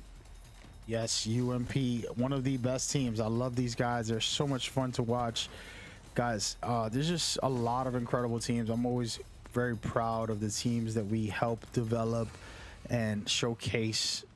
Just incredible stuff. And speaking of incredible stuff, let's switch on over and see what's going on with Laundromat, a super aggressive team. And right now, it looked like they're playing it a little more safe today. And they haven't been performing at their normal standard the way they do in our tournaments, and they only have 14 points. So still early on, they can try to come back here with this next game and pretty much catch right back up. But they got a tall task with a lot of great teams in the lobby. So we'll see what happens in this scenario. I'm going to switch on over to some of the teams that we might have been sleeping on.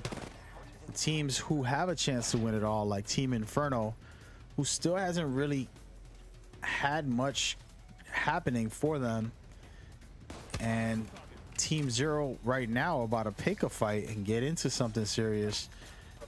And if they do, these are two teams that are eligible to win it all, and this is going to cost him. He's going to use his Gibby bubble to try to heal up and get back in the rhythm, and this is the problem right now because they're in the dead center of nowhere, and they got to rotate into the ring, and there will be teams definitely ready to fight them. The fun part is that they don't know that that team is one of the ones that's eligible to win it all. So teams just picking off shots, trying to stop them. And if they do end up finding out that these are the guys that you want to take out to save the lobby to continue the tournament, then I would gladly chase them down. And usually what I like to do is check before the match starts, seeing what comp they have. They have a Caustic, Bloodhound, and a Gibby that is easy to spot. And then that's when I know, hey, we got to push this team automatically if we want to continue the tournament and try to win it. So we'll see if a team does get aggressive against them. Pretty safe, pretty sound. And again, both two teams that are eligible to win are relaxing, as I switched over to Inferno, who's also relaxing, getting a manicure or something here, trying to make sure that they're polished for the grand finale, the chance to win it all. Very interesting, to say the least. We are on game 4 of Court Battle League's Champion Legacy Tournament Series, and this is a qualifier. There's plenty more events happening on Saturday and all the next weekend, every weekend from now on pretty much, and maybe some weekdays for you guys. The higher the demand, the more events we can do for you guys, and we're basically prepping for the majors in August. So you have a couple weeks now to get yourself qualified for these events. And speaking of qualified, look at this. Team Zero lost a player while I was speaking, and another player going down, and somebody, and who it's gonna be, Minty Maniacs might save the lobby, folks. They might save the lobby. Could it be done? Incredible stuff right now. I'm loving what I'm seeing. Minty Maniacs about to possibly take out one of the teams that they need to finish to be able to save this lobby. Will it happen? We don't know. It's only one player left in Team Zero, and man, that is tough when you know you have match point and you can win it all, but two of your players are down.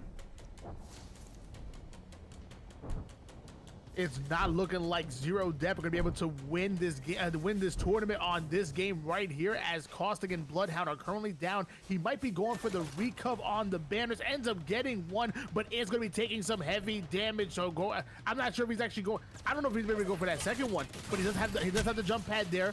Bubble shield goes down, and he looks like he's trying to go for it. Mag, he's trying to go for that second banner, and then ultimately, eventually, he's probably going to go for the revive, but he's currently one shot. This is not looking good, Mag.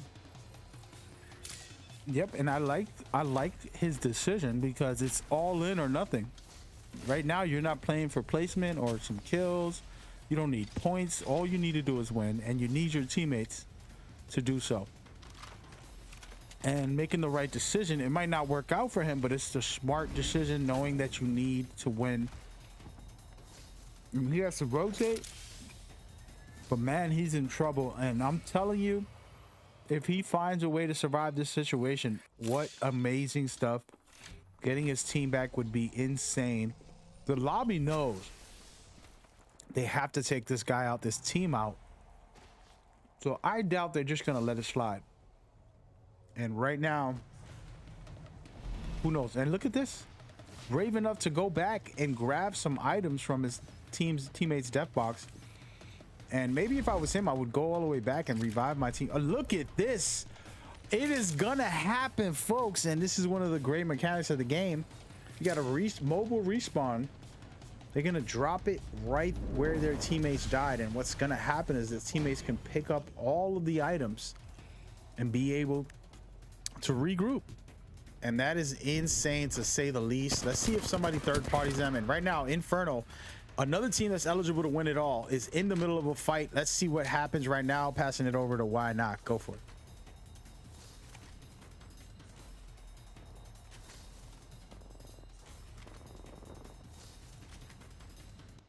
Guess not. He fell asleep. So As of right now, I'd say looking pretty good for Team Inferno at the moment. 14 squads remaining, and they are holding down this room. Even has the EVA in his back pocket, only 8 bullets in that EVA. Now we're gonna find out if Team Inferno are electing to make a push. I mean, they're already in the middle of the circle, so they don't really have to push out if they don't want to. They don't have to early rotate anywhere. They can easily play this as round 3 is starting to close in about 30 seconds here. I'm liking the way Team Inferno's looking, and just like that, one squad will go down, and we have 13 squads remaining. 13 squads remaining, and only 2 have a chance to win it all. And man, we saw amazing play by Team Zero to get both their teammates back up. So, but they're still in the fight right now, and it's not looking good because they're out of position in a bad spot where they can get hit from all angles, possibly get the Gibby bubbled. So they have to rotate out. As they rotate slowly, two of their teammates go back down. And again, this is that scenario. You don't want to be in this type of situation. And here he goes again, trying to save the day for his teammates. And it's going to look like he's going to get out of there. He understands this team is going to push the pace. And there's more than one team in this area. And if he doesn't get his teammates up right now, he will be in trouble. Everybody's fighting and trying to clean up shop here. But look at what I'm seeing right now. Great stuff. Again, to be able to revive one of his teammates at least. A really great stuff here. And man, it's a dangerous world right now. They're fighting against all odds to try and win this game. You have to root for the fact of the effort that they're putting in overall. And look at this, getting caught up in a situation where they're going to have to battle it out. And now they're fighting for their life while there's another team trying to push them. And now they're going to have to take care of business. And right here, Team Inferno, the 2 teams who can win it all, are actually face to face, and this is the type of stuff you want to see. Man, incredible. And all of a sudden Team Inferno decides to get out of that fight and say, hey, we want to win this, we're not worried about you. And that's the right move. That is the right move, and I like what they just did right there. We're going to keep an eye out on Team Zero and Team Inferno, and right now Team Inferno very comfortable, relaxing, as Team Zero Death still picking up their teammates' banner over and over multiple times, somehow, some way. This should be a lesson for all those watching. You can revive your teammates. Just put in the effort, put in the work, and we'll see what happens there. We're going to keep switching back and forth between these 2 teams. I think it's the most interesting story. They're the most eligible to win it all, the only eligible teams to win it all. Can they do it? We'll see how it all works out. And Inferno in a big fight right now. Can they clean up shop? Woo! Yes, they do. Great stuff right there. Taking out NVO. Doing really good over there with the smoke. Somehow surviving all of that. And they're still in the fight, trying to figure it all out as they go. I'm liking Team Inferno's stance, holding their positions. And here it is right here. They're about to get swarmed. Using the Gibby bubble. Beautiful stuff right here. 3-on-3. Can they figure it out? One of their players goes down. Oh my goodness. Can this be the lobby saver right now? Are we going to take it to another game? It's looking like Inferno cleaned up shop again.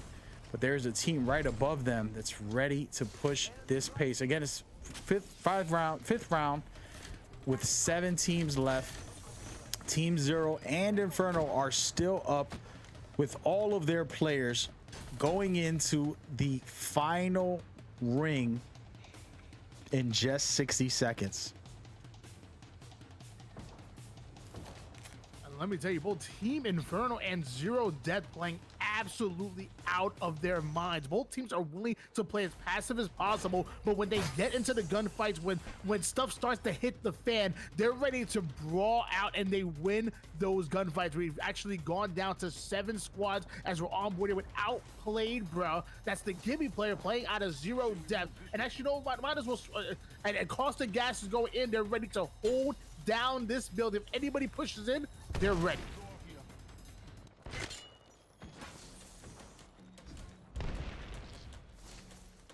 And it's going down right now. The craziness that's about to happen for both of these teams.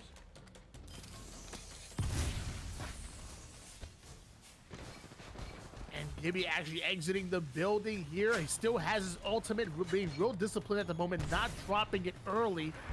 Staying alive, still rocking that Volt, and there comes the Arch Star that's actually going to stun both of his teammates. Bloodhound going to lose all of his shields. Team Piggies are the one that's actually forcing the action. All three of the players currently have purple shields at the moment. There's a player right above this Caustic player man, Team Piggies ready to play the fight, but Bloodhound goes down, so that's not going to be good here for Team Piggies. Definitely not, but they are sitting comfortable when it comes to the scenario. They have their Caustic and they revive him also, so now the gas will keep coming and they're gonna have to rotate into this ring. But let's switch sides real quick and get into what's happening, the real stuff, right? Inferno's trying to survive this situation. They're so good at this game. They're so good. You can see the crouch spamming, the amazing shots, being able to stay in the right positions. They're doing everything right at this very moment with a flatline and an Eva. You know, the Eva is very, very powerful right now. Another topic of the community is the Eva. Is it too strong and things like that? Does it need a nerf? And there's conversations by the devs also talking about that. So we'll see. But man, oh man, Team Zero and Team Inferno are next door to each other and they're about to battle it out. And funny enough, they just pinged a Kraber. And I would grab that thing so fast and make sure I pop off every bullet as possible. And right now, Team Zero comfortably in the center. They don't have much to worry about. Not a lot of teams close by. They're able to hold this backside very comfortably for the whole round, more or less. Only one team to the right of them that would have to worry about, NVO. But other than that, they are comfortable and in the position. And look at this, as I say, a Team Inferno right behind them, and it's about to get real between the two teams that can win it all. These are the only two teams eligible to win it all. They're still in the lobby with 4 teams left. One will go down shortly once these Gibby bubbles drop. It's gonna get real right now, and I'm liking what I'm seeing by the aggressive nature for Team Zero, trying to wipe out Team Inferno. And man, oh man, somehow only taking out one of Team Inferno's players, 2 of them going down, and here it is right now. They're about to finish off. Team Inferno officially down 0, the only team that can win it all. Can they do it? It's about to get real, so real, and it's incredible what I'm about to witness right now. Can Team Zero finish it off? They take out another team. It's only one team left. Team Zero about to win this and be eligible for the majors right now. And incredible stuff. They perform very well, but I never seen them this good, and they're about to finish it and take this home with the championship. And there it is. Zero Death has completed their mission and made it into the majors for August. Incredible stuff by that team right there. And man, oh man, what a night we had. I love it so much. It was unbelievable. How do you feel about that? Why not?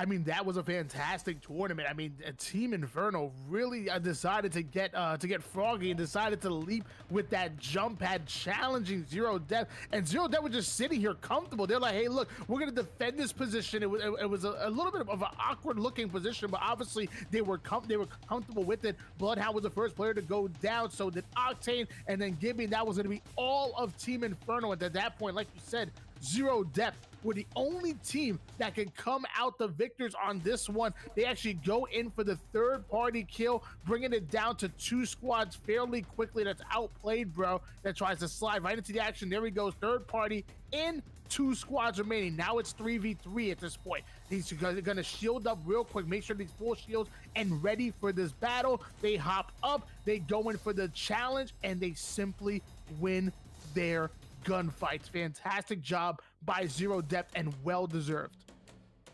Well deserved indeed. And they are officially moving in to the majors. Congratulations to Team Zero Death. You talk about good stuff, guys. You're looking at our calendar for August. Guess what? These team has made it, and they will be competing in the majors and trying to get into the championships. It's gonna be one hell of an event for you guys, and everybody's welcome for now to enter in our qualifiers. We have another one this Saturday, and you can go to our Discord and get involved, or wait a minute, jump on July 24th, 25th, or consistently throughout the rest of July, we will have events for you guys to enter. So feel free to get involved and get in and enjoy yourself with us. Man, it's been a hell of a tournament. It's been incredible, and I just want to let Why Not go ahead and give out his final thoughts of today.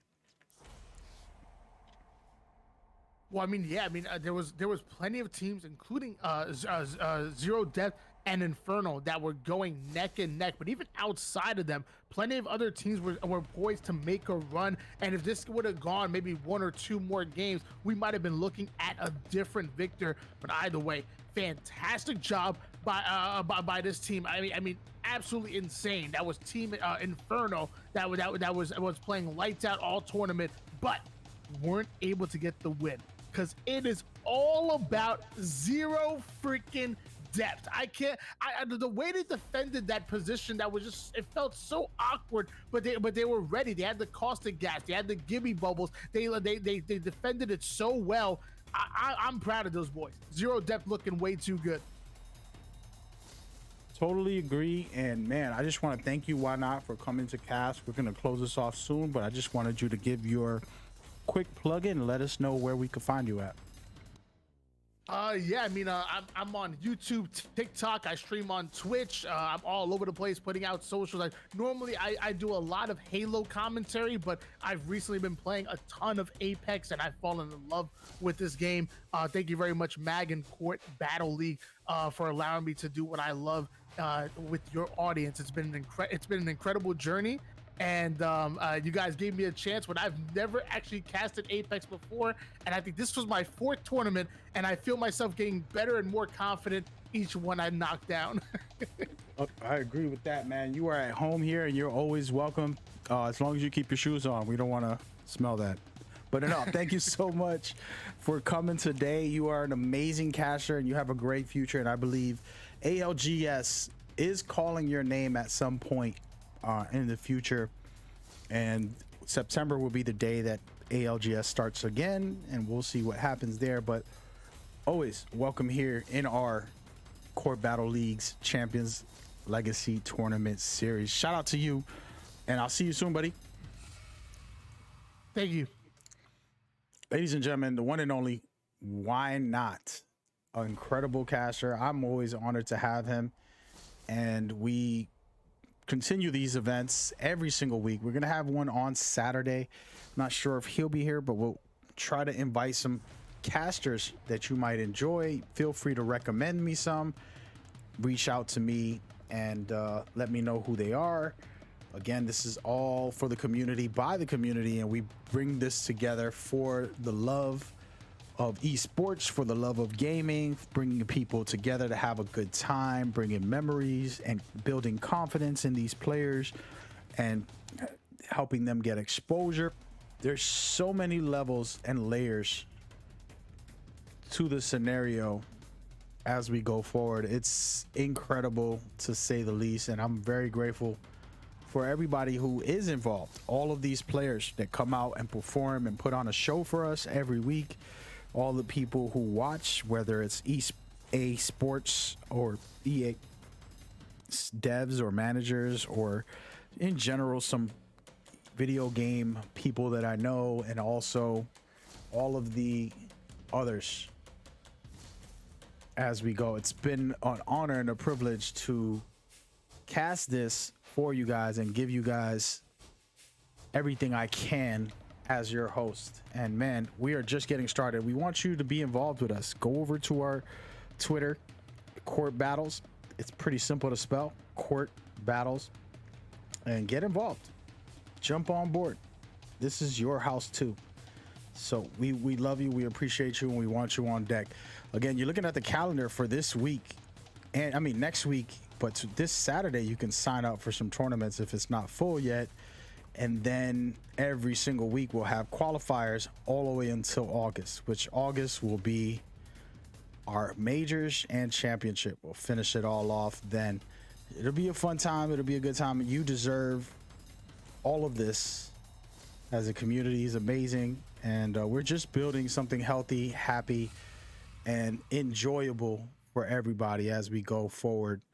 And man, it was a night. It was a special night, and we've given you all we got for the night. And I'm pretty tired today. I'm gonna go lay down, maybe have something good to eat, and we will go from there. But man, again, the way this tournament works, it's match point.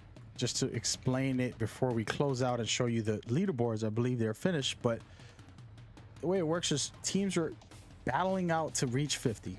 Team that reaches 50 is eligible to win it all by getting first place on the next game after reaching 50. Only 2 teams reached 50 when we got to game 4. And then what happened is Team Zero Death performed extremely well and showcased why team coordination and patience will get you the win. As you see, Team Death highlighted here, the best team for today, winning it all and moving in to the majors.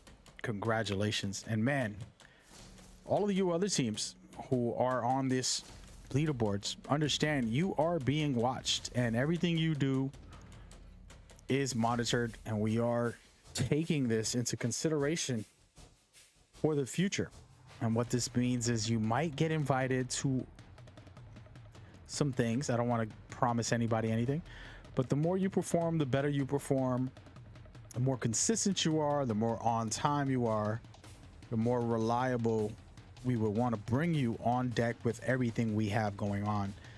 You guys are welcome to be a part of this. So thank you so much.